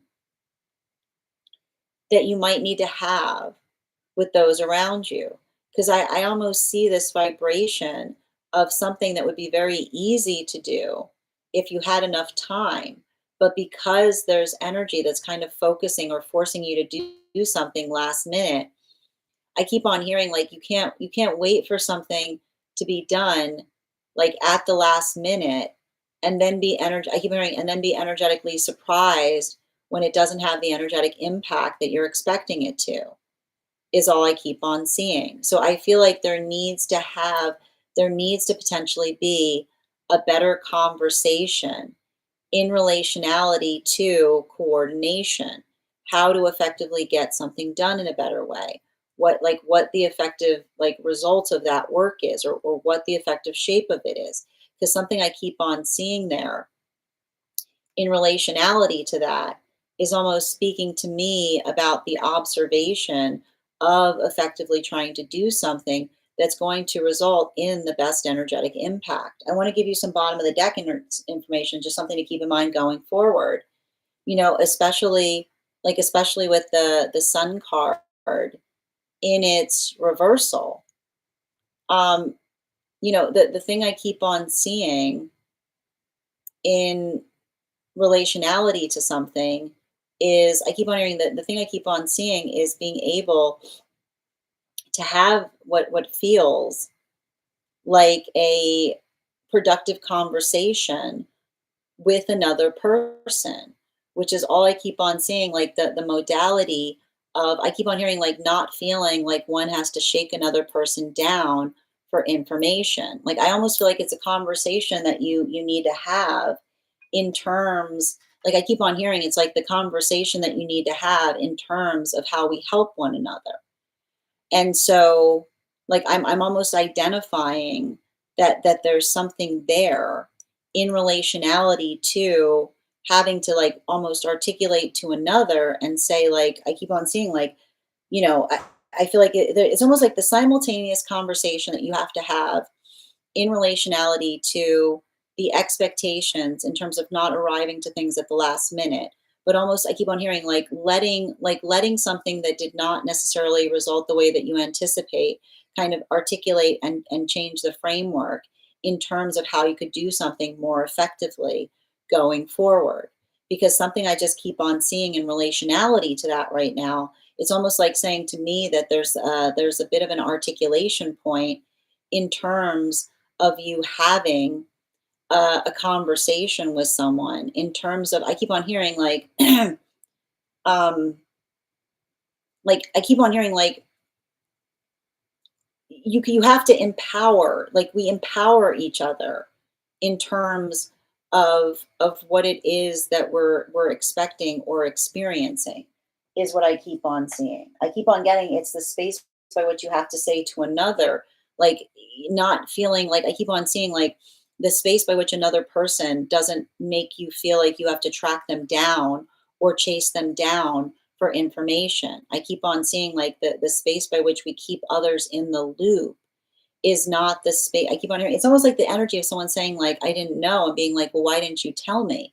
Right? Like it's not about like I keep on hearing like it's a conversation that you need to have with another person in terms of not building into the last minute. Because I keep on hearing you can't wait till the last minute and be surprised when with the things that you expect not being the way that you expect them to be. It's like I keep on hearing it's like you almost have to have a conversation with another in relationality. I keep on hearing of being respective for others' time and energy, which is I keep on hearing like giving others the opportunity to energetically prepare for something in a way that they can do the best to effectively show up for you. And so I feel like it's almost like you having to have a conversation. Like it's almost like you having to sit down with someone and help them understand how their volatility isn't helping them. But as I keep on hearing, it's ruining morale. Is what I keep on hearing, right? Like you can't be in the space by which you're simultaneously being demanding to others and at the same time being demanding and then being upset when others are letting you down because I keep on seeing it's like it doesn't create the space it doesn't create the space by which others are inclined to want to do something with you again. I feel like there's something about that, like having to have a conversation with someone as it relates to their own, like I keep wondering as it relates to their own emotionality or the way that they're being energetically respective to those around them, right? It's like building into the appreciation point. Thank you so much for having that reading with me, Denise. And if this message connected to you as well, it's very common for those who need these messages to be here to experience them. We are doing personal readings right now. The list is closed, but if you'd like to get on the list for tomorrow, you'll be the first person read for. And thank you so much for getting on the list, Courtney. The list is now closed. I want to be respective in making sure that we have time. Hold on a moment. I want to be respective for making sure that we have time to get to everybody's reading. So let me just take a moment to read over some of the comments that came through as I was reading. I haven't seen your lives in a while. Oh, welcome, Miss. Thank you for being back. Thank you as well, Nikki. That's wild. Very much in crunch time. I've been sounding the alarm for months. Okay, thank you for confirming. And I keep on hearing like you might have to have a moment of saying like reassessing to others and saying like this is what I was talking about. Courtney, thank you for getting on the list. We'll be reading for that shortly. Yes, I've got you, dear. Okay. It sounds like we all need to have that conversation. It makes sense again, especially with like Saturn and Neptune in retrograde. Like we're going through this a lot right now. Okay, the next person we're reading for today. I want to make sure that I have time to be able to accommodate. I want to make sure I have time to accommodate for the readings. So if there's anyone who is able to have their reading tomorrow, if you'd be willing to be put on the hold list, please let me know. And I'll also make sure that you have an additional card in that reading tomorrow. Hold on a minute.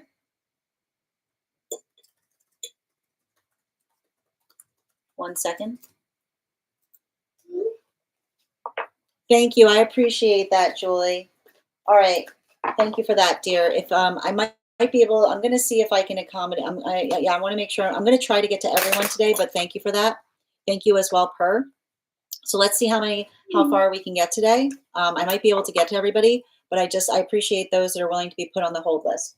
So the next person we are reading for today is Courtney. Courtney, if you're here, can you respond in all caps? Let me know if you'd like a general reading or if you have a specific question that you would like me to answer.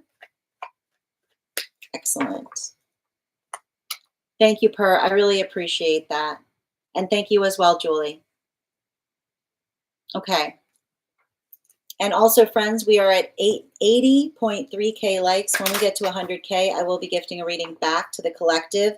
So make sure you're tapping that screen. We'll get to 100K in no time. And Courtney, could you let me know if you'd like a general reading or if you have a specific question you'd like me to answer?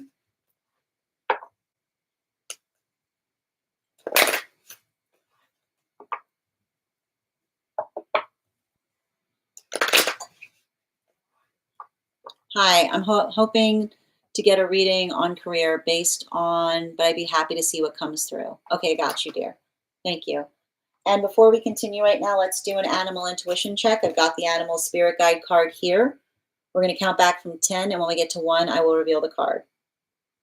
10, 9, 8, 7, 6, 5, 4, 3, 2, 1.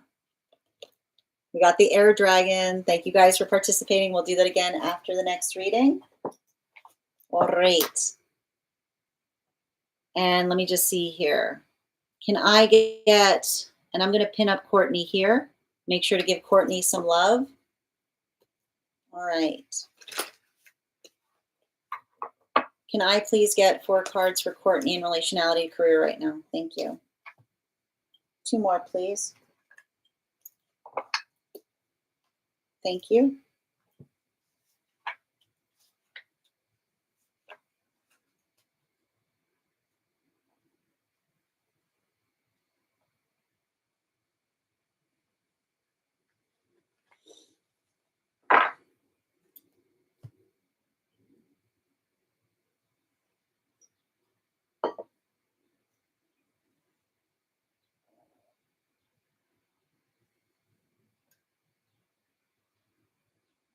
I mean, this is interesting because, I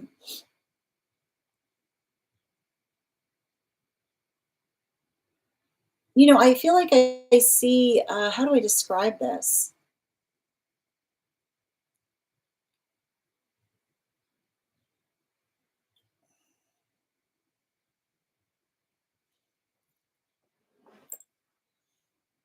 Hmm.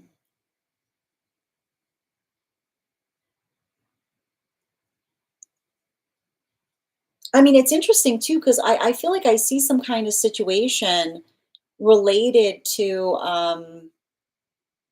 like, I just keep on seeing some kind of situation where, like a passion is becoming an energetic profession here, you know? Um, and it's interesting too because I feel like there's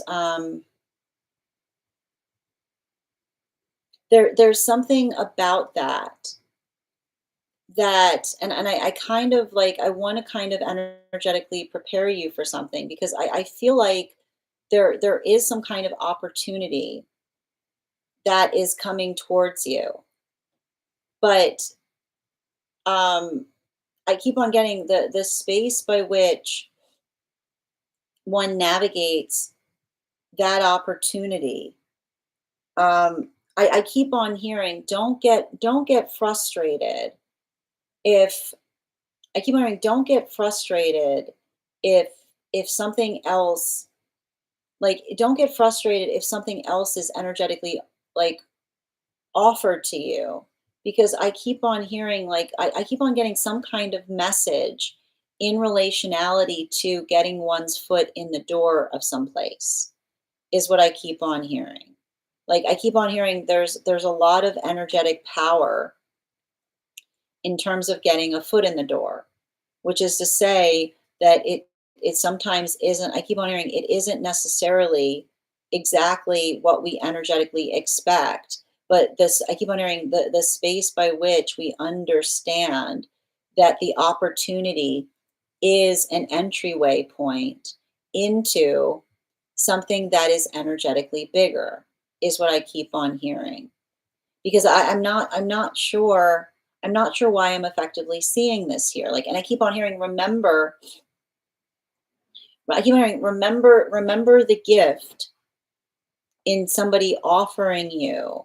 I keep on hearing, remember the energetic gift in someone offering you a foot in the door, right? Like the observation or the understanding of the fact that that's a gift. And I keep on hearing, like, don't allow something like that to make you feel upset, or don't let it, I keep wondering, don't let it create the context by which, like, you feel, I keep wondering, like, don't let your energetic, and the reason I'm keep on getting this is, like, I keep on hearing like the space by which we navigate an opportunity is often, I keep on seeing like the framework by which another person will, and I keep on hearing the sound of someone taking us seriously is the space by which another person says, you know, this might not necessarily be the thing for you, but this feels energetically right at this time. Because I keep on seeing that there's something about that I keep on hearing, that I keep on hearing the space by which you've energetically introduced yourself somewhere, or the space by which you're working to articulate or define like what it is that you aspire to do. I keep on seeing that about something about that journey or something about that path work, as it were, is the amplification point of I just keep on getting of you recognizing and identifying what feels, I keep on hearing like what like your own determination in terms of articulating how much you're energetically passionate for something. So I feel like there's something about that which says that whatever this opportunity that's coming towards you is, make sure that you are adaptable in the face of it, which is the space by which you articulate and say I keep hearing being energetically appreciative in relationality to another person, saying, you know, I feel like there's like I feel like the space by which another person says like this that, you know, I wanted to offer you something or show you something that I feel might be in better attunement or alignment to you. Bottom of the deck, yeah, especially with the judgment card in its in the upright, in the like bottom of the deck. um what we effectively, I keep on getting the, like I keep on hearing, don't let your emotions um get in the way of an energetic opportunity, which is, and I keep on seeing this here. um I keep on hearing like the space by which the space by which another person builds, I keep on hearing, builds a line of communication for you is effectively, I keep on hearing, the observation of being able to recognize and identify that. I feel like it's interesting because I feel like I see you looking for I don't know why I keep on hearing like this is the sound of you finding your niche, is what I keep on getting. Like the space of you finding your niche is going to be articulated in terms of being able to identify and embody an energetic role. And I keep on hearing the space by which we are able to embody or move into a niche is often articulated by the ability to move into something that isn't ideally what we would aspire it to be, because it allows us room to grow, is what I keep on hearing. So I feel like there's something about the opportunity that's coming towards you. They're saying, remember that that is the sound of you finding your niche. Because I keep on hearing finding your niche is finding something that allows room to grow, which is the space by which something can become what you energetically make of it. It's, I keep on hearing, it's the observation of being able to take something, and I keep on hearing like leaving it effectively better than you found it. So I feel like that is the thing that I want you to be conscientious about, because I keep on seeing, it feels to me like the affirmation that I'm getting is that there is going to be something that is offered to you. But the thing that's interesting about it is they're saying that what's offered to you may be different from what you energetically applied for, or what it is that you which energetically articulated that one desired. But that's why I keep on hearing, remember that someone offering you something different is the space by which another person is trying to articulate how much they energetically want to work with you, and they're trying to help you find your niche in relationality to being able to build into the point of confidence for something that can become even better in time. Thank you so much for having that reading with me, Courtney. And if this message connected to you as well, it's very common for those who need these messages to be here to experience them. We are doing personal readings right now. If you would like to get on the list for today, the list is closed, but you can get on the list for tomorrow and you'll be the first person read for. I should be able to accommodate those other readings today. So just bear with me a moment. I'm going to take a moment to read over some of the comments that came through as I was reading. And Sonia, thank you so much for the follow. It was another dragon, air dragon, just being rude now. Yes, I like that. Communication skills, nice. It's always who you know. Only takes one right person. I like that. Does my future, it doesn't look foggy. I don't, it's not that it's saying to me that it's foggy, but I keep on seeing that there's something important in relationality to understanding and recognizing. I keep on seeing like whatever this is that you're energetically applying for. I feel like the observation of understanding someone that's taking you serious. I keep wondering, somebody taking you seriously is someone offering you something that they feel like you might be more. I keep wondering, is the sound of someone offering you something that they feel might be more in alignment to you, is what I keep on seeing. And thank you for that, dear. I like that. All right, we're going to continue right now. The next person on the list for today is, we've got Per. Per, if you're here, can you respond in all caps? Let me know if you'd like a general reading or if you have a specific question you'd like me to answer. And if anybody else would like to get on the list for today, the list is open. It's not open today. It's closed. It'll be open for tomorrow. You'll be able to be the first person on the list for tomorrow. Hi, dear. How are you doing? But the one thing I will say is like the nice thing we saw about that, especially, the thing, Courtney, is like I said, like the space by which we saw the Ace of Pentacles coming forward, that definitely speaks towards, like, it feels like there is some kind of opportunity that's coming towards you. So I keep on hearing, be very energetically open to the opportunity, because I just keep on getting the same message. Remember, a good opportunity allows for room to grow. All right. Or somebody asking you to do something is what I keep on seeing. Like there's something important there. All right. Ooh, purr, doing an Akashic.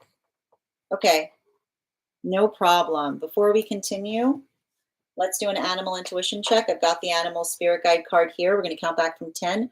When we get to 1, I will reveal the card. 10, 9, 8, 7, 6, 5, 4, 3, 2, 1. We got the owl. Thank you guys for participating. We'll do that again after the next reading. Okay.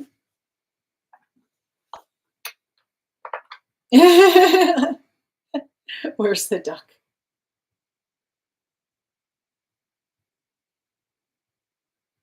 Yes.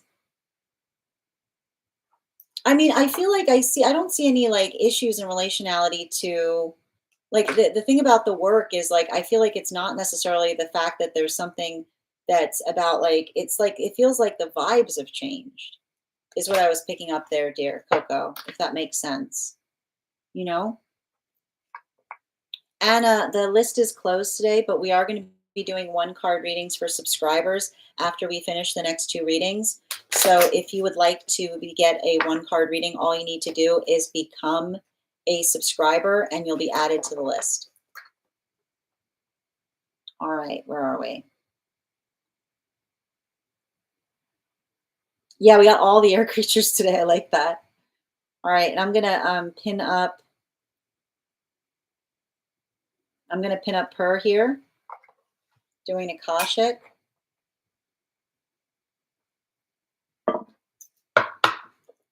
4 cards, please.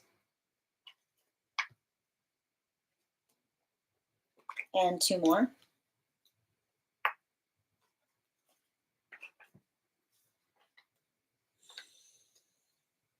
Mm-hmm.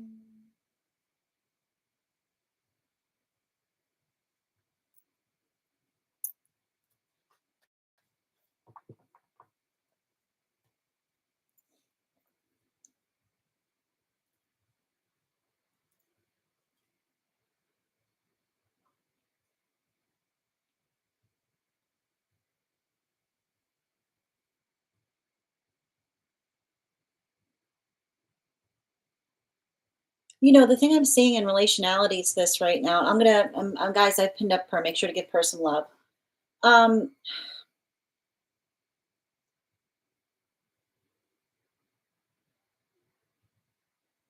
the thing I keep on seeing in terms of this reading right now,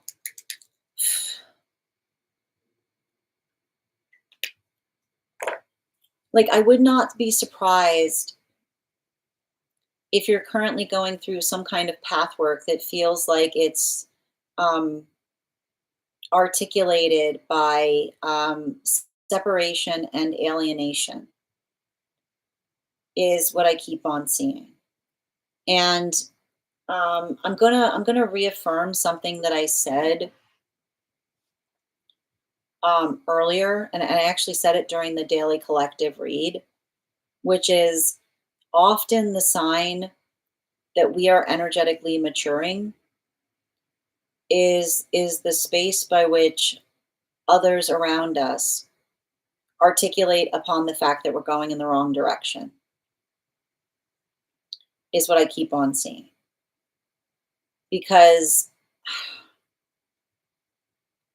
I see some kind of, like, like, it's interesting because, like, the hermit card isn't out here, but I almost feel like this is your arrival into hermit mode. And I think that there's something significant to be recognized there, because um, I almost see a circumstance or situation where you're working through letting go of others' expectations. And I feel like the hard part about that is, like, when we're go I keep on getting, when we're going through, like it almost says to me, like, I almost see, and here's the thing about it, like, I literally see a situation where you had to, like, you were holding on to a karmic connection.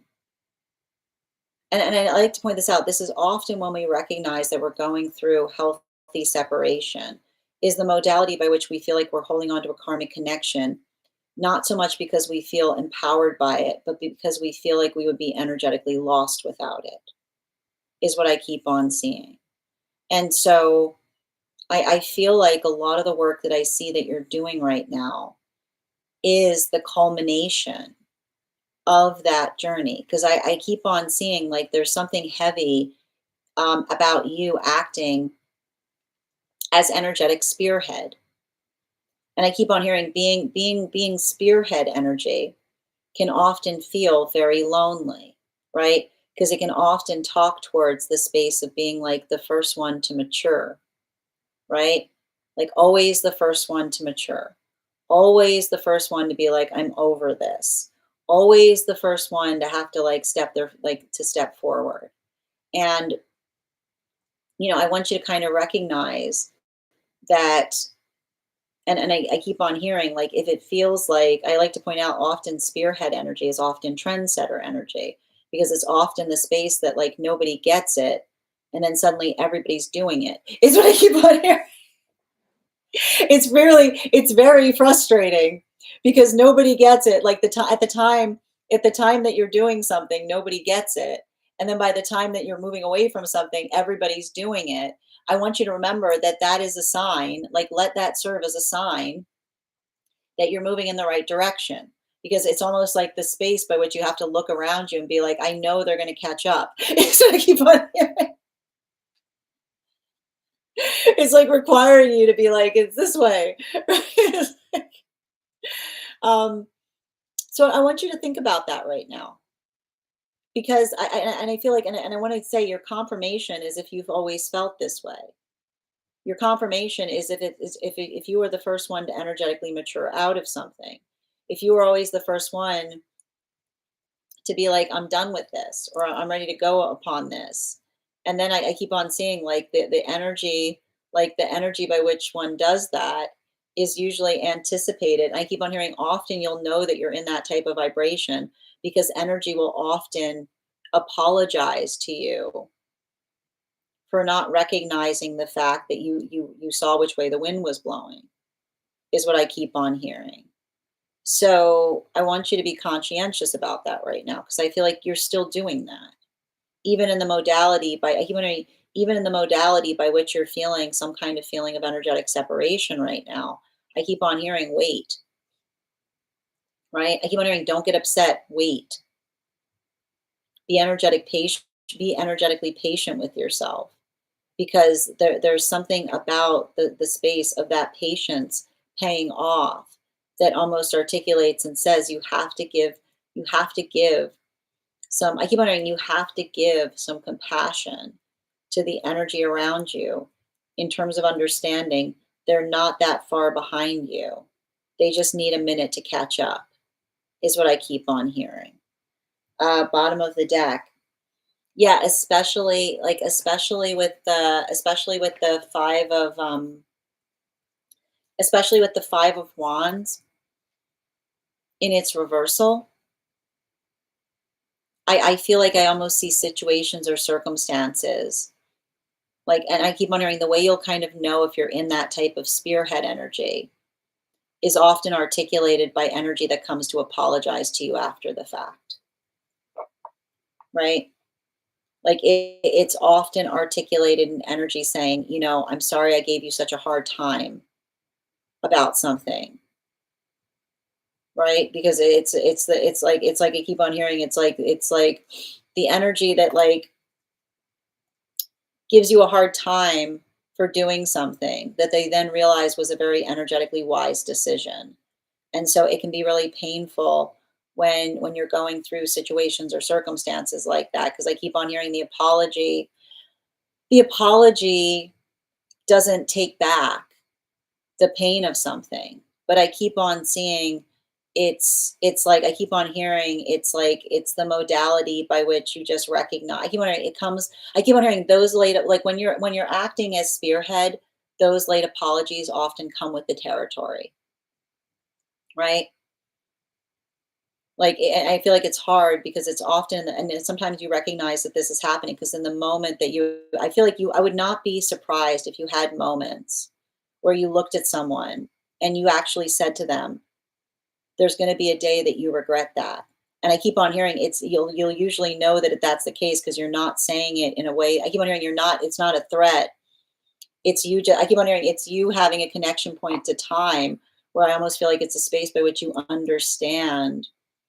Like it's like I keep on hearing it's like the space by which you understand and identify that I keep on hearing when somebody says something in a moment because they don't understand something, but which by which they can never take back, right? Like I almost see you. It's funny because I almost feel like I feel like you've got a little bit of that gift where you can almost have that ability of saying, like you can almost see the modality by which they're going to realize and recognize, like like what it, what the mistake was is what I keep on seeing like that, and I keep on hearing it's heartbreaking, and I keep on hearing the reason I keep on hearing you're going to regret that it's like I almost see you like looking at something and not I keep wondering it's not because you're gonna I keep wondering you know that rings true because it's not the moment that you look at someone and say you're gonna regret that because you're expecting to do something about it because you can already I keep on hearing like you can already see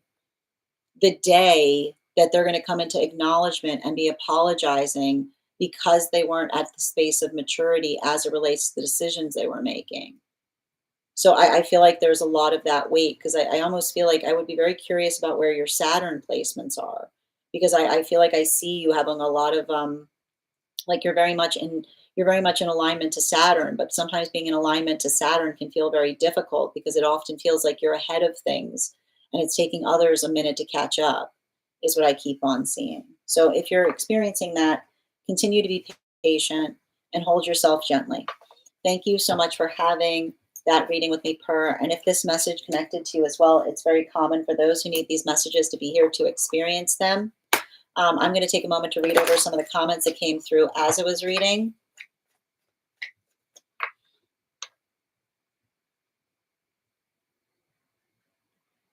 Yep. And Anna, thank you for the follow. um, this is wild. I'm clairvoyant, and if I'm seeing the color of the oh, you were seeing the color of the animal in the picture. That's wild. Oh, I'm happy to hear it. This means I'm super mature. Nobody is telling me anything because I'm not sharing much. I get it. Oh, thank you for that gift, Per. I appreciate you. Alone time, me time, every single time. Yes. Yeah, so true. I'm late bloomer. Yep. Very, very patient for some time now. Sending you support, Per. Yeah, you have. I keep wondering. You can give someone compassion and proximity. You're over apology. I can see why you'd be over apologies because I keep on I keep on and like I keep on seeing like the space by which another person, like I can almost see the space by which you can say like I can forgive you, but we keep proximity now. You know,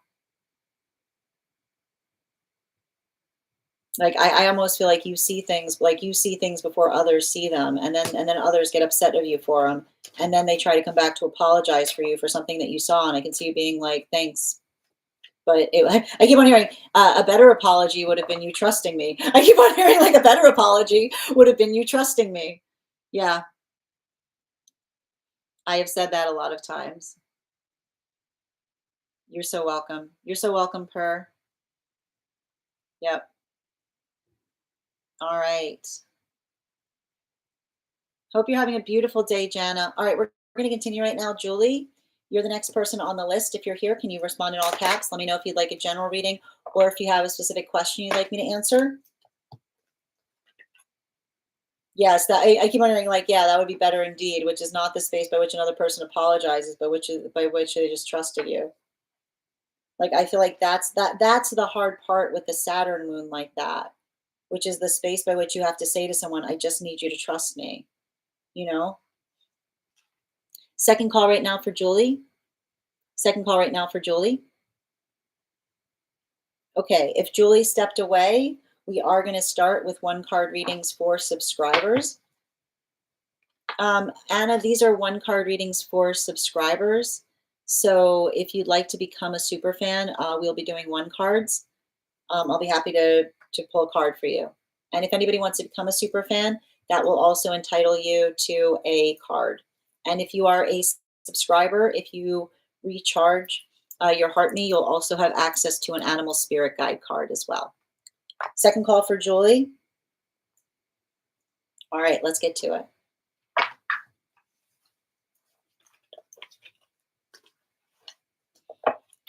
One moment, please.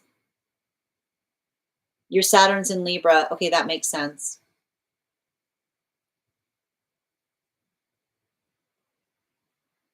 All right.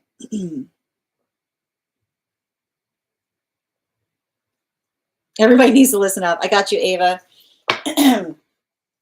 One card on Divine Counterpart. Oh.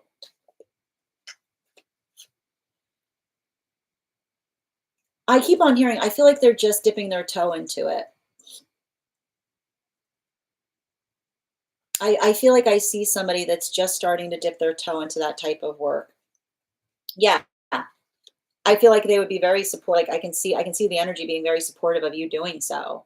Because I almost feel like there's somebody who's somewhat like intimidated by doing meditation. Like they're just like I keep on hearing I keep on hearing they're just dipping their toe. Yeah. Just dipping their toe into it. But I think it's funny too because like this wolf has like one leg up.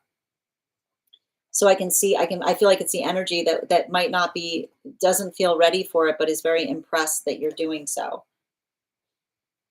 Alexandra, hold on a minute.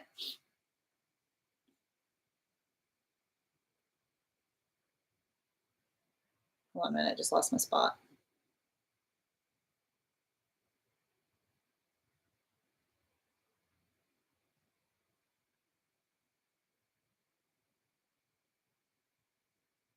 All right, Ava, oh, you already did that one. One card, highest priority for Alexandra, please. I keep on seeing I keep on hearing like working on expanding right now. I keep on seeing like recognizing and identifying all of the different things that you're working on. Bottom of the deck. Yeah, I keep on hearing I feel like I don't often say this, but I do feel like you're in that modality of saying, "I don't chase, I attract" right now, right? Which is basically I keep on hearing, like, that attraction point is you putting like, working tirelessly on something, you know? Animal spirit guide. Yeah, especially with the bull energy, right? Like I feel like there's a strong space in terms of not feeling like you need to chase after things right now, but just kind of I keep on hearing being in the present in terms of what arrives to you. Good vibes, one card, highest priority in love and emotional growth right now. Um, Healthy relationship does not require us to be perfect. It requires us to recognize what we're working on getting better at. I see some kind of modality by which you're trying to articulate upon what it is that you're working to improve is what I keep on seeing. Bottom of the deck. Yeah, especially with the page of swords in its reversal. I feel like this is also like I keep on hearing like this is you letting go of the past, right?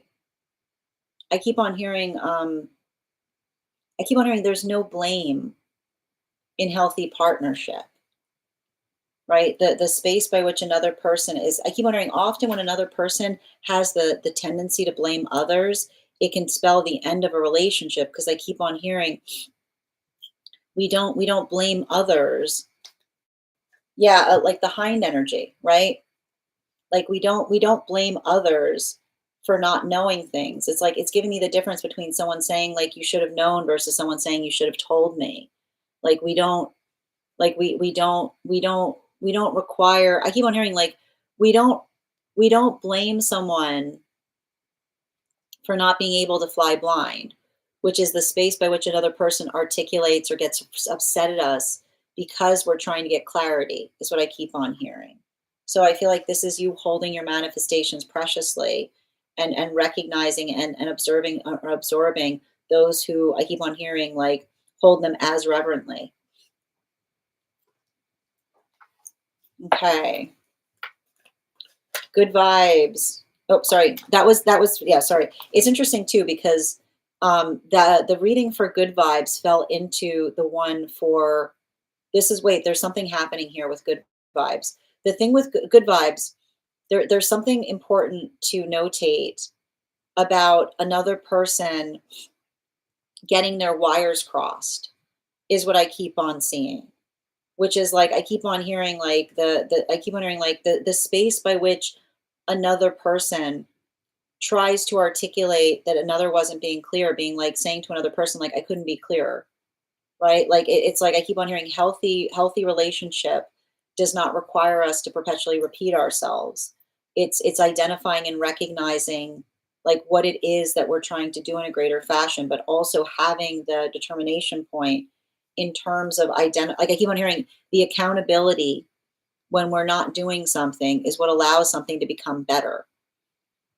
Ella, one card on the energy. Ooh, okay. It's good. Just go through it one more time, is what I keep on seeing. I feel like there's something about that. Like I keep on hearing, don't overthink it. I keep on hearing, just go through it with a tooth comb. Um, like I feel like there's something important there. Bottom of the deck, especially with Page of Swords. Um,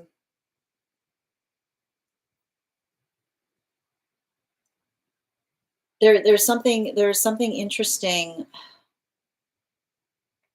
Like I almost see a like it's giving me the space by which you're having um like I keep on hearing give it another look is what I keep on getting. I don't know why I keep on hearing giving another look. Yeah, because it says to me like it's saying to like I almost feel like it's a gift is what I see. Like making sure everything is the way that you aspire it to be is what I keep on seeing. Like I don't know why I keep on hearing like another look see. Um I feel like it's not I don't think it's gonna be a big deal. Okay, one card for mini highest priority for the weekend, please. Um, this feels positive. I feel like I see you taking some time for yourself or doing something that you genuinely enjoy.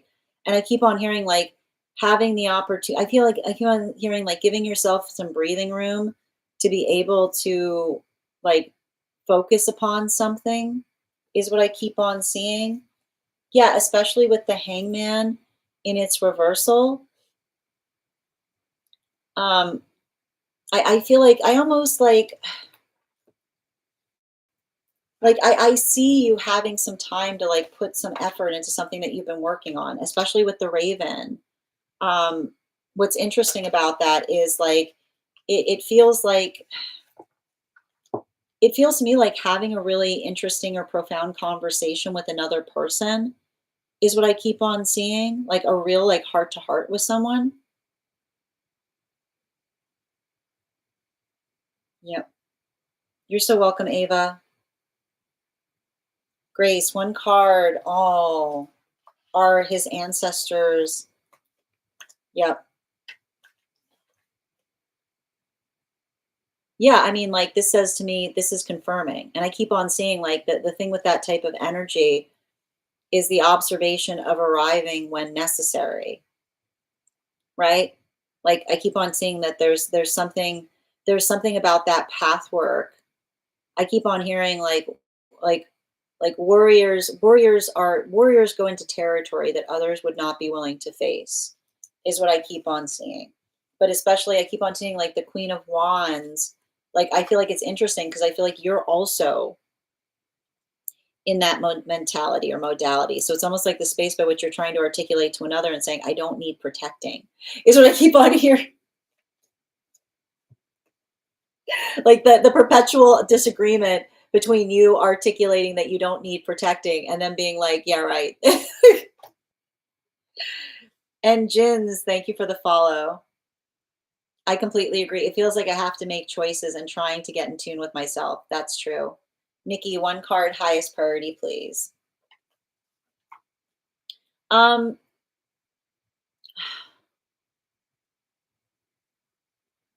I keep on like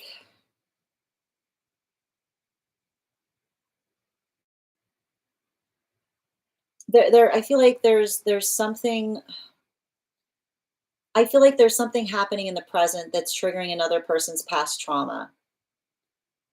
Especially I keep on hearing like it's like somebody has a tendency of going into hermit mode when they don't feel when they don't feel energetically, yeah, it's like it says to me like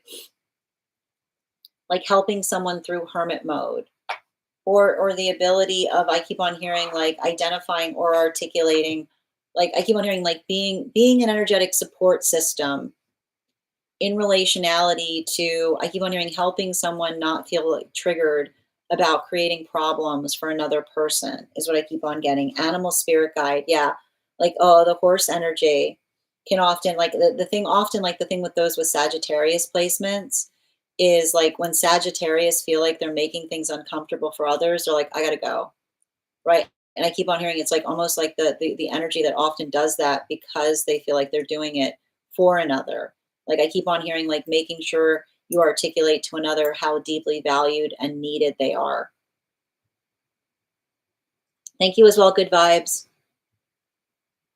Thanks. I'm exhausted over it. Maybe a timing thing. I got you, dear. I can see it. I keep on hearing like don't get frustrated, just be patient. I feel like it's going to resolve itself shortly. One card, it just feels like technicality stuff. One card on visiting. Oh, okay. Excellent. One card for Julia. Yeah, I don't know why. I feel like there's something about like you having some kind of throwback, you know? Like I don't know why. Like it almost says to me, I don't know what it is. Like it almost feels like I see somebody comparing you to somebody, is what I keep on hearing. Yeah. Like almost I'm talking about you bearing a striking resemblance to someone. Animal spirit guide. Yeah, the water dragon, I feel like there's something about working through I keep wondering like some working through like a uniqueness point. you know? Like there's something there's almost like I feel like there's like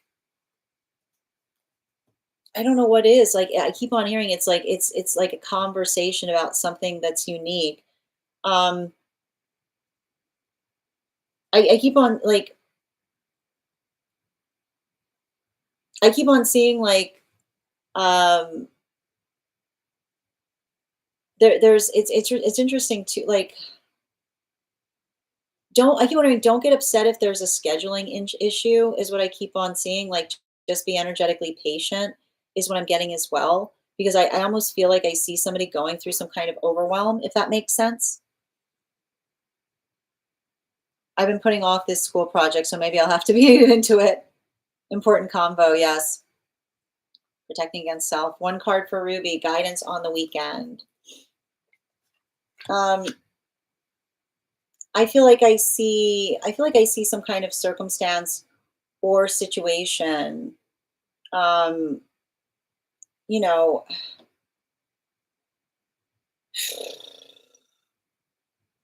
I mean, this feels like I feel like there's something about you getting something done or moving something forward in a big way. Bottom of the deck. Yeah, especially with the death card in its reversal, you know?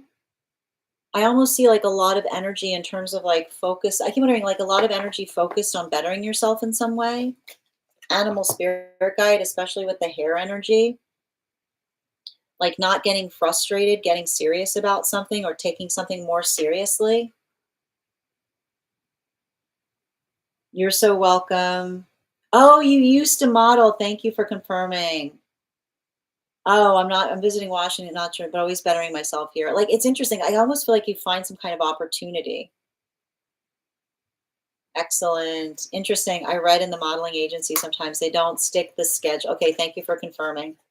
All right, final call right now for any of my subscribers who would like a one card reading. Hold on a minute.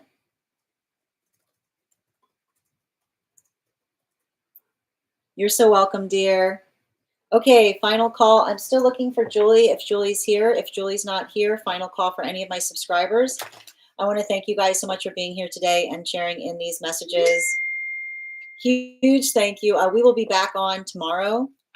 We'll be back on tomorrow at 7 a.m. PST, 7 a.m. PST, 10 a.m. Eastern. If you would like to be notified as to when I've gone live, you can head over to my profile and turn on the bell there to turn on notifications and register directly for the event. If you became a subscriber today, welcome. I would encourage you to head over to our subscriber only disco channel and introduce yourself to the collective. You'll also find in the subscription area a special coupon code that will give you an additional discount to our tarot class subscription program. Our next class will be held on Thursday, November 13th at 6 p.m. PST, 9 p.m. Eastern. I want to thank you, and we'll be studying the Sun card. I want to thank you guys so much for being here today and sharing in these messages. Huge thank you to my followers, old and new. Thank you for spending your afternoon with me. Huge thank you to my subscribers. Your ongoing support means the absolute world to me. And the biggest thank you to my mods. I hope you guys have an absolutely beautiful day. Please take care of yourselves. Please take care of one another. And we'll do this again tomorrow. Have a great day, everyone.